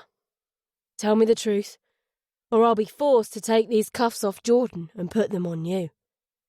Once we get to the station, you won't be dealing with a sympathetic audience. My colleagues will pull your life apart piece by piece. And when they're done, there'll be nothing left of you. You'll be just another number on a prisoner admission form. Maria's eyes opened. Exhausted acceptance had replaced her anger. She heaved a breath, then began. Chapter 49. I was eating lunch in a cafe near the office. A woman sat down at my table. I remember being surprised because there were plenty of empty tables. She said nothing. She just looked at me. This was back in October last year. Maria fell silent, as if considering whether she wanted to say more. You can't leave me like this, whined Jordan. It's not right. You're not right, spat Maria. She stabbed a finger at her temple. You're sick in there. Jordan looked abjectedly up at Jack. I need a doctor. Keep it shut, and you might see one before you bleed to death, said Jack. He motioned for Maria to continue. She chewed the underside of her upper lip. Her eyes flicked past Jack. Glancing around, he saw framed photos on the wall of two young men with the same colour hair as her. A line like a vertical cut appeared between her eyebrows. Jack could guess what she was thinking. Does it run in the genes? Are they infected with the same sickness as their dad? Those questions would have tormented him if Stuart and Anthony were his kids. They're good-looking lads, he said. I bet they've got girls dropping at their feet. Maria's eyes flinched back to his. What's that supposed to mean? Was that how it was for you, Jordan? Asked Jack. Did they drop at your feet? The question was as unsubtle as it was cruel. You bastard, murmured Maria, tears glistening in her eyes. She swiped them away. The woman in the cafe, the way she looked at me made me uncomfortable. It was impossible to tell what she was thinking. I asked her, "Do I know you?" I'll never forget her reply. Maria's voice caught in her throat. She cleared it and tried again. She said, "It's an ugly one, don't you think? The way it bends to the right when it gets hard. And there's that birthmark on the foreskin. You know, the one that looks like a squeezed zit." Oh, God, please stop. The voice was a dry croak. It came from Jordan. Maria ignored him. I didn't know what to say. I felt sick.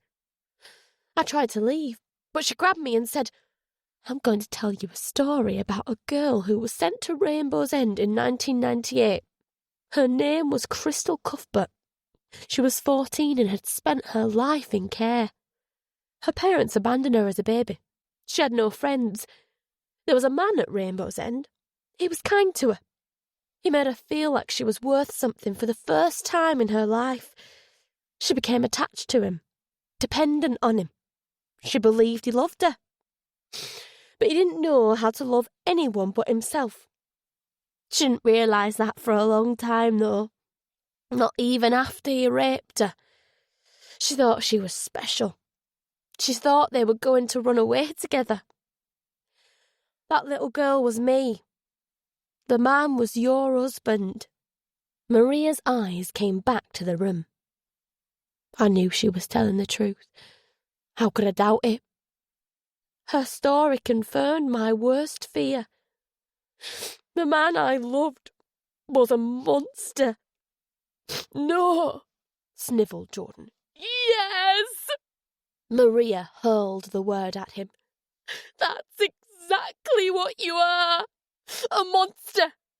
Not fit to be around human beings. Shall I tell you what I did when Crystal described the vile ways in which you abused her? I picked up a knife and I said, 'I'll kill him.' But Crystal said, 'I have a better way.' I asked what way, but she just carried on with her story. I was heartbroken when Jordan dumped me after 3 years, she said. I couldn't understand why he did it. But I understand now. There were other girls he was more interested in. Girls the same age as I'd been when I first came to Rainbow's End. I hated him. I thought about telling someone what he'd done, but I didn't think they'd believe me. Who was I? Some little skank. Jordan was an important person. So I said nothing. Next thing I knew, I was 18 and living in a council flat in Bolton. I still had no friends and I didn't want any. I trusted no one.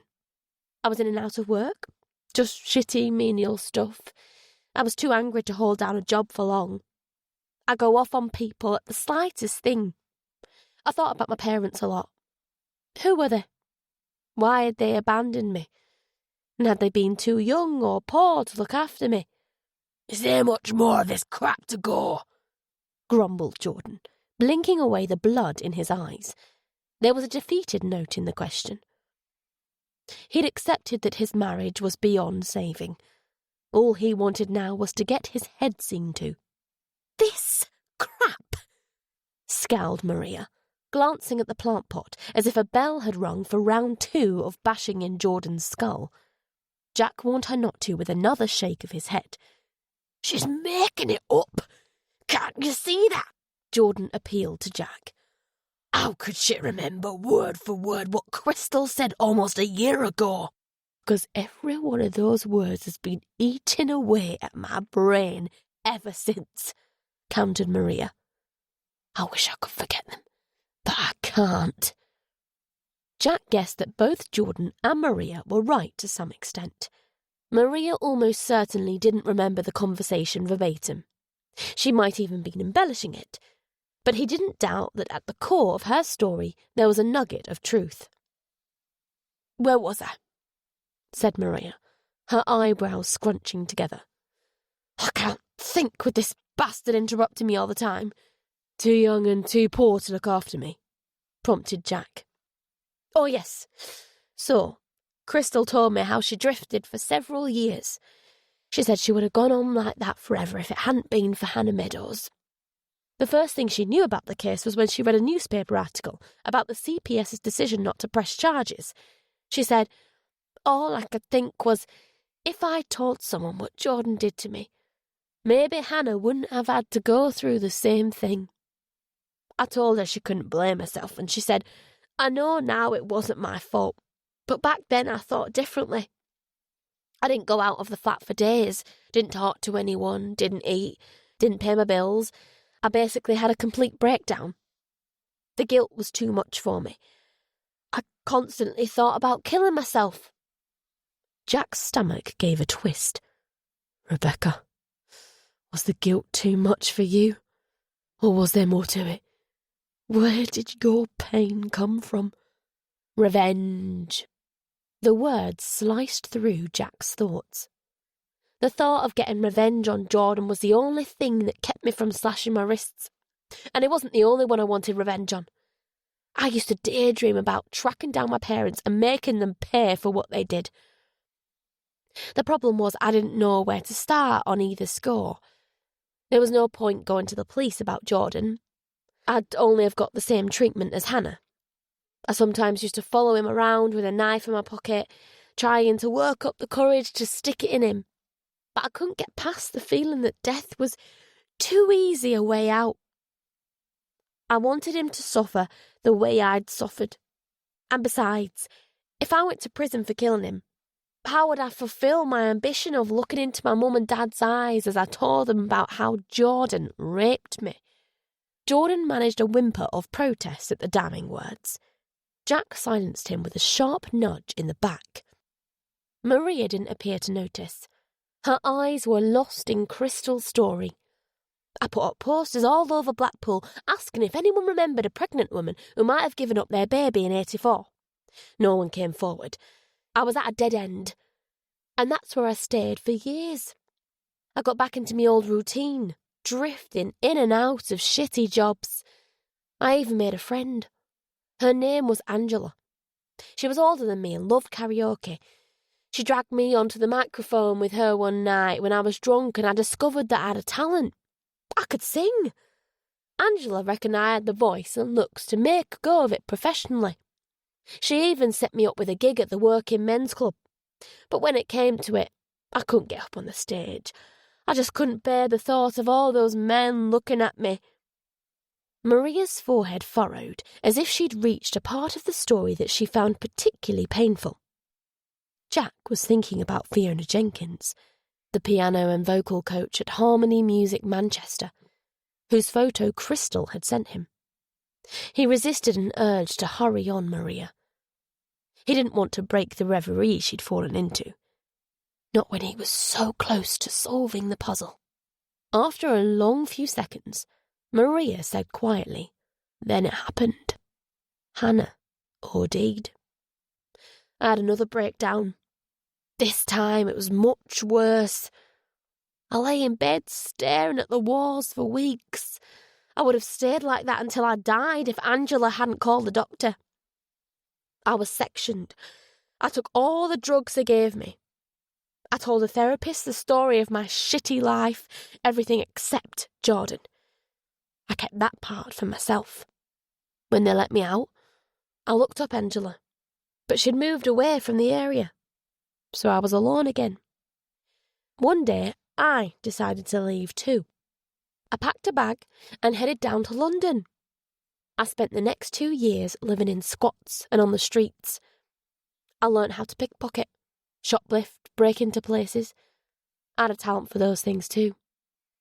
I don't remember much about that time. I felt like a ghost. People seemed to look straight through me. One night a man tried to rape me. I carried a knife for protection. I stabbed him to death. The policeman in Jack compelled him to ask, "Did Crystal tell you the man's name?" Looking at him as if she'd forgotten he was there, Maria shook her head. For days afterwards she was terrified the police would pick her up. But they never did. And she came to realise something. Killing is easy. That's when she decided to return to Blackburn to kill Jordan. She'd only been back here a few days when something happened that felt like a miracle to her. She said to me, "I was watching TV and I saw—" "Camilla," put in Jack, shuddering as he recalled how he'd felt the first time he saw her. Maria nodded. Camilla was doing an interview. Crystal showed me it on her phone. Camilla was tearfully talking about her mum's emphysema. She asked people to pray for Lilith. She mentioned her dad too, Gabriel Winter, a wonderful man who saved countless lives during his career as a cardiologist before he passed away. Camilla had Crystal's eyes, her hair, her nose and mouth, but she didn't have her— Maria sought the right word. Blankness. I said to Crystal, "She looks like she could be your sister." And Crystal said, "Yes, she does, doesn't she?" And then I understood. I asked if she was certain Lilith and Gabriel were her parents. "No," she said, "but I'm going to find out with your help." She'd been watching Lilith's house. The old woman was being cared for at home by private nurses. She asked me if I could get her a job there. The final piece fell into place. "Stella," exclaimed Jack. He summoned up an image of the nurse. The grey hair, brown eyes and wrinkles. It was all another one of Crystal's disguises. Another mask. Maria nodded again. I asked how that would help deal with Jordan, and Crystal said, "Believe me, I'll make sure he suffers for the rest of his life in a place where he can't hurt anyone." I asked why I should trust her, and she said, "If I didn't mean what I'm saying, your husband would already be dead." How can you argue with that? So I pulled some strings and got Crystal a job as Lilith's nurse. I forged her an ID, gave her some basic training. I've been around nurses long enough to know the job inside out. And late last October, she started a new job. On her first day, she rang and told me Lilith had a long scar just below her belly button. She said, "Lilith says it's not a caesarean scar, but I know it's where Gabriel pulled me out of her stomach." Crystal's voice was shaking. I hadn't heard her like that before. She said, "I could have forgiven them if they were young and poor, but they were neither of those things. They just didn't want me. Who knows why? What I do know is they gave Camilla all the love they never gave me. They made her into everything I could have been." I asked Crystal what she was going to do, and she said, "I'm going to find out more." "Was that the last time you heard from her?" asked Jack. "No. She called again a fortnight later. She was very calm. She said, 'I know why they threw me away. I know who my dad is and I know what to do.' I asked why, who and what, but all she said was, 'Thank you for everything, Maria.' Then she hung up. Weeks went by. I felt sick every time he—" Maria glowered at Jordan, "put his filthy hands on me. Weeks turned into months. Crystal didn't pick up the phone when I called. I was starting to think I'd made a mistake trusting her. Then, on the 16th, Crystal called and said, 'It's happening.' I asked what was happening, and she said something strange. She said, 'I'm becoming somebody.'" What time was this?" "It must have been close to midnight." "I'm becoming somebody." Those words didn't seem strange to Jack, not when you considered that Crystal had killed Abigail shortly before phoning Maria. She must have felt as if her life's purpose was taking shape. "Crystal told me she needed something with Jordan's fingerprints on it," said Maria. John was passed out on the sofa, so I took his wine glass. Leave it on the doorstep, said Crystal. The police will be coming for Jordan soon. I sat up, listening out for her, but I heard nothing, and in the morning the glass was gone. Jack thought about the wine glass in the bungalow's kitchen cupboard. That would make the case against Jordan more convincing. But would it have been enough to secure a conviction? He doubted it. The next thing I knew, it was all over the news that a woman had been murdered in Manchester, continued Maria. When I saw Abigail's photo and heard how she'd been stabbed and cut open, I thought to myself, could it be Crystal? But why would she kill someone who's nothing to do with any of this? I hoped and prayed it wasn't Crystal. But when Zoe and Erica were killed in the same way and they both looked like Crystal, I knew it had to be her. Then Camilla was killed and I was... Maria's expression finished the sentence. I was horrified. Chapter 50. There was a brief silence. Then Jordan sneered. Bravo, darling. If my hands were free, I'd give you a round of applause. That performance deserves an Oscar. I didn't know Crystal would kill them, insisted Maria. Bollocks! You must have realised there was only one way that psycho bitch could set me up with a life sentence. I don't think Crystal intended to frame you for their murders, said Jack. Connecting Rhys Devonport's murder to theirs would have been dangerous for her. Sooner or later, someone would have uncovered the connection between Rhys and Lilith. Rhys Devonport is Crystal's dad, Maria gasped in realisation. He had an affair with Lilith. That's right. And Crystal killed him too. She abducted him, kept him prisoner. I don't know whether she killed him. It could be the strain was too much for his heart. Either way, the end result is the same. Did he know about Crystal? What I mean is, did Lilith tell him she was pregnant? There was a pained hope in Maria's voice. Would it make it easier for you if I said yes? After a motionless moment, Maria shook her head. Those people are dead because of you, scoffed Jordan. And you call me a monster? No, they're dead because scum like you exists, corrected Jack. Jordan hissed dismissively. Are we done here? Can I go to hospital now? It wasn't supposed to be like this, murmured Maria. Jordan smirked, drawing strength from her weakness. Don't worry, darling. I'll take good care of M&J recruitment while you're in prison. I'll have to change the company name. We can't have it associated with a murderer, can we? What do you think of J and Sons? It's time to bring the boys into the family business. Keep them close. They're going to need their dad when they find out what you are. What I am? The fire flared back into Maria's eyes. What about what you are? Jordan put on a butter wouldn't melt face. I'm an innocent man. That's what I am. I'll tell them. You'll tell them what? That you're a brainless bitch who was taken in and manipulated by a psychopath. Lines and twitches mapped out Maria's features.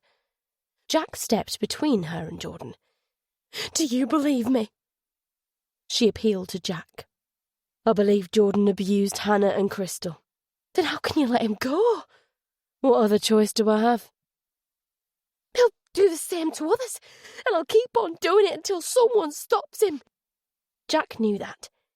He hadn't seen the slightest trace of remorse in Jordan. Please don't let him ruin anyone else's life, pleaded Maria. I've been such a fool. I don't care if I go to prison just as long as he doesn't get away with what he's done. No one gets away with it. Not today. Jack's promise rolled through his mind like thunder. You're right about the fool bit, mocked Jordan. That's probably why you hit it off with Crystal. She's not the sharpest tool in the box either. Jack looked at Jordan's smug face. No one gets away with it. Not today. The words reverberated too loudly to be ignored. Turning to Maria, he said, Someone broke into your house. You're not sure how many of them there were. They grabbed you from behind, tied you up, blindfolded and gagged you. What are you doing? The arrogance had drained from Jordan. Maria's eyes widened to their fullest extent as Jack continued. They didn't speak. Not a single word. They just beat Jordan to death. You're bluffing, gasped Jordan. Am I? The question wasn't simply aimed at Jordan. Jack's brain was whirling with that and other questions. What are you doing? This is insane. You can't seriously be considering this, can you?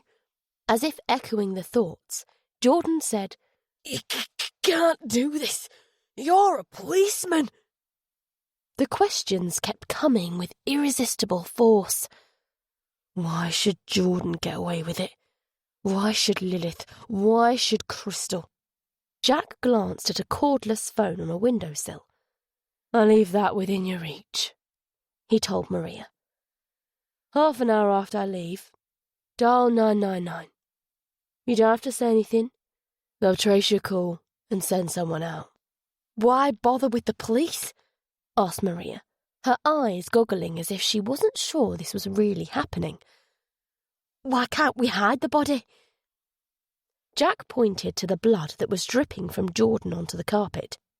There's too much blood. No matter how hard you clean, they'll find a speck. Trust me, this is the best way.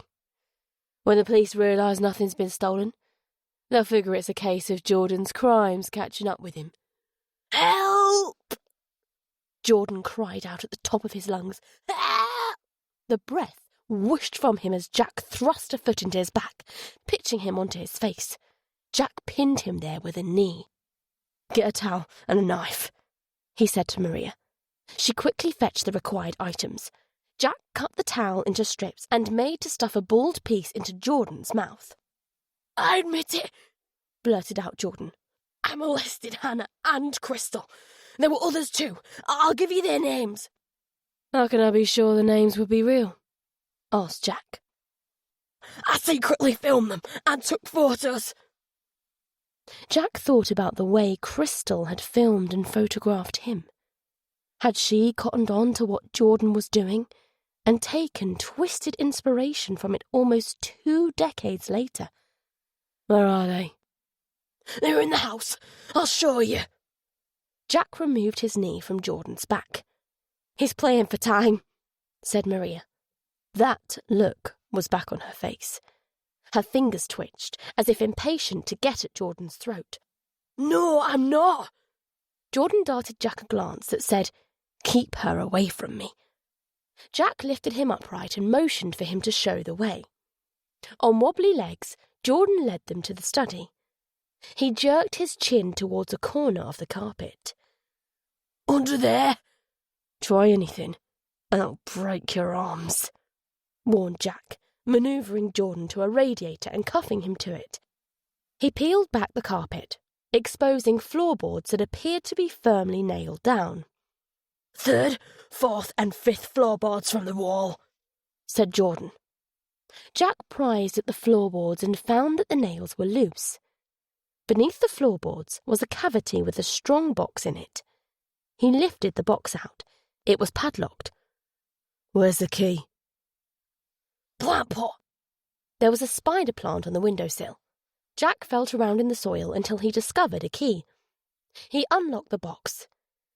DVDs were neatly packed into it. Each was marked with a name. They were arranged in alphabetical order. Alicia, Billy, Carrie, Hannah, Joanna, Kelly, Tara, Tonya. There were 17 DVDs with 12 different names. Alongside them were 6 photo albums. Jack opened the top one. Sheets of transparent plastic held the obscene photos in place. Jack flipped through the pages to one marked Crystal. The photos had been taken in what appeared to be a seedy hotel room. There was a bottle of gin on a bedside table. Crystal looked painfully young. Jack tried to see her face and nothing else. The resemblance to Stella was there, just barely. A photo on the following page revealed a small mole above Crystal's right eyebrow. That would be enough to explain how he'd found his way from Jordan to Stella. He snapped the album shut. There was no need now to find out if he'd been bluffing, but he still burned to beat Jordan to a pulp. Maria clearly felt the same way. With an enraged shriek, she sprang at Jordan. She landed a glancing blow before Jack hauled her off and pinned her against a wall. She subsided into trembling stillness as he said, "There's enough in that box to put him away for a long time. Not the rest of his life, but he'll be an old man when he gets out. And even after he's released, he'll be monitored until the day he dies. He'll barely be able to step outside his door without having to report his whereabouts. He'll never work again. Your sons will want nothing to do with him. No one, except others like him, and he'll end up back inside if he's found to be in contact with them. His life will be a living hell. That's what you wanted, isn't it?" Maria nodded, and Jack stepped away from her. "I'm not the only one going to prison," taunted Jordan. Jack fixed him with a violently calm stare. "You're thinking you're going to tell my colleagues about your wife and Crystal's deal?" "Why shouldn't I?" It occurred to Jack that perhaps he should take a leaf from Crystal's book of mind games. "I'll give you 2 reasons. Stuart and Anthony. You said you've been a good dad to them." "I have." Jordan shot a glare at Maria, as if daring her to contradict him. "Then don't ruin their lives. You're facing a 10 or 12-year stretch. Maria will do a lot longer than that if you open your mouth. The business will collapse. You'll lose this house. Your sons will be cut adrift with no one to help them. They might end up like Hannah Meadows." Jordan scowled. "I know what you're trying to do, and it won't work. My boys will never end up like that brainless little bitch." With a gleam of parental pride in his eyes, he added, "They're survivors, like me." "Okay, Jordan, then consider it from this angle. If you get Maria put away, I don't see how either of your boys ever talks to you again. But if you keep your mouth shut, I'll make sure they know you've done one good thing in your life. And maybe, just maybe, if prison changes you, there's a chance they'll want to know you when you get out." "No, I don't want," began Maria, but Jack flashed her a silencing look. Jordan's eyes shifted uncertainly between Jack and Maria. They landed on Jack. "I have one condition. That she," he hissed the word at Maria out of the side of his mouth, "doesn't poison Stuart and Anthony against me." Jack looked askance at Maria. "I don't see any problem with that. It's not as though they won't know what he's about. And by the time he's released, they'll be more than old enough to make up their own minds about him. Besides, it's either this way or—" He left the alternative hanging. Maria heaved a sigh and nodded. "I want to hear you say 'I promise,'" said Jordan. Maria's eyes flashed, but she reeled her anger in with a deep breath. A smile flickered over her lips, as if something in Jordan's demand had reassured her. "All right, Jordan. I promise I won't say a word to the boys about you. Not one word, good or bad. But it won't make any difference because you'll never change." She and Jordan stared at each other. Jack could feel the weight of all the years between them, all the heartache and broken promises. Jordan's lips quivered, as if struggling to form a retort. He gave up, hanging his head like he was already a prisoner. "Okay," said Jack. "So here's the story. I came here to speak to Jordan and caught him looking at this lot." He pointed at the DVDs and photo albums. "He resisted arrest. That's how he got the cut on his head. Maria, you returned home to find Jordan in handcuffs. I identified Stella Lloyd from the photos. When I asked if you recognised her name, you realised she'd come to you for a job. And that's all there is to it. Stick to that story, and things should work out as planned." Unless Crystal or Stella or whatever other name she might go by blows the lid off the whole thing, he added to himself, in which case all of them were going down. Jack's gaze moved between Maria and Jordan. Maria gave him a nod. Jordan looked like someone staring into his own grave. Satisfied, Jack asked Maria, "Have you got a first aid kit?" She nodded again, and he told her to fetch it. When she returned, Jack opened an antiseptic wipe and made to clean Jordan's wound. "Let me," said Maria. As Jack glanced at her uncertainly, she added, "Don't worry, I won't go for him again." With a tenderness Jordan didn't deserve, Maria cleaned and dressed his wound. He looked up at her hopefully. The hope vanished as she said, "This is the last time I will ever touch you, Jordan." His head dropped as she continued. "From now on, you get to deal with your own cuts and bruises, cook your own meals, wash your own clothes, pay your own bills, along with the rest of the shit I've done for you over the years. Do you hear me? Her tone wasn't angry, nor was it taunting or contemptuous or anything. It was just flat, as if she'd already severed all emotional ties with Jordan. Jack uncuffed Jordan from the radiator, lifted him to his feet and recuffed him. With the strong box under one arm, he steered Jordan to the front door. His gaze returned to Maria. "Remember, stick to the story, no matter what. My colleagues will most likely think Crystal was playing some sort of game with you because of Jordan, which in a sense is true." "You're going after Crystal, aren't you?" "Yes. Are you going to warn her?" "No. She has to be stopped." Jack had to trust Maria. There was no other choice. She looked at him with a mixture of gratitude and curiosity. "Why are you helping me?" He echoed Natasha's words. "Because I know how it feels to be lied to by someone you love." Maria started to say. Jack cut her off. "Don't."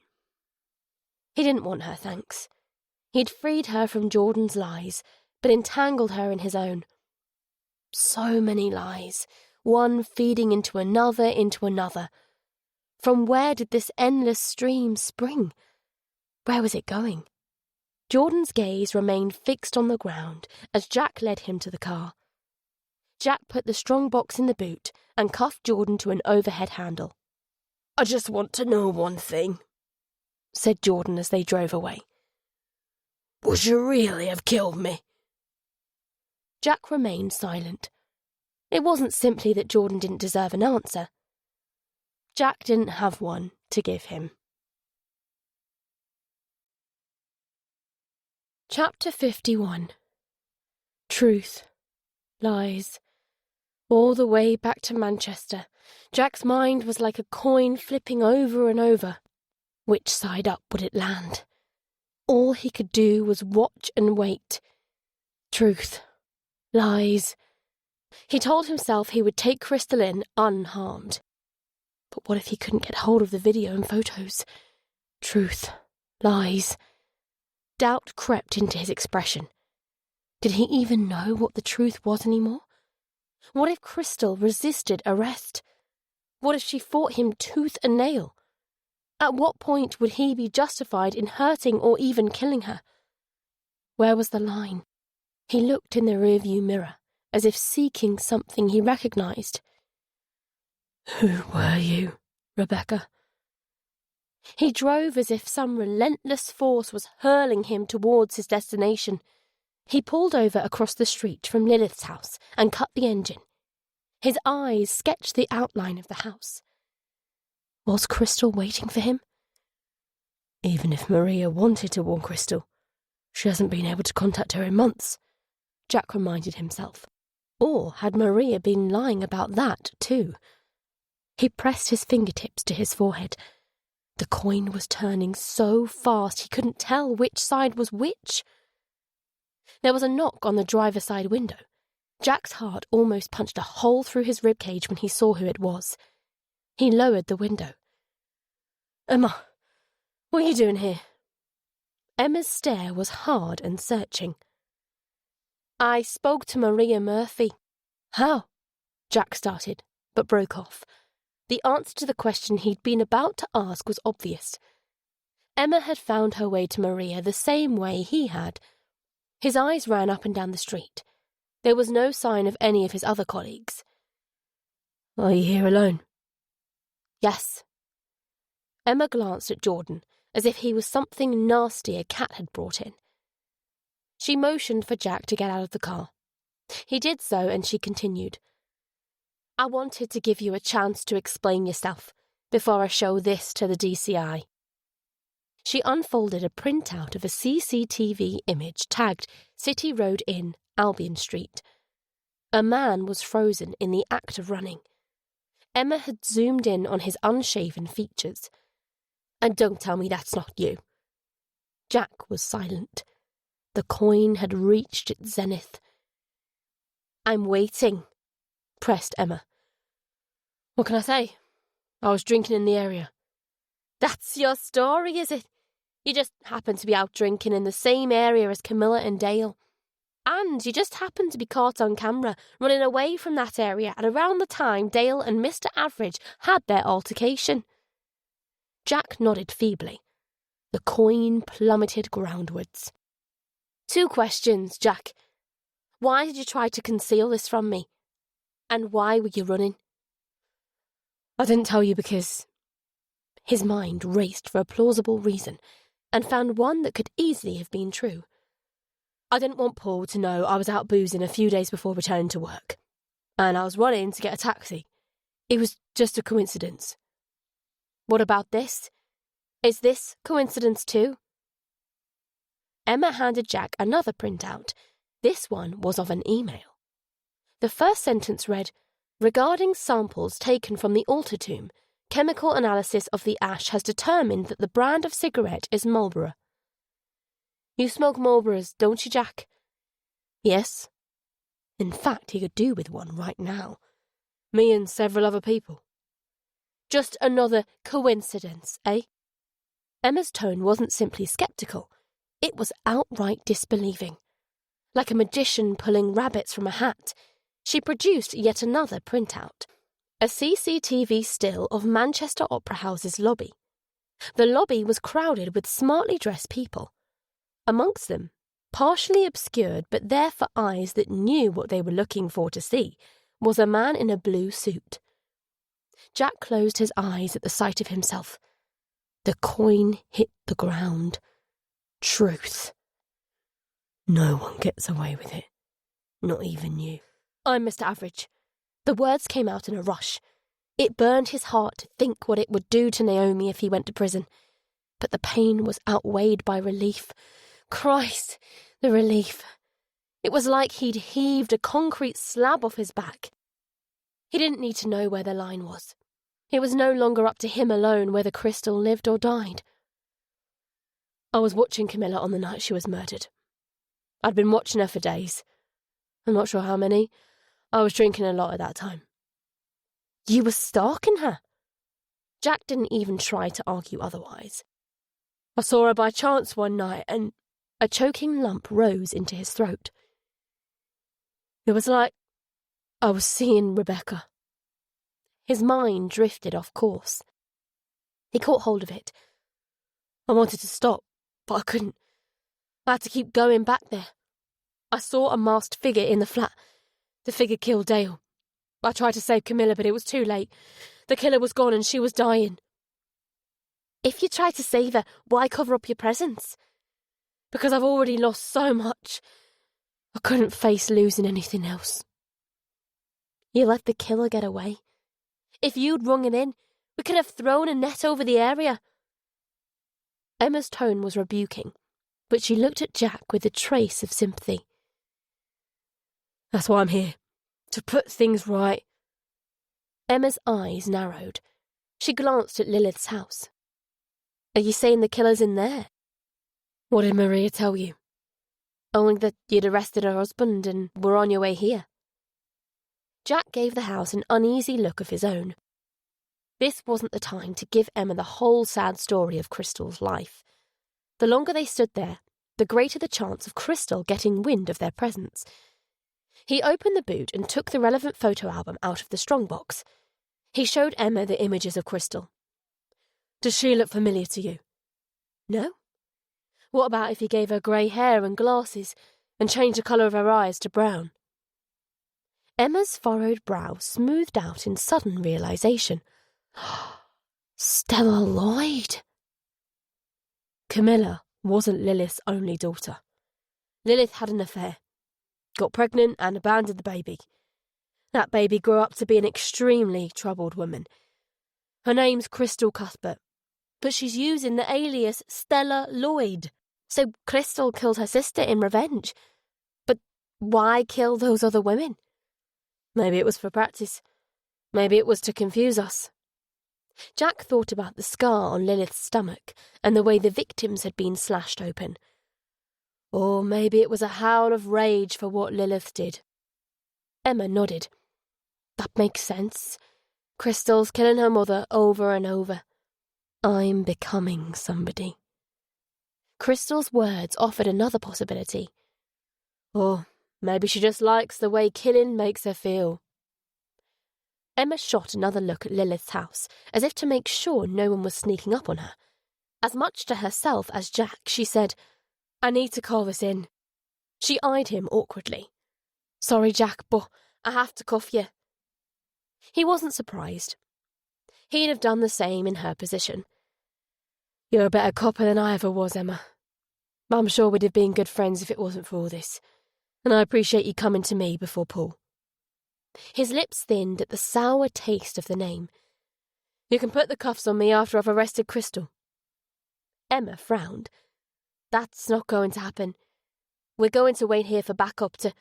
She stepped backwards, whipping out a can of pepper spray as Jack started towards the house. Stay where you are, Jack.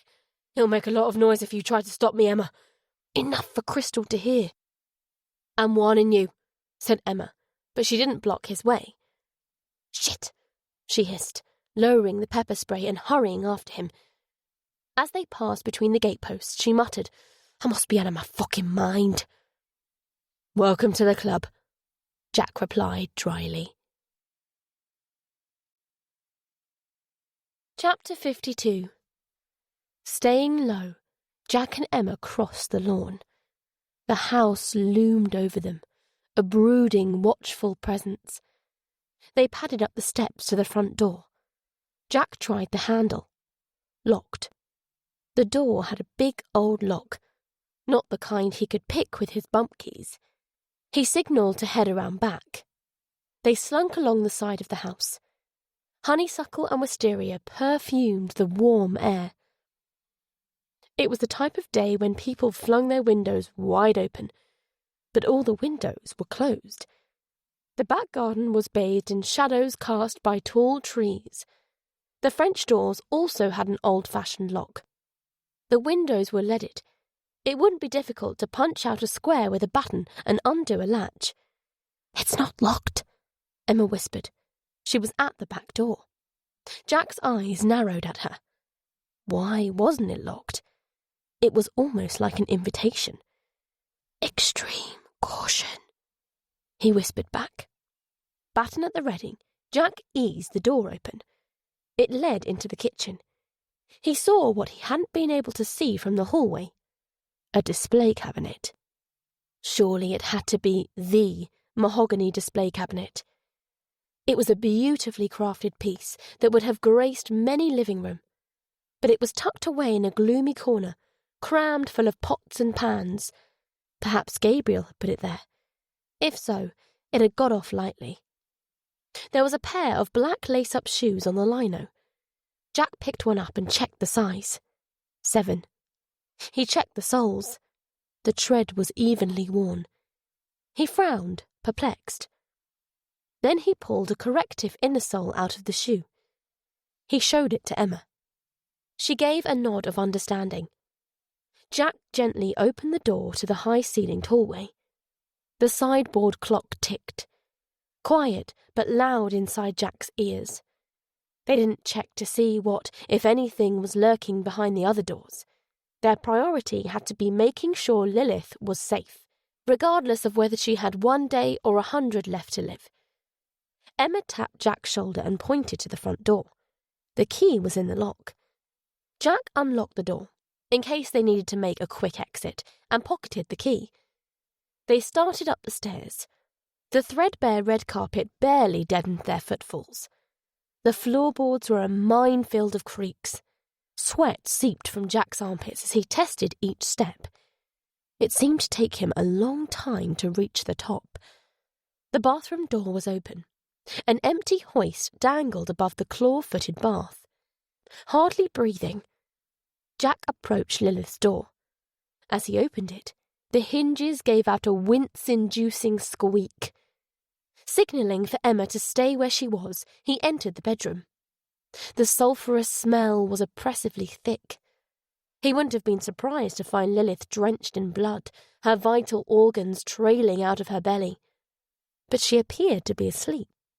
Even with an oxygen nose tube strapped across her face, her breathing was a paper-thin wheeze. Her hair looked like a mat of spiderwebs.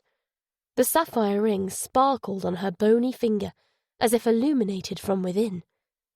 Lilith stirred, but didn't wake up. She was probably on enough medication to knock out an elephant. Jack looked under the bed, behind the curtains and in the wardrobe. All clear. His gaze lingered on the photos of Camilla crowding the dressing table. So beautiful. Rebecca, how could you do it? I loved you so. A noise shredded the silence. It sounded like the howl of a wounded animal. As Jack whirled around, Emma took several stuttering steps backwards into the room. The can of pepper spray fell from her hand. She turned towards Jack, looking down and clutching her hands to her chest. Blood seeped between her fingers. She shook her head as if in incomprehension. Then her legs gave way. Jack tried to catch her, but he wasn't fast enough. Her breath whistled between her teeth as she thudded into the floorboards. Jack flashed a look at the landing. No one was there, and dropped to his knees. Tears ran down Emma's cheeks as he unbuttoned her blood-soaked blouse. There were 2 wounds, one in the centre of her abdomen, the other a centimetre to the right of her sternum. They looked to have been made by a large blade. The volume of bleeding from the upper wound suggested the blade hadn't punched through the ribs. The abdominal wound was deep, though. Very deep. He wiped the blood away with his sleeve to get a better look. More blood welled up to conceal the slot-shaped opening. Snatching at her breath, Emma gasped, "Is it bad?" "You're losing a lot of blood." If he'd been the one wounded, Jack would have wanted the truth, the chance to make peace with his conscience or whatever, in case the worst came to worst. He needed to work fast. The first thing was to staunch the bleeding. His eyes darted to the medicine trolley. There were bandages, gauze pads, bedsore creams. Jack grabbed what he needed. He went to work on the abdominal wound, peeling open several gauze pads and pressing them against it. "This is going to hurt," he said, rocking Emma from side to side to pass the bandage beneath her. She groaned, her fingers curling into trembling claws. "I can't breathe." Her voice was as faint as a breeze. "Not good." Jack fumblingly tried to tie the bandage. Shit, calm down. "I'm scared, Jack." "I know, sweetheart, I know." He secured the knot tightly. Satisfied that he'd stemmed the bleeding, he moved on to the chest wound. There was a creak from the landing. His head snapped up. His breath stopped. He saw the dress first. a blue shoulderless dress that followed the slender hourglass contours of its wearer. The same dress Rebecca was wearing in the photo that appeared in the newspapers after her death. His gaze moved up over the gentle swell of breasts to a pale swan-necked curtained by straight black hair. The hair was styled in a centre parting, the way Rebecca had worn hers. The face between the curtains was soft yet angular, with a small jaw that accentuated rosebud lips, a delicately tapering nose, and those eyes, so blue and empty, the way Rebecca's had been empty in the last 3 weeks of her life. "Rebecca," Jack murmured, like someone in a dream. The woman glided into the room on bare feet. One hand was concealed behind her back. The other was stretched out as if appealing for Jack to come to her.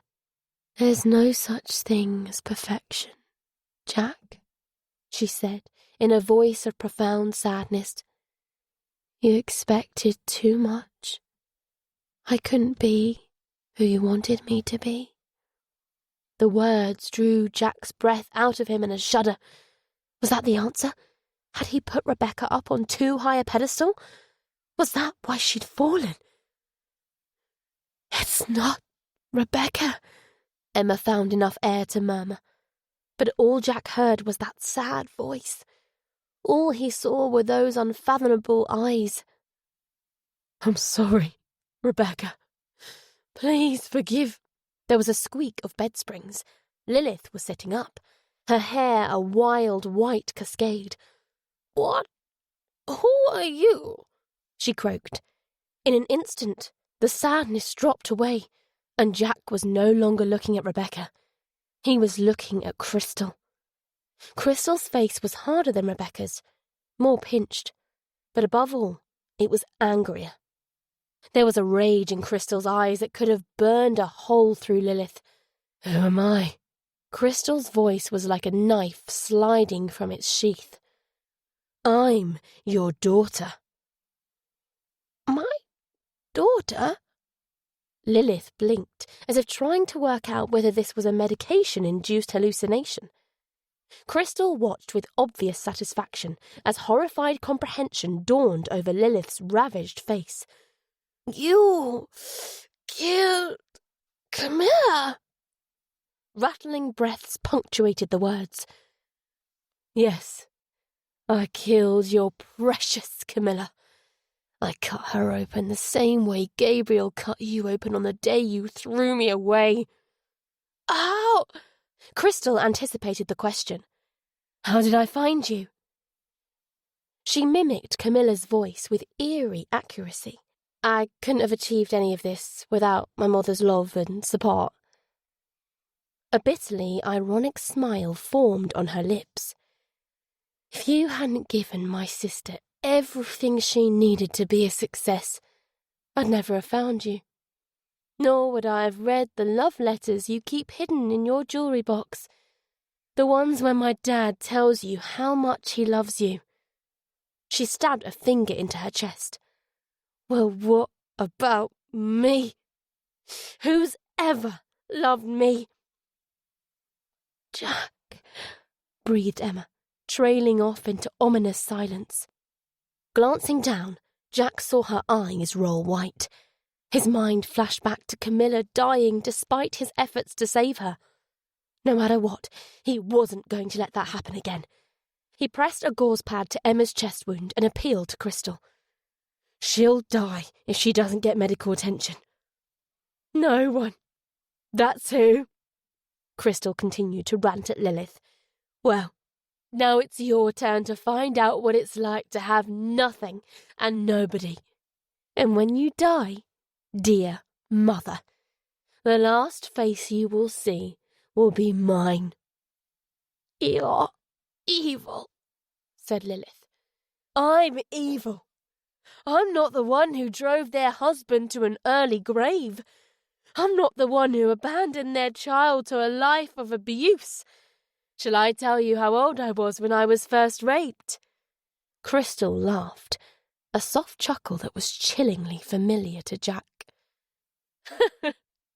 A child rapist is the only person who's ever said, "I love you," to me. How fucked up is that? Jack furtively slid out his mobile phone and started to dial. Crystal whipped a blood-stained carving knife from behind her back. "Don't," she warned. "She'll die," said Jack. "Let her. What do I care?" "Do something, or she'll kill us all," Lilith rasped at Jack. "Oh no, dear mother," said Crystal. "I'm not going to kill you. I'm going to care for you. I want you to live as long as possible. I'd have you live forever if I could. Exactly as you are now. Each breath so painful it makes you want to claw your own throat out. That would be perfection." "You're insane." Crystal laughed again. "Make up your mind, Mother. Which is it? Am I evil or insane? Whatever I am, it's your fault." Lilith looked away from Crystal, as if she couldn't bear the sight of her. "Look at me," demanded Crystal. "Look at what you've created." Abigail, Zoe, Erica, Camilla, Dale, Reese, they're all dead because of you. Lilith's gaze returned to Crystal. "Reese is dead?" For the first time there was fear in her voice. Crystal's eyebrows lifted as if she'd just realised something. "You still love him, don't you? Oh, this is..." She paused for the right word. "Wonderful." Her face twisted in anguished fury. "I went to see my dad. I thought he might be happy to know he had a daughter." "I thought wrong." "No wonder you were attracted to each other. He was a selfish piece of shit, just like you. I tried to make him love me, but he had no love left to give. You drained him dry." A barrage of coughs hit Lilith. She doubled over, speckling the sheet with blood. Emma's chest was heaving brokenly too. Her eyes drifted shut. "Don't close your eyes, Emma," urged Jack. Her eyelids fluttered back apart. "That's it. Fight." "No, don't fight it," Crystal said to Emma. "You'll only be wasting your last few moments of life. Because Jack's leaving here without you." Her blue gaze shifted to him. "Aren't you?" "I've already told her everything." A shade of uncertainty creased the skin around Crystal's eyes. "You're lying." Gripping his baton, Jack rose to his feet. "Even if I am, it won't stop me from taking you in. Stay back, Jack. Remember what we talked about? Naomi. Some old man's cock. You can still stop that from happening. You can give her everything I didn't have. That's what you've wanted all along, isn't it? You'd never be able to live with yourself. It would destroy you. That's what you said when I suggested letting Sean cop for all the murders. And you were right. It would." Jack glanced at Emma's frightened eyes. "So would letting her die. What good would I be to Naomi then? It's over, Crystal. You wanted me to catch you? Well, here I am." "Yes, but not while my poor dear mother is alive. Who'll care for her if I'm in prison? She can't go into hospital. She's too good to die in hospital." Crystal's voice was a schizophrenic mixture of sarcasm and sincerity. "She won't have to. I'll pay for a private nurse if needs be." An expression of terrible weariness aged Crystal. She heaved a sigh. "You might be the only good man I've ever known, Jack. Put down the knife." Crystal started to lower the knife, but then she was lunging at Jack, letting out that same howl he'd heard when Emma was attacked. He was ready for her. He brought the baton down on her wrist with bone-breaking force. She grimaced, but didn't drop the knife. Jack dodged backwards as Crystal stabbed at his stomach. He stumbled over Emma. Crystal lunged at him again, catching him off balance. He flung up the baton to deflect the blade. Steel clattered against steel. The blade scraped along the button and sliced into the flesh between his forefinger and thumb. He felt no pain, only the warmth of blood. He dropped the button. He caught hold of the blade. It cut into his fingers as Crystal tried to wrench it free. His hand was slippery with blood, but somehow he held on. With another strange, keening howl, Crystal threw her weight against Jack. He toppled backwards and hit the floor with her on top. She reared up, pushing down on the knife with both hands. Its tip grated against his ribcage. He pushed back, her eyes appearing ready to pop out of their sockets. Crystal strove to drive the blade deeper. But even with gravity on her side, she wasn't strong enough to prevent him from lifting her hands. The blade trembled in the air above Jack. "Don't resist me, darling." The sadness was back in Crystal's voice. "I'm waiting for you, Rebecca." The name whispered in Jack's mind, sapping his will, draining his strength. The knife inched back downwards. "That's it," soothed Crystal. "We'll be together soon, I promise you." "Oh, Rebecca, my Rebecca, why? A ghostly apparition materialized behind Crystal. Lilith's face was as white as her hair, except for a vivid streak of red on her chin. Her mouth was contorted into a gurning grimace, as if she was battling extreme pain. Her thick, slack-skinned arms were trembling over her head. To Jack's amazement, he saw that somehow, from Christ knows what depths of willpower, she'd summoned up the strength to lift her oxygen cylinder. She brought it down on Crystal's head with a dull thunk. Crystal collapsed forwards, unconscious. Lilith crumpled to the floor too, gasping as if she'd run up a mountain. Breathing hard himself, Jack wriggled out from underneath Crystal and disarmed her. Blood blotted his shirt and dripped from his hand. Blood was running from Crystal's head, from Lilith's mouth and nose, from Emma's chest. So much blood it was difficult to see anything else. Jack reached for his handcuffs before remembering they were on Jordan's wrists. He checked Emma's pockets. No cuffs. Emma's eyes were closed. He felt for a pulse in her throat and found one. Barely. "You need to call for an ambulance. Now!" He spotted his phone under the dressing table, scrambled for it and dialed dispatch. "I have an officer down. I need an ambulance and assistance." He gave the operator the address, moving to retrieve his baton.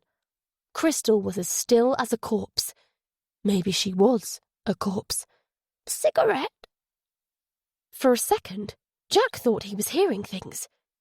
In a voice like sand falling through an hourglass, Lilith repeated, "Cigarette?"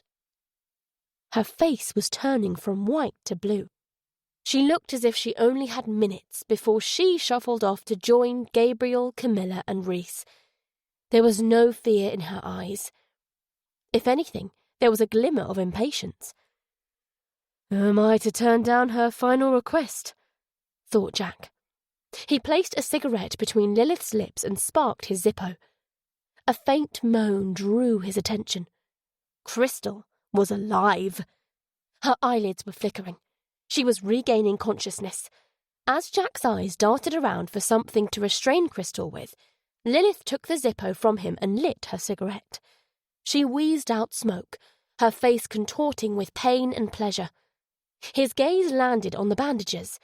They would do the job. He tore open a fresh box. A low but intense hissing started up behind him.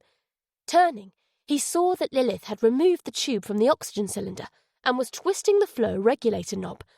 The silk bedsheets were already on fire. As the oxygen hit them, they went up with a thirsty whoosh.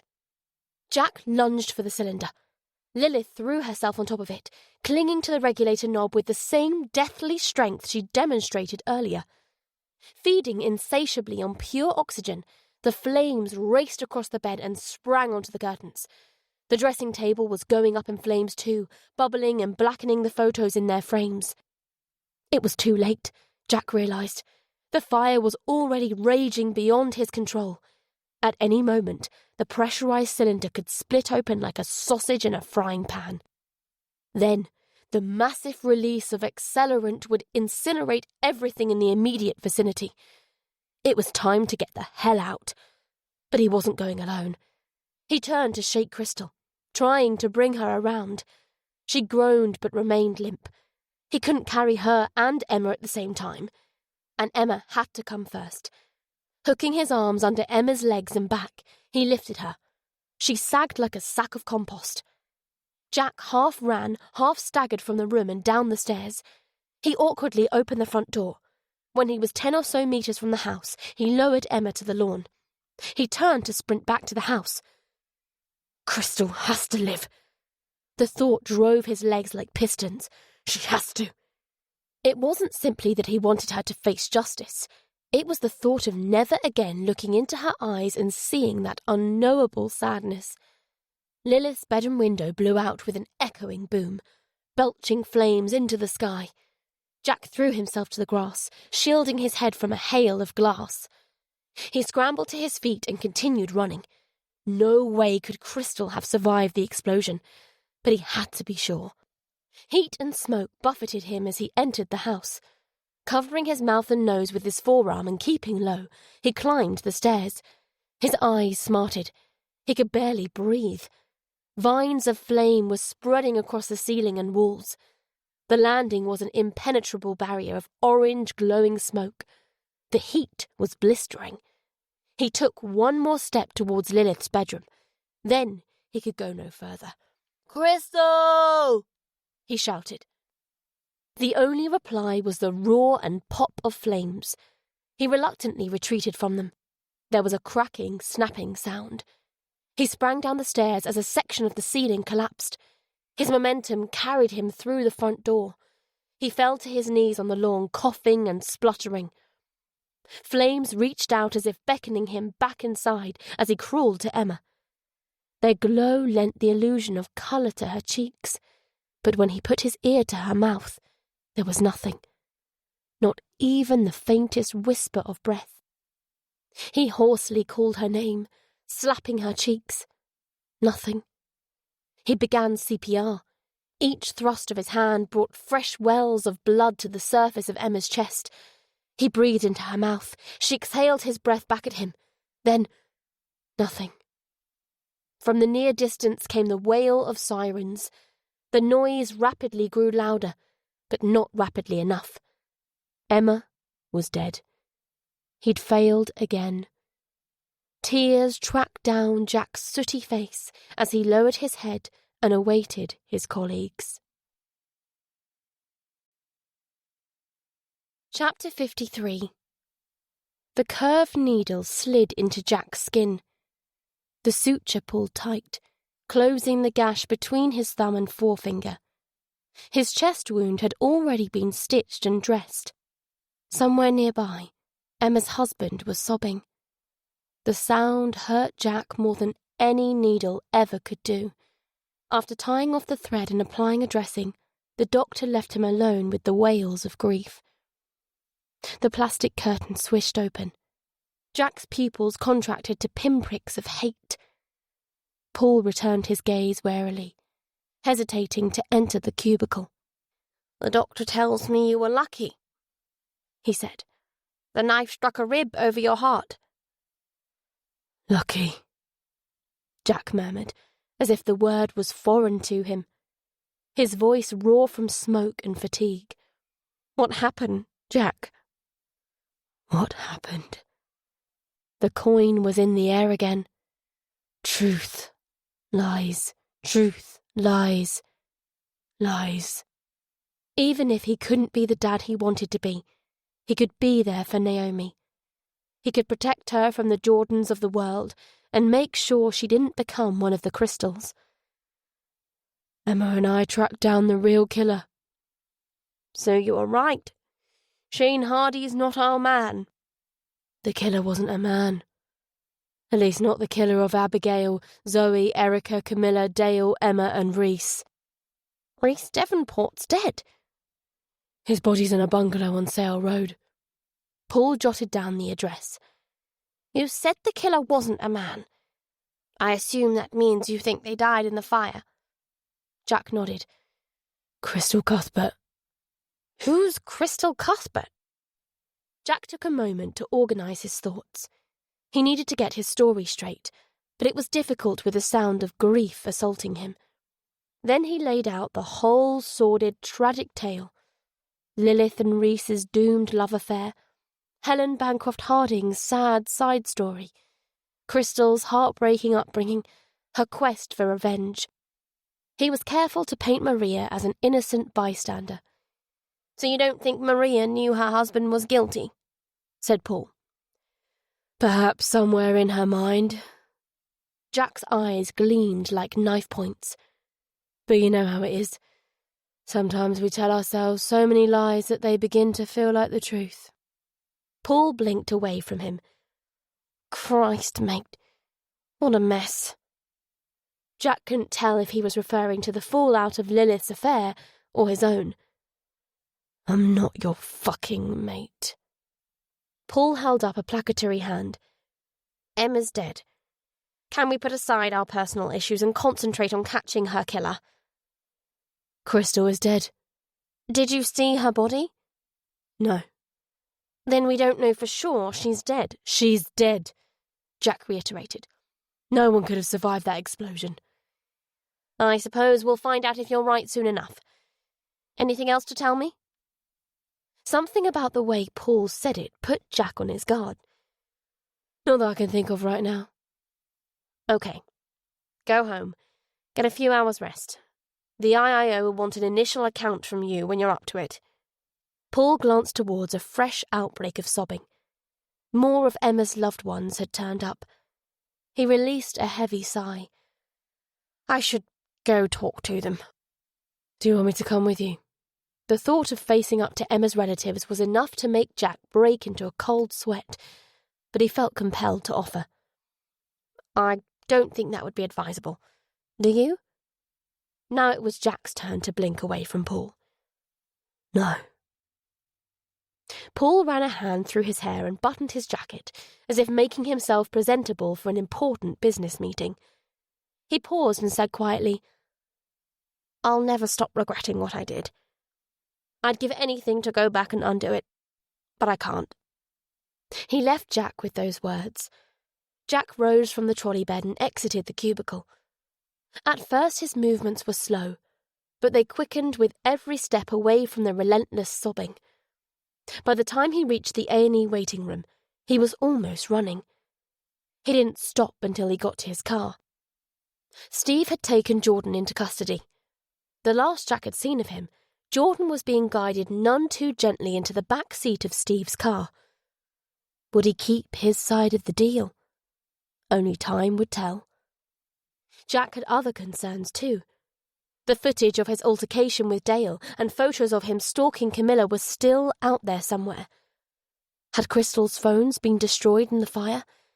If not, he might yet be outed as Mr. Average. Again, there was nothing he could do but wait and see what happened. When Jack arrived at his house, he half expected to find someone waiting to put him in handcuffs, but the only thing awaiting him was silence.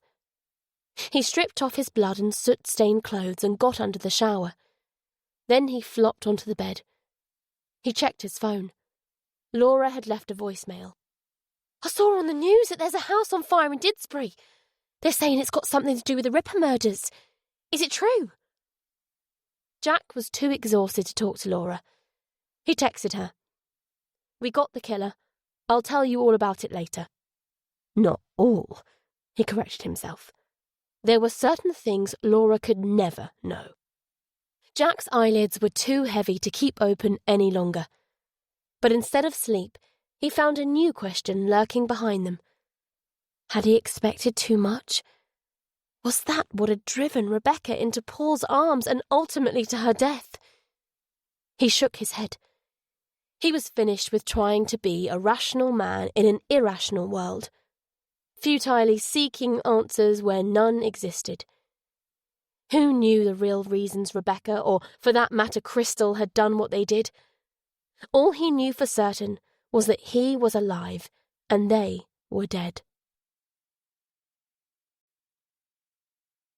Chapter 54. As GMPHQ came into view, Jack puffed his cheeks at what the next few hours held in store. In the week since the fire, he'd been stuck in the purgatory of post-incident procedures.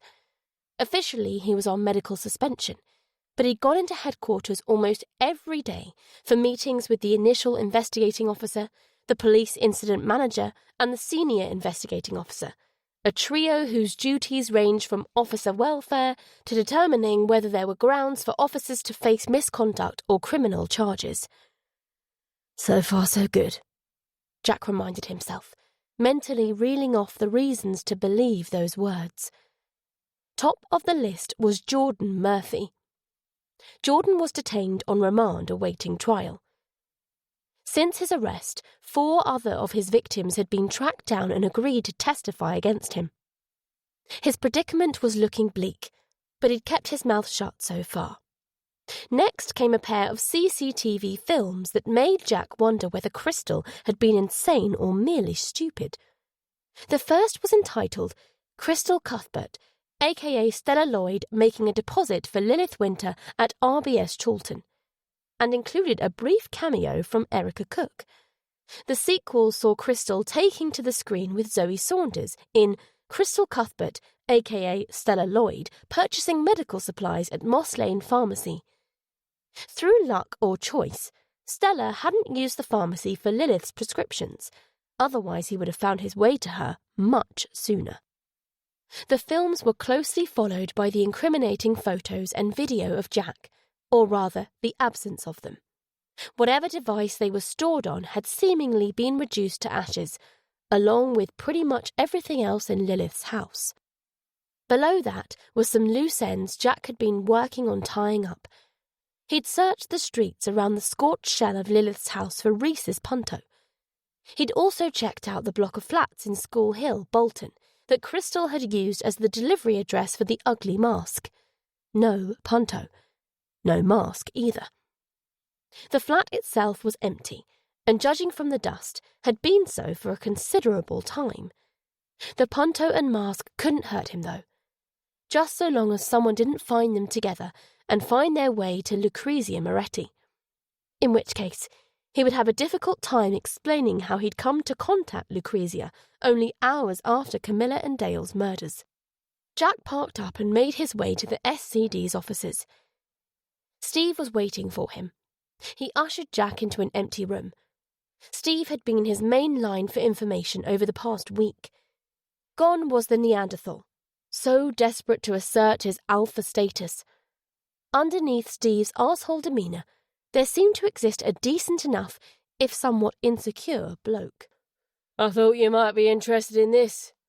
Steve handed Jack a folder containing the forensic report into the 2 female bodies recovered from Lilith's house. The fire had raged out of control for hours, the oxygen accelerant generating sufficient heat to burn the bodies beyond visual recognition.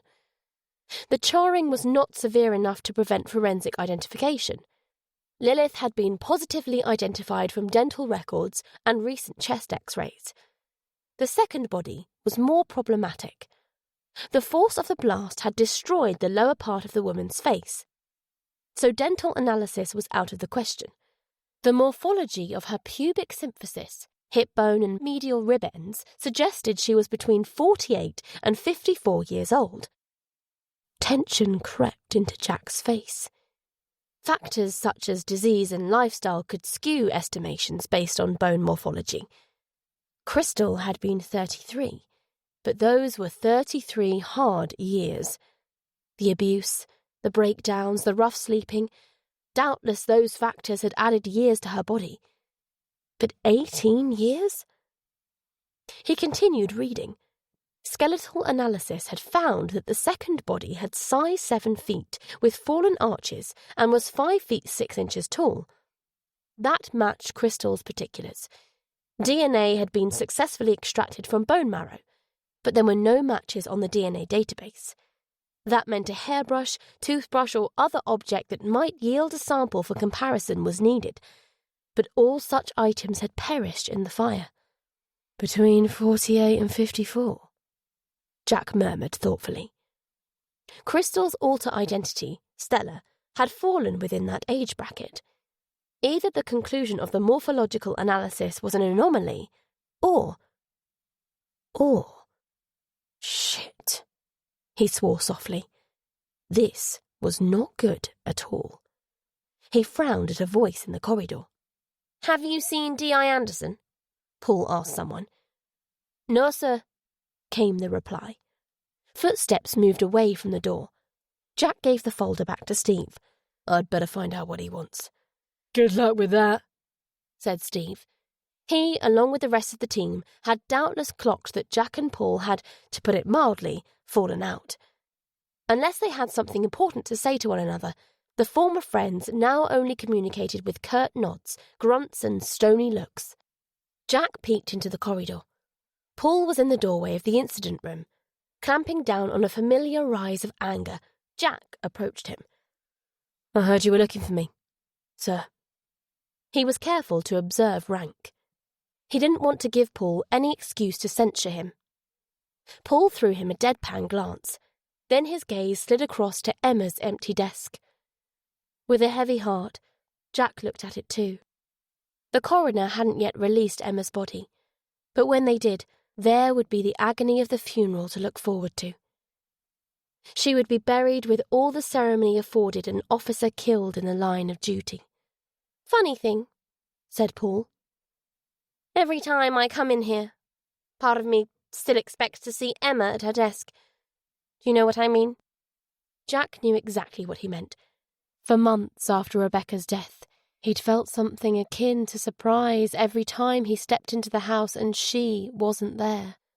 He'd rather have eaten glass than talk about such things with Paul, though. I need to speak to you in private, said Paul. Without waiting for a reply, he strode towards his office. Jack allowed a few paces behind, his eyes stabbing at Paul's back. Paul sat down and gestured for Jack to do likewise. I have an appointment with Dennis Shaw, said Jack. Dennis was the senior investigating officer and an old-school copper, the kind for whom loyalty to fellow officers was the first and last rule of policing. He wasn't about to serve a notice of investigation for misconduct, or worse, on an officer who'd nearly been killed trying to protect a colleague. Not unless he had no other choice. This won't take long, said Paul. From the way Paul's eyes searched his face, Jack guessed what was coming. I know we've been all over this, but there are things I'm still struggling to understand. Why didn't you call it in when you discovered Reese's body? Jack reeled out the same response he'd given several times before. I wasn't sure whether you'd insist on sending in the SOCOs. I didn't want to run the risk of the killer finding out that we knew about Reese. Paul gave a little nod as if he could just about swallow that answer. What I really can't wrap my head around is why neither Emma nor you reported your suspicions to me before entering Lilith's house. I can't speak for Emma. As for myself, do you really need to ask? Usually, such an allusion to Paul and Rebecca's affair would send Paul's eyes blinking to the floor. But not today. The two men stared at each other. Paul picked up a handheld recorder and pressed play.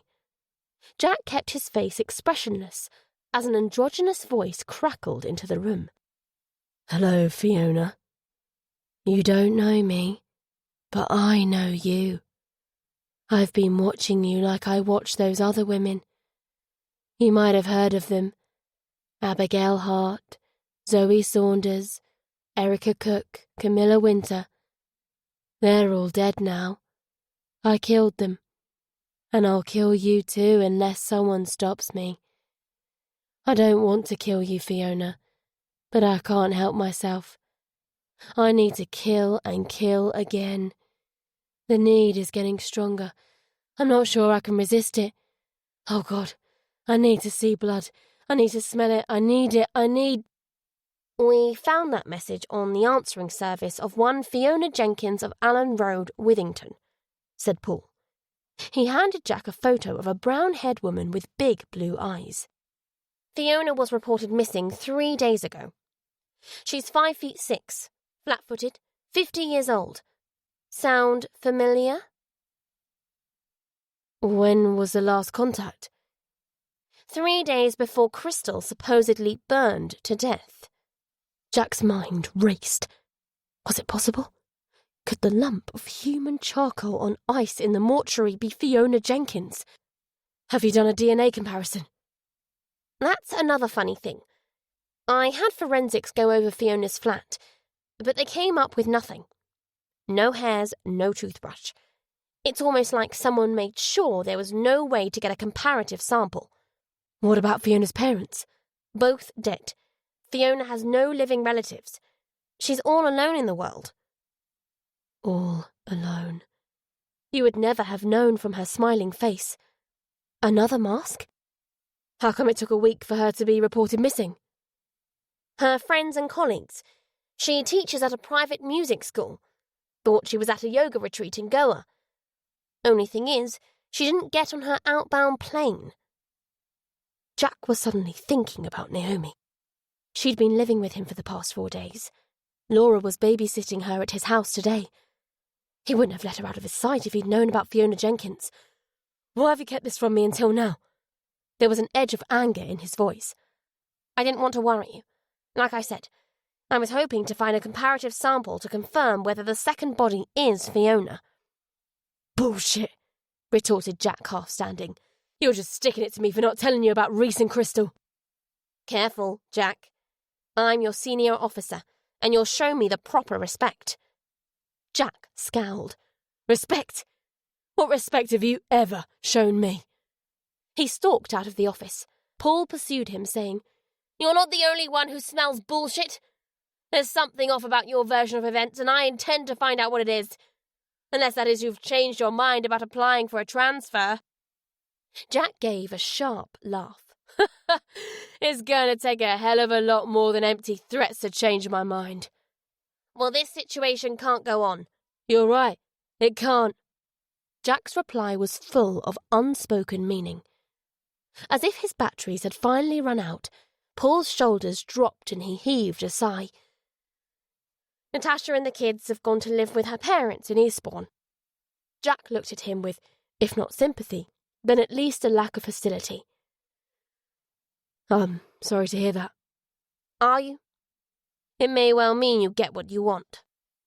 I didn't want any of this, but I'm trying to make the best of what I've got left. You should too. What does that mean?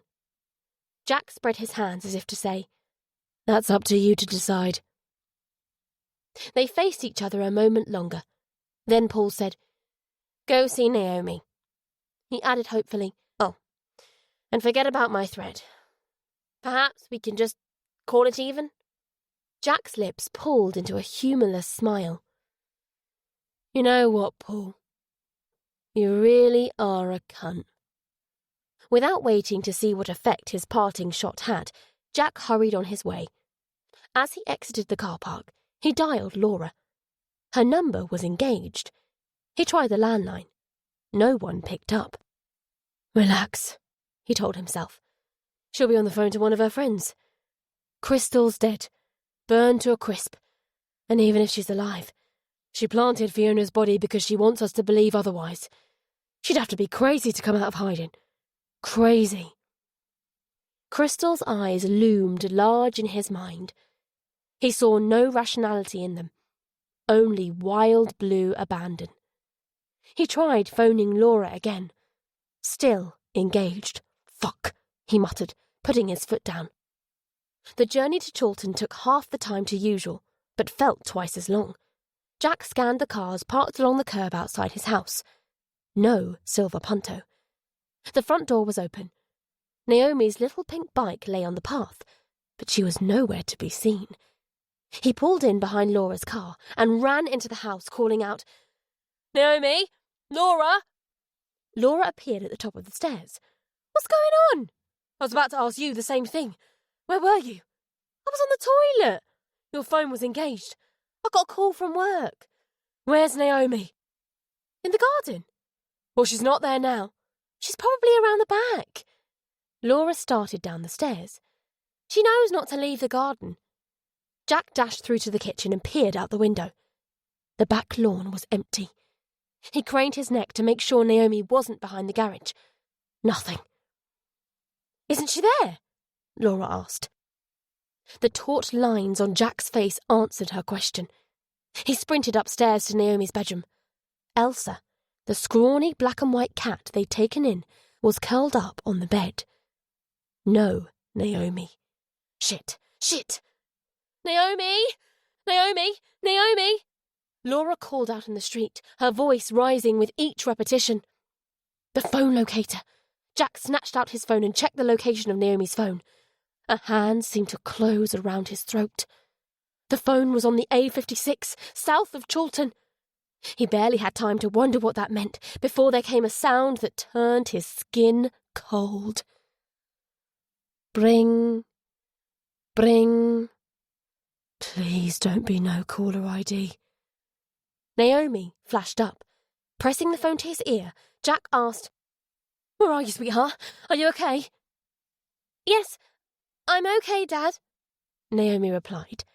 There was a wobble in her soft little voice that sounded an alarm in Jack's brain. "I'm in a car, and you won't believe who I'm with, Dad." She faltered, as if she herself couldn't believe it. Jack's anxiety was threatening to spill over into full-blown panic. He just about kept it in check. Now more than ever he needed to wear his policeman's mask. Stay calm. Say the right things. Ask the right questions. "Why wouldn't I believe you?" "Because it's—" Naomi wavered again, before blurting out, "It's Mum." There was a stunned silence. Jack knew Naomi wasn't with her mum, and yet there was such certainty in her words. Could Rebecca be alive? His heart throbbed painfully at the possibility. No, he couldn't afford to indulge such fantasies. He peeled his tongue from the roof of his mouth. "Put your mum on the phone, sweetheart." "Okay, Dad. Bye." Another voice came on the line. "Hello, Jack. Surprised to hear from me?" The voice had a gentle Sussex accent. It might conceivably have belonged to Rebecca, but Jack knew it didn't belong to her. Rebecca's voice had used to ripple in his ears like waves on a pond. This voice was flat. There was no music in it. Jack's voice dropped to a razor-edged whisper. "If you hurt Naomi, I'll kill you." It wasn't a threat. It was a statement of fact. "Hurt her? How could you think I'd do such a thing? She's our daughter." "She's not your daughter, you psycho bitch." Jack ground the words between his teeth. "Stay calm. Say the right things. Listen to me, Crystal." "Who's Crystal?" Jack bit down again. Don't let her get under your skin. Just play along. "Listen to me." His throat constricted around the word. He pushed it out. "Rebecca, it's me you want. I'm the one who ruined your plan."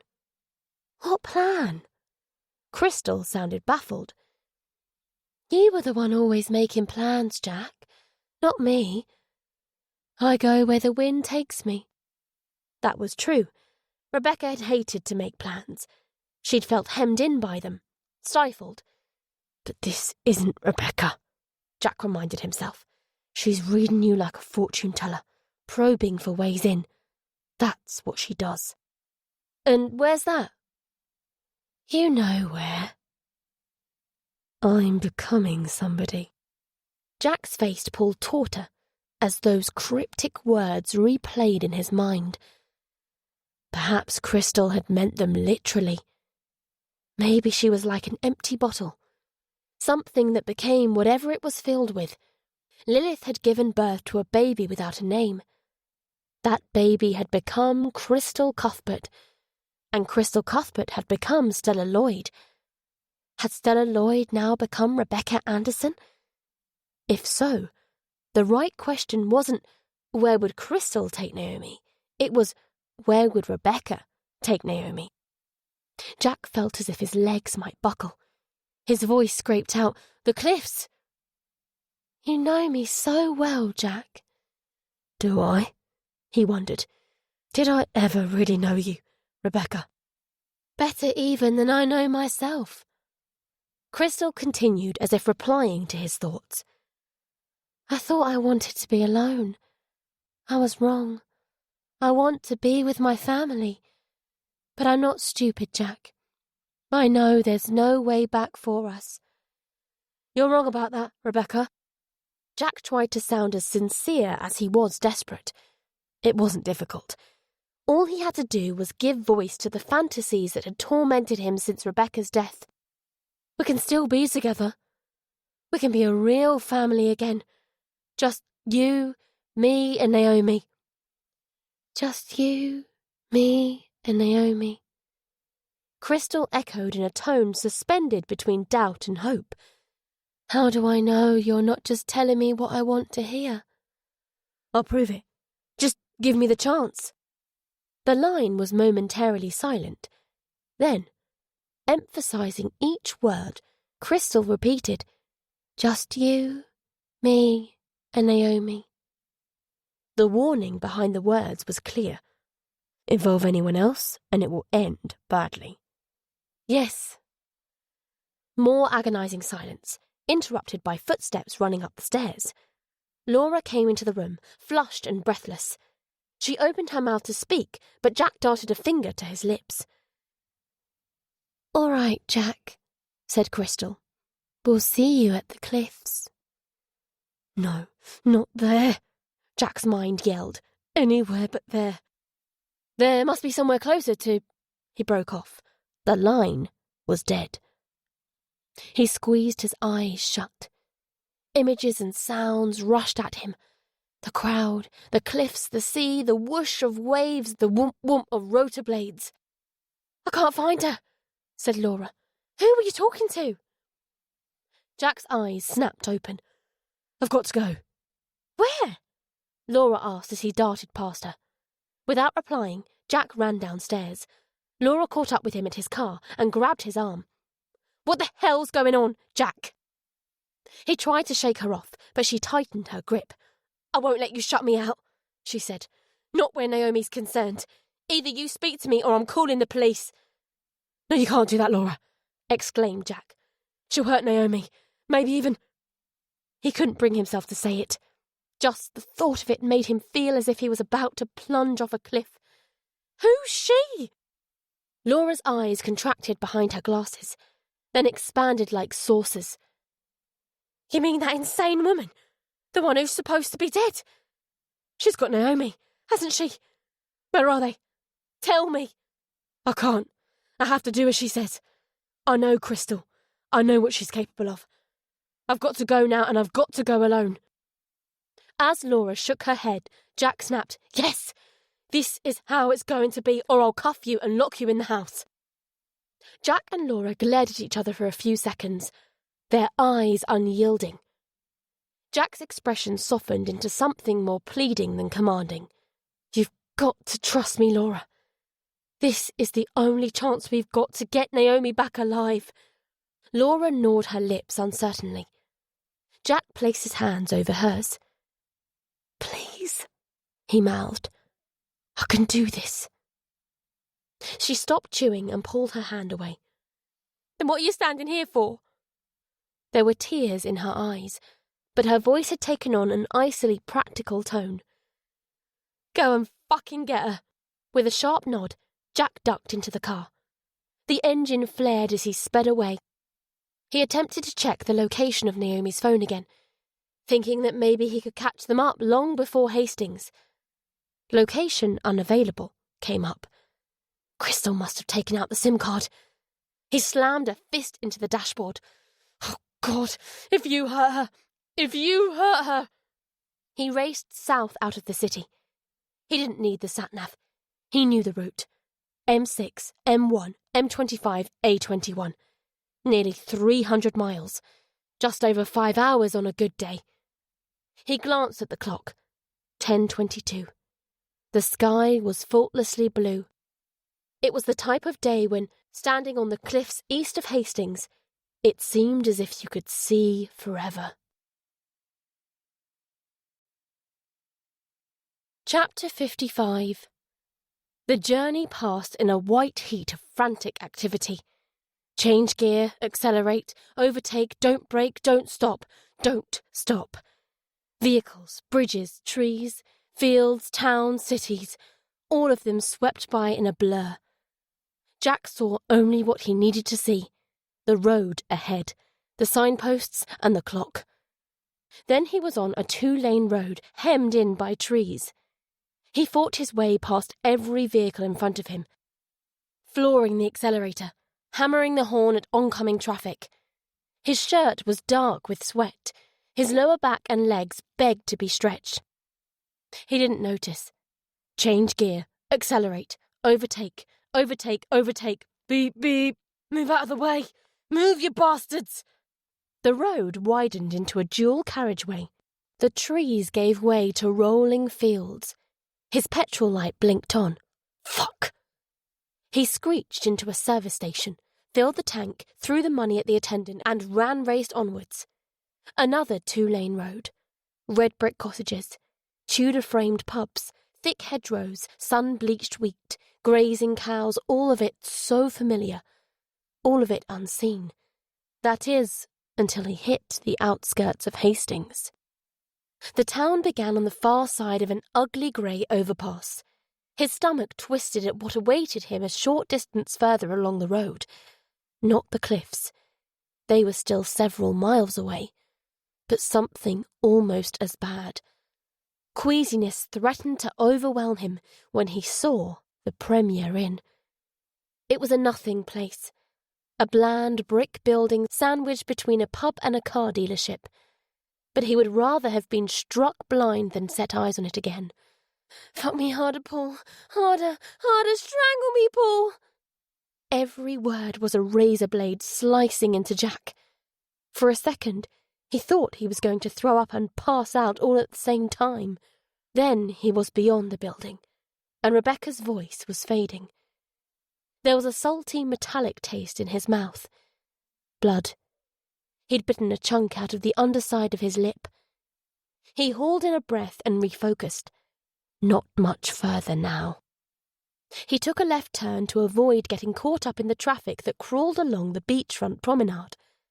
He climbed through streets of faded white and pastel-coloured houses towards newer, drabber suburban estates. The gradient steepened as he neared the edge of town. Then he was on a road that ran parallel to the coastline. Gaps in windswept hedges revealed glimpses of the sea. About a mile out of town, he turned onto a single-lane road that wound between banks of yellow gorse. It ended at a gravel car park with a dozen cars and an ice cream van in it. Jack's heart gave a thump. At the far end of the car park, only a few metres from where Rebecca had parked on her final day, was the silver Punto. There was no one in it. He pulled alongside it, sprang out of the car and raced along a path that branched leftwards from the car park. The path descended through fields of short, rough grass towards the cliffs. Crickets chirped. Gulls soared.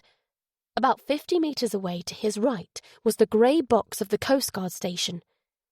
Its windows stared out to sea past a tall radar mast. Gorse blossom and salt perfumed the air. He'd loved this place and that smell all his life, up until the day Rebecca died. He hadn't expected to visit here again, except in his dreams. He left the path, sprinting down a steep, grassy bank, stumbling, almost falling. The gorse ended. 20 or so metres further on, the grass ended even more abruptly. That was where they were standing. Close enough to the edge to make cold sweat pop out on his palms. They were facing out to sea, holding hands.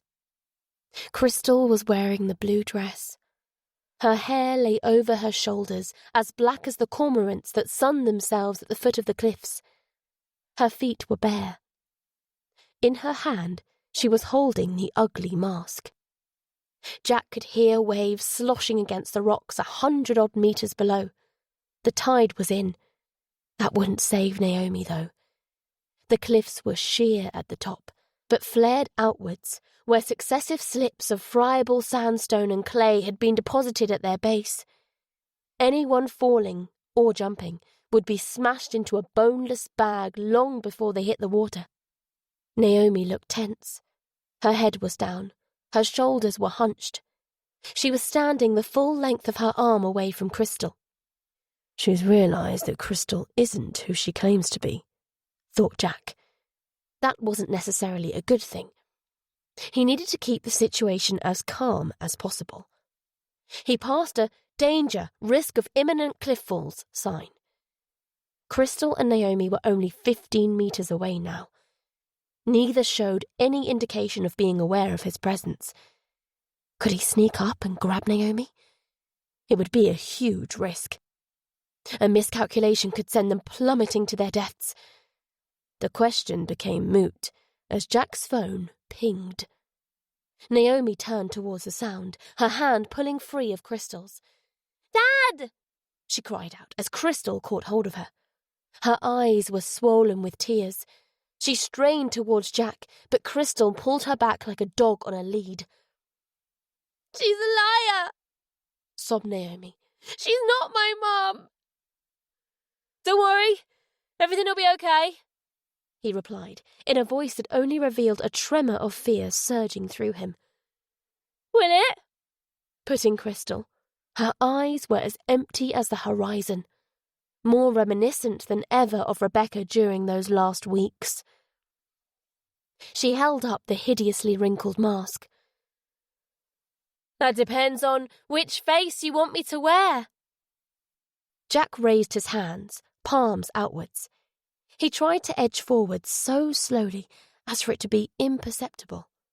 "It's not too late to stop this. Crystal—" At the spasm of irritation that flashed across her face, he corrected himself. "Rebecca. It was too late the moment I was born," she said matter-of-factly. "Come away from the edge. You want us all to be together. Well, that can happen, but you've got to do as I say." "There's only one way we can be together, Jack." A hollow light lit up Crystal's eyes. "Pain. That's all life is." She motioned towards the blue expanse at her back. "Out there. There's no more pain."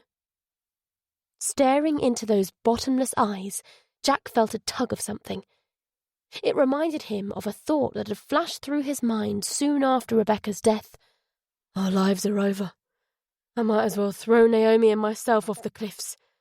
No, he furiously told himself. Never. Jack frantically sought for something to say that might give him control of the situation. There was only one thing he could think of. "I love you, Rebecca." As he said the words, he knew in his heart they were true. As he knew, too, that if Rebecca were alive, he would have forgiven her, just as Lawrence had forgiven Helen. It wouldn't have been easy, but he would have found a way. The realization threatened to choke him as he repeated, "I love you." With each word, he closed the gap a fraction more. Crystal's eyebrows were twitching. He could see the doubt in her eyes, but also the desperate need to believe him. "Tell me who I am," she said. "You're my wife, to have and to hold. For better, for worse." Jack extended a hand towards Crystal. He was getting close, almost close enough to lunge for Naomi. There was a kind of mistiness in Crystal's eyes, as if she was drifting off to some other place. Perhaps a place where she, Jack and Naomi were all living happily together. She took up the vows. "For richer, for poorer." Jack's other hand crept towards Naomi. "In sickness and health." Her fingertips were only centimetres away. "To love and—" Crystal broke off as Naomi interrupted in a frightened voice. "I want to go home, Dad." Blinking, as if she'd been snapped out of a trance, Crystal looked at Jack and Naomi's almost touching fingers. Her eyes came alive with a savage light of betrayal, and she took a step backwards. In what seemed like slow motion to Jack, Crystal toppled off the cliff. Naomi screamed as she too was dragged over the edge. Jack sprang forwards, his fingers close around Naomi's skinny wrist. Her arms pulled taut between him and Crystal. He fought not to overbalance, leaning back with all his weight. Naomi's right foot flailed at thin air. She screamed again, her eyes goggling with pain and fear. Jack's heels slid through the grass. He didn't let go. If Naomi was going to die, then so was he. His feet found purchase against something solid. A stone? A root? Whatever it was, it prevented him from losing his footing. He found himself staring down past Naomi. Crystal's bare feet were braced against the rock face. That look of blank determination was back. One hand was clamped onto Naomi, the other flapped with a strange grace towards the sparkling sea. The ugly mask's thin black hair fluttered in the breeze. Jack and she strained against each other, competing in a deadly tug-of-war. He could feel the gash between his thumb and index finger tearing open. He could feel every particle of sweat beneath his fingers. His grip was slipping. Slowly, slowly slipping. His hand came up against the anniversary bracelet. The fine silver links provided just enough friction for him to hold on. For endless seconds, the three of them teetered as if in a suspended animation. Then it happened. Jack couldn't tell whether Crystal lost her grip or let go. But suddenly, in eerie silence, she was falling.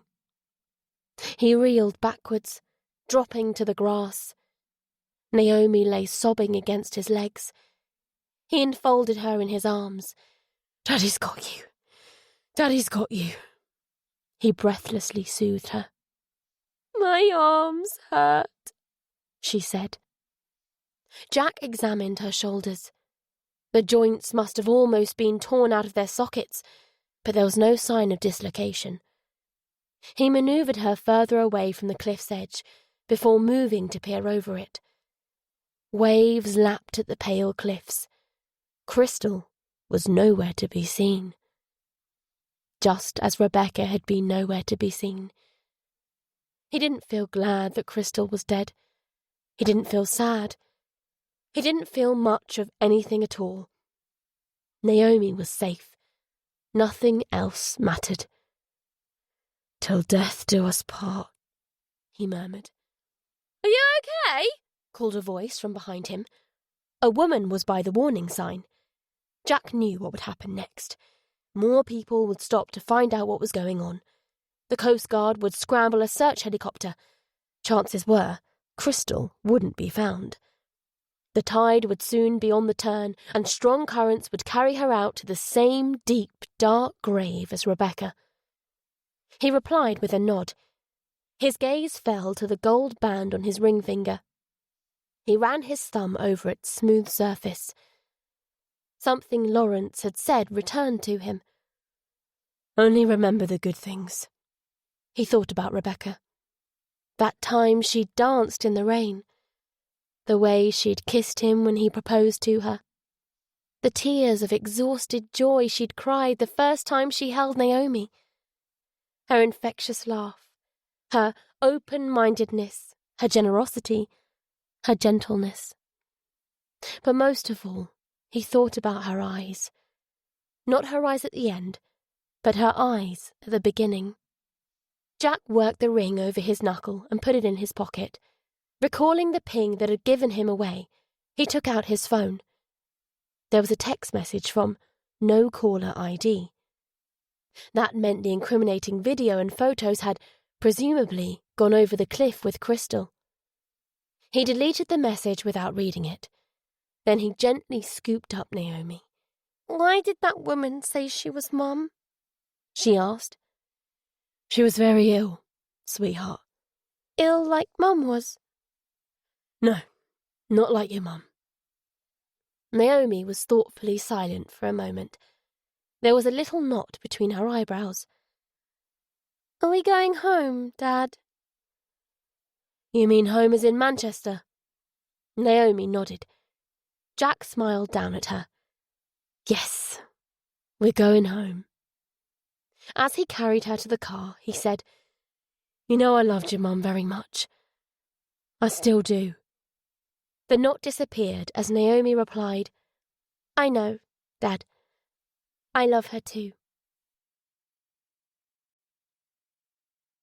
You've been listening to Now She's Dead by Ben Cheetham, narrated by Rosie Ackerman. Published by Whole Story Quest Audiobooks, an imprint of W.F. Howes Limited. This work is copyrighted 2018 Ben Cheetham. This recording is copyrighted 2019 W.F. Howes Limited.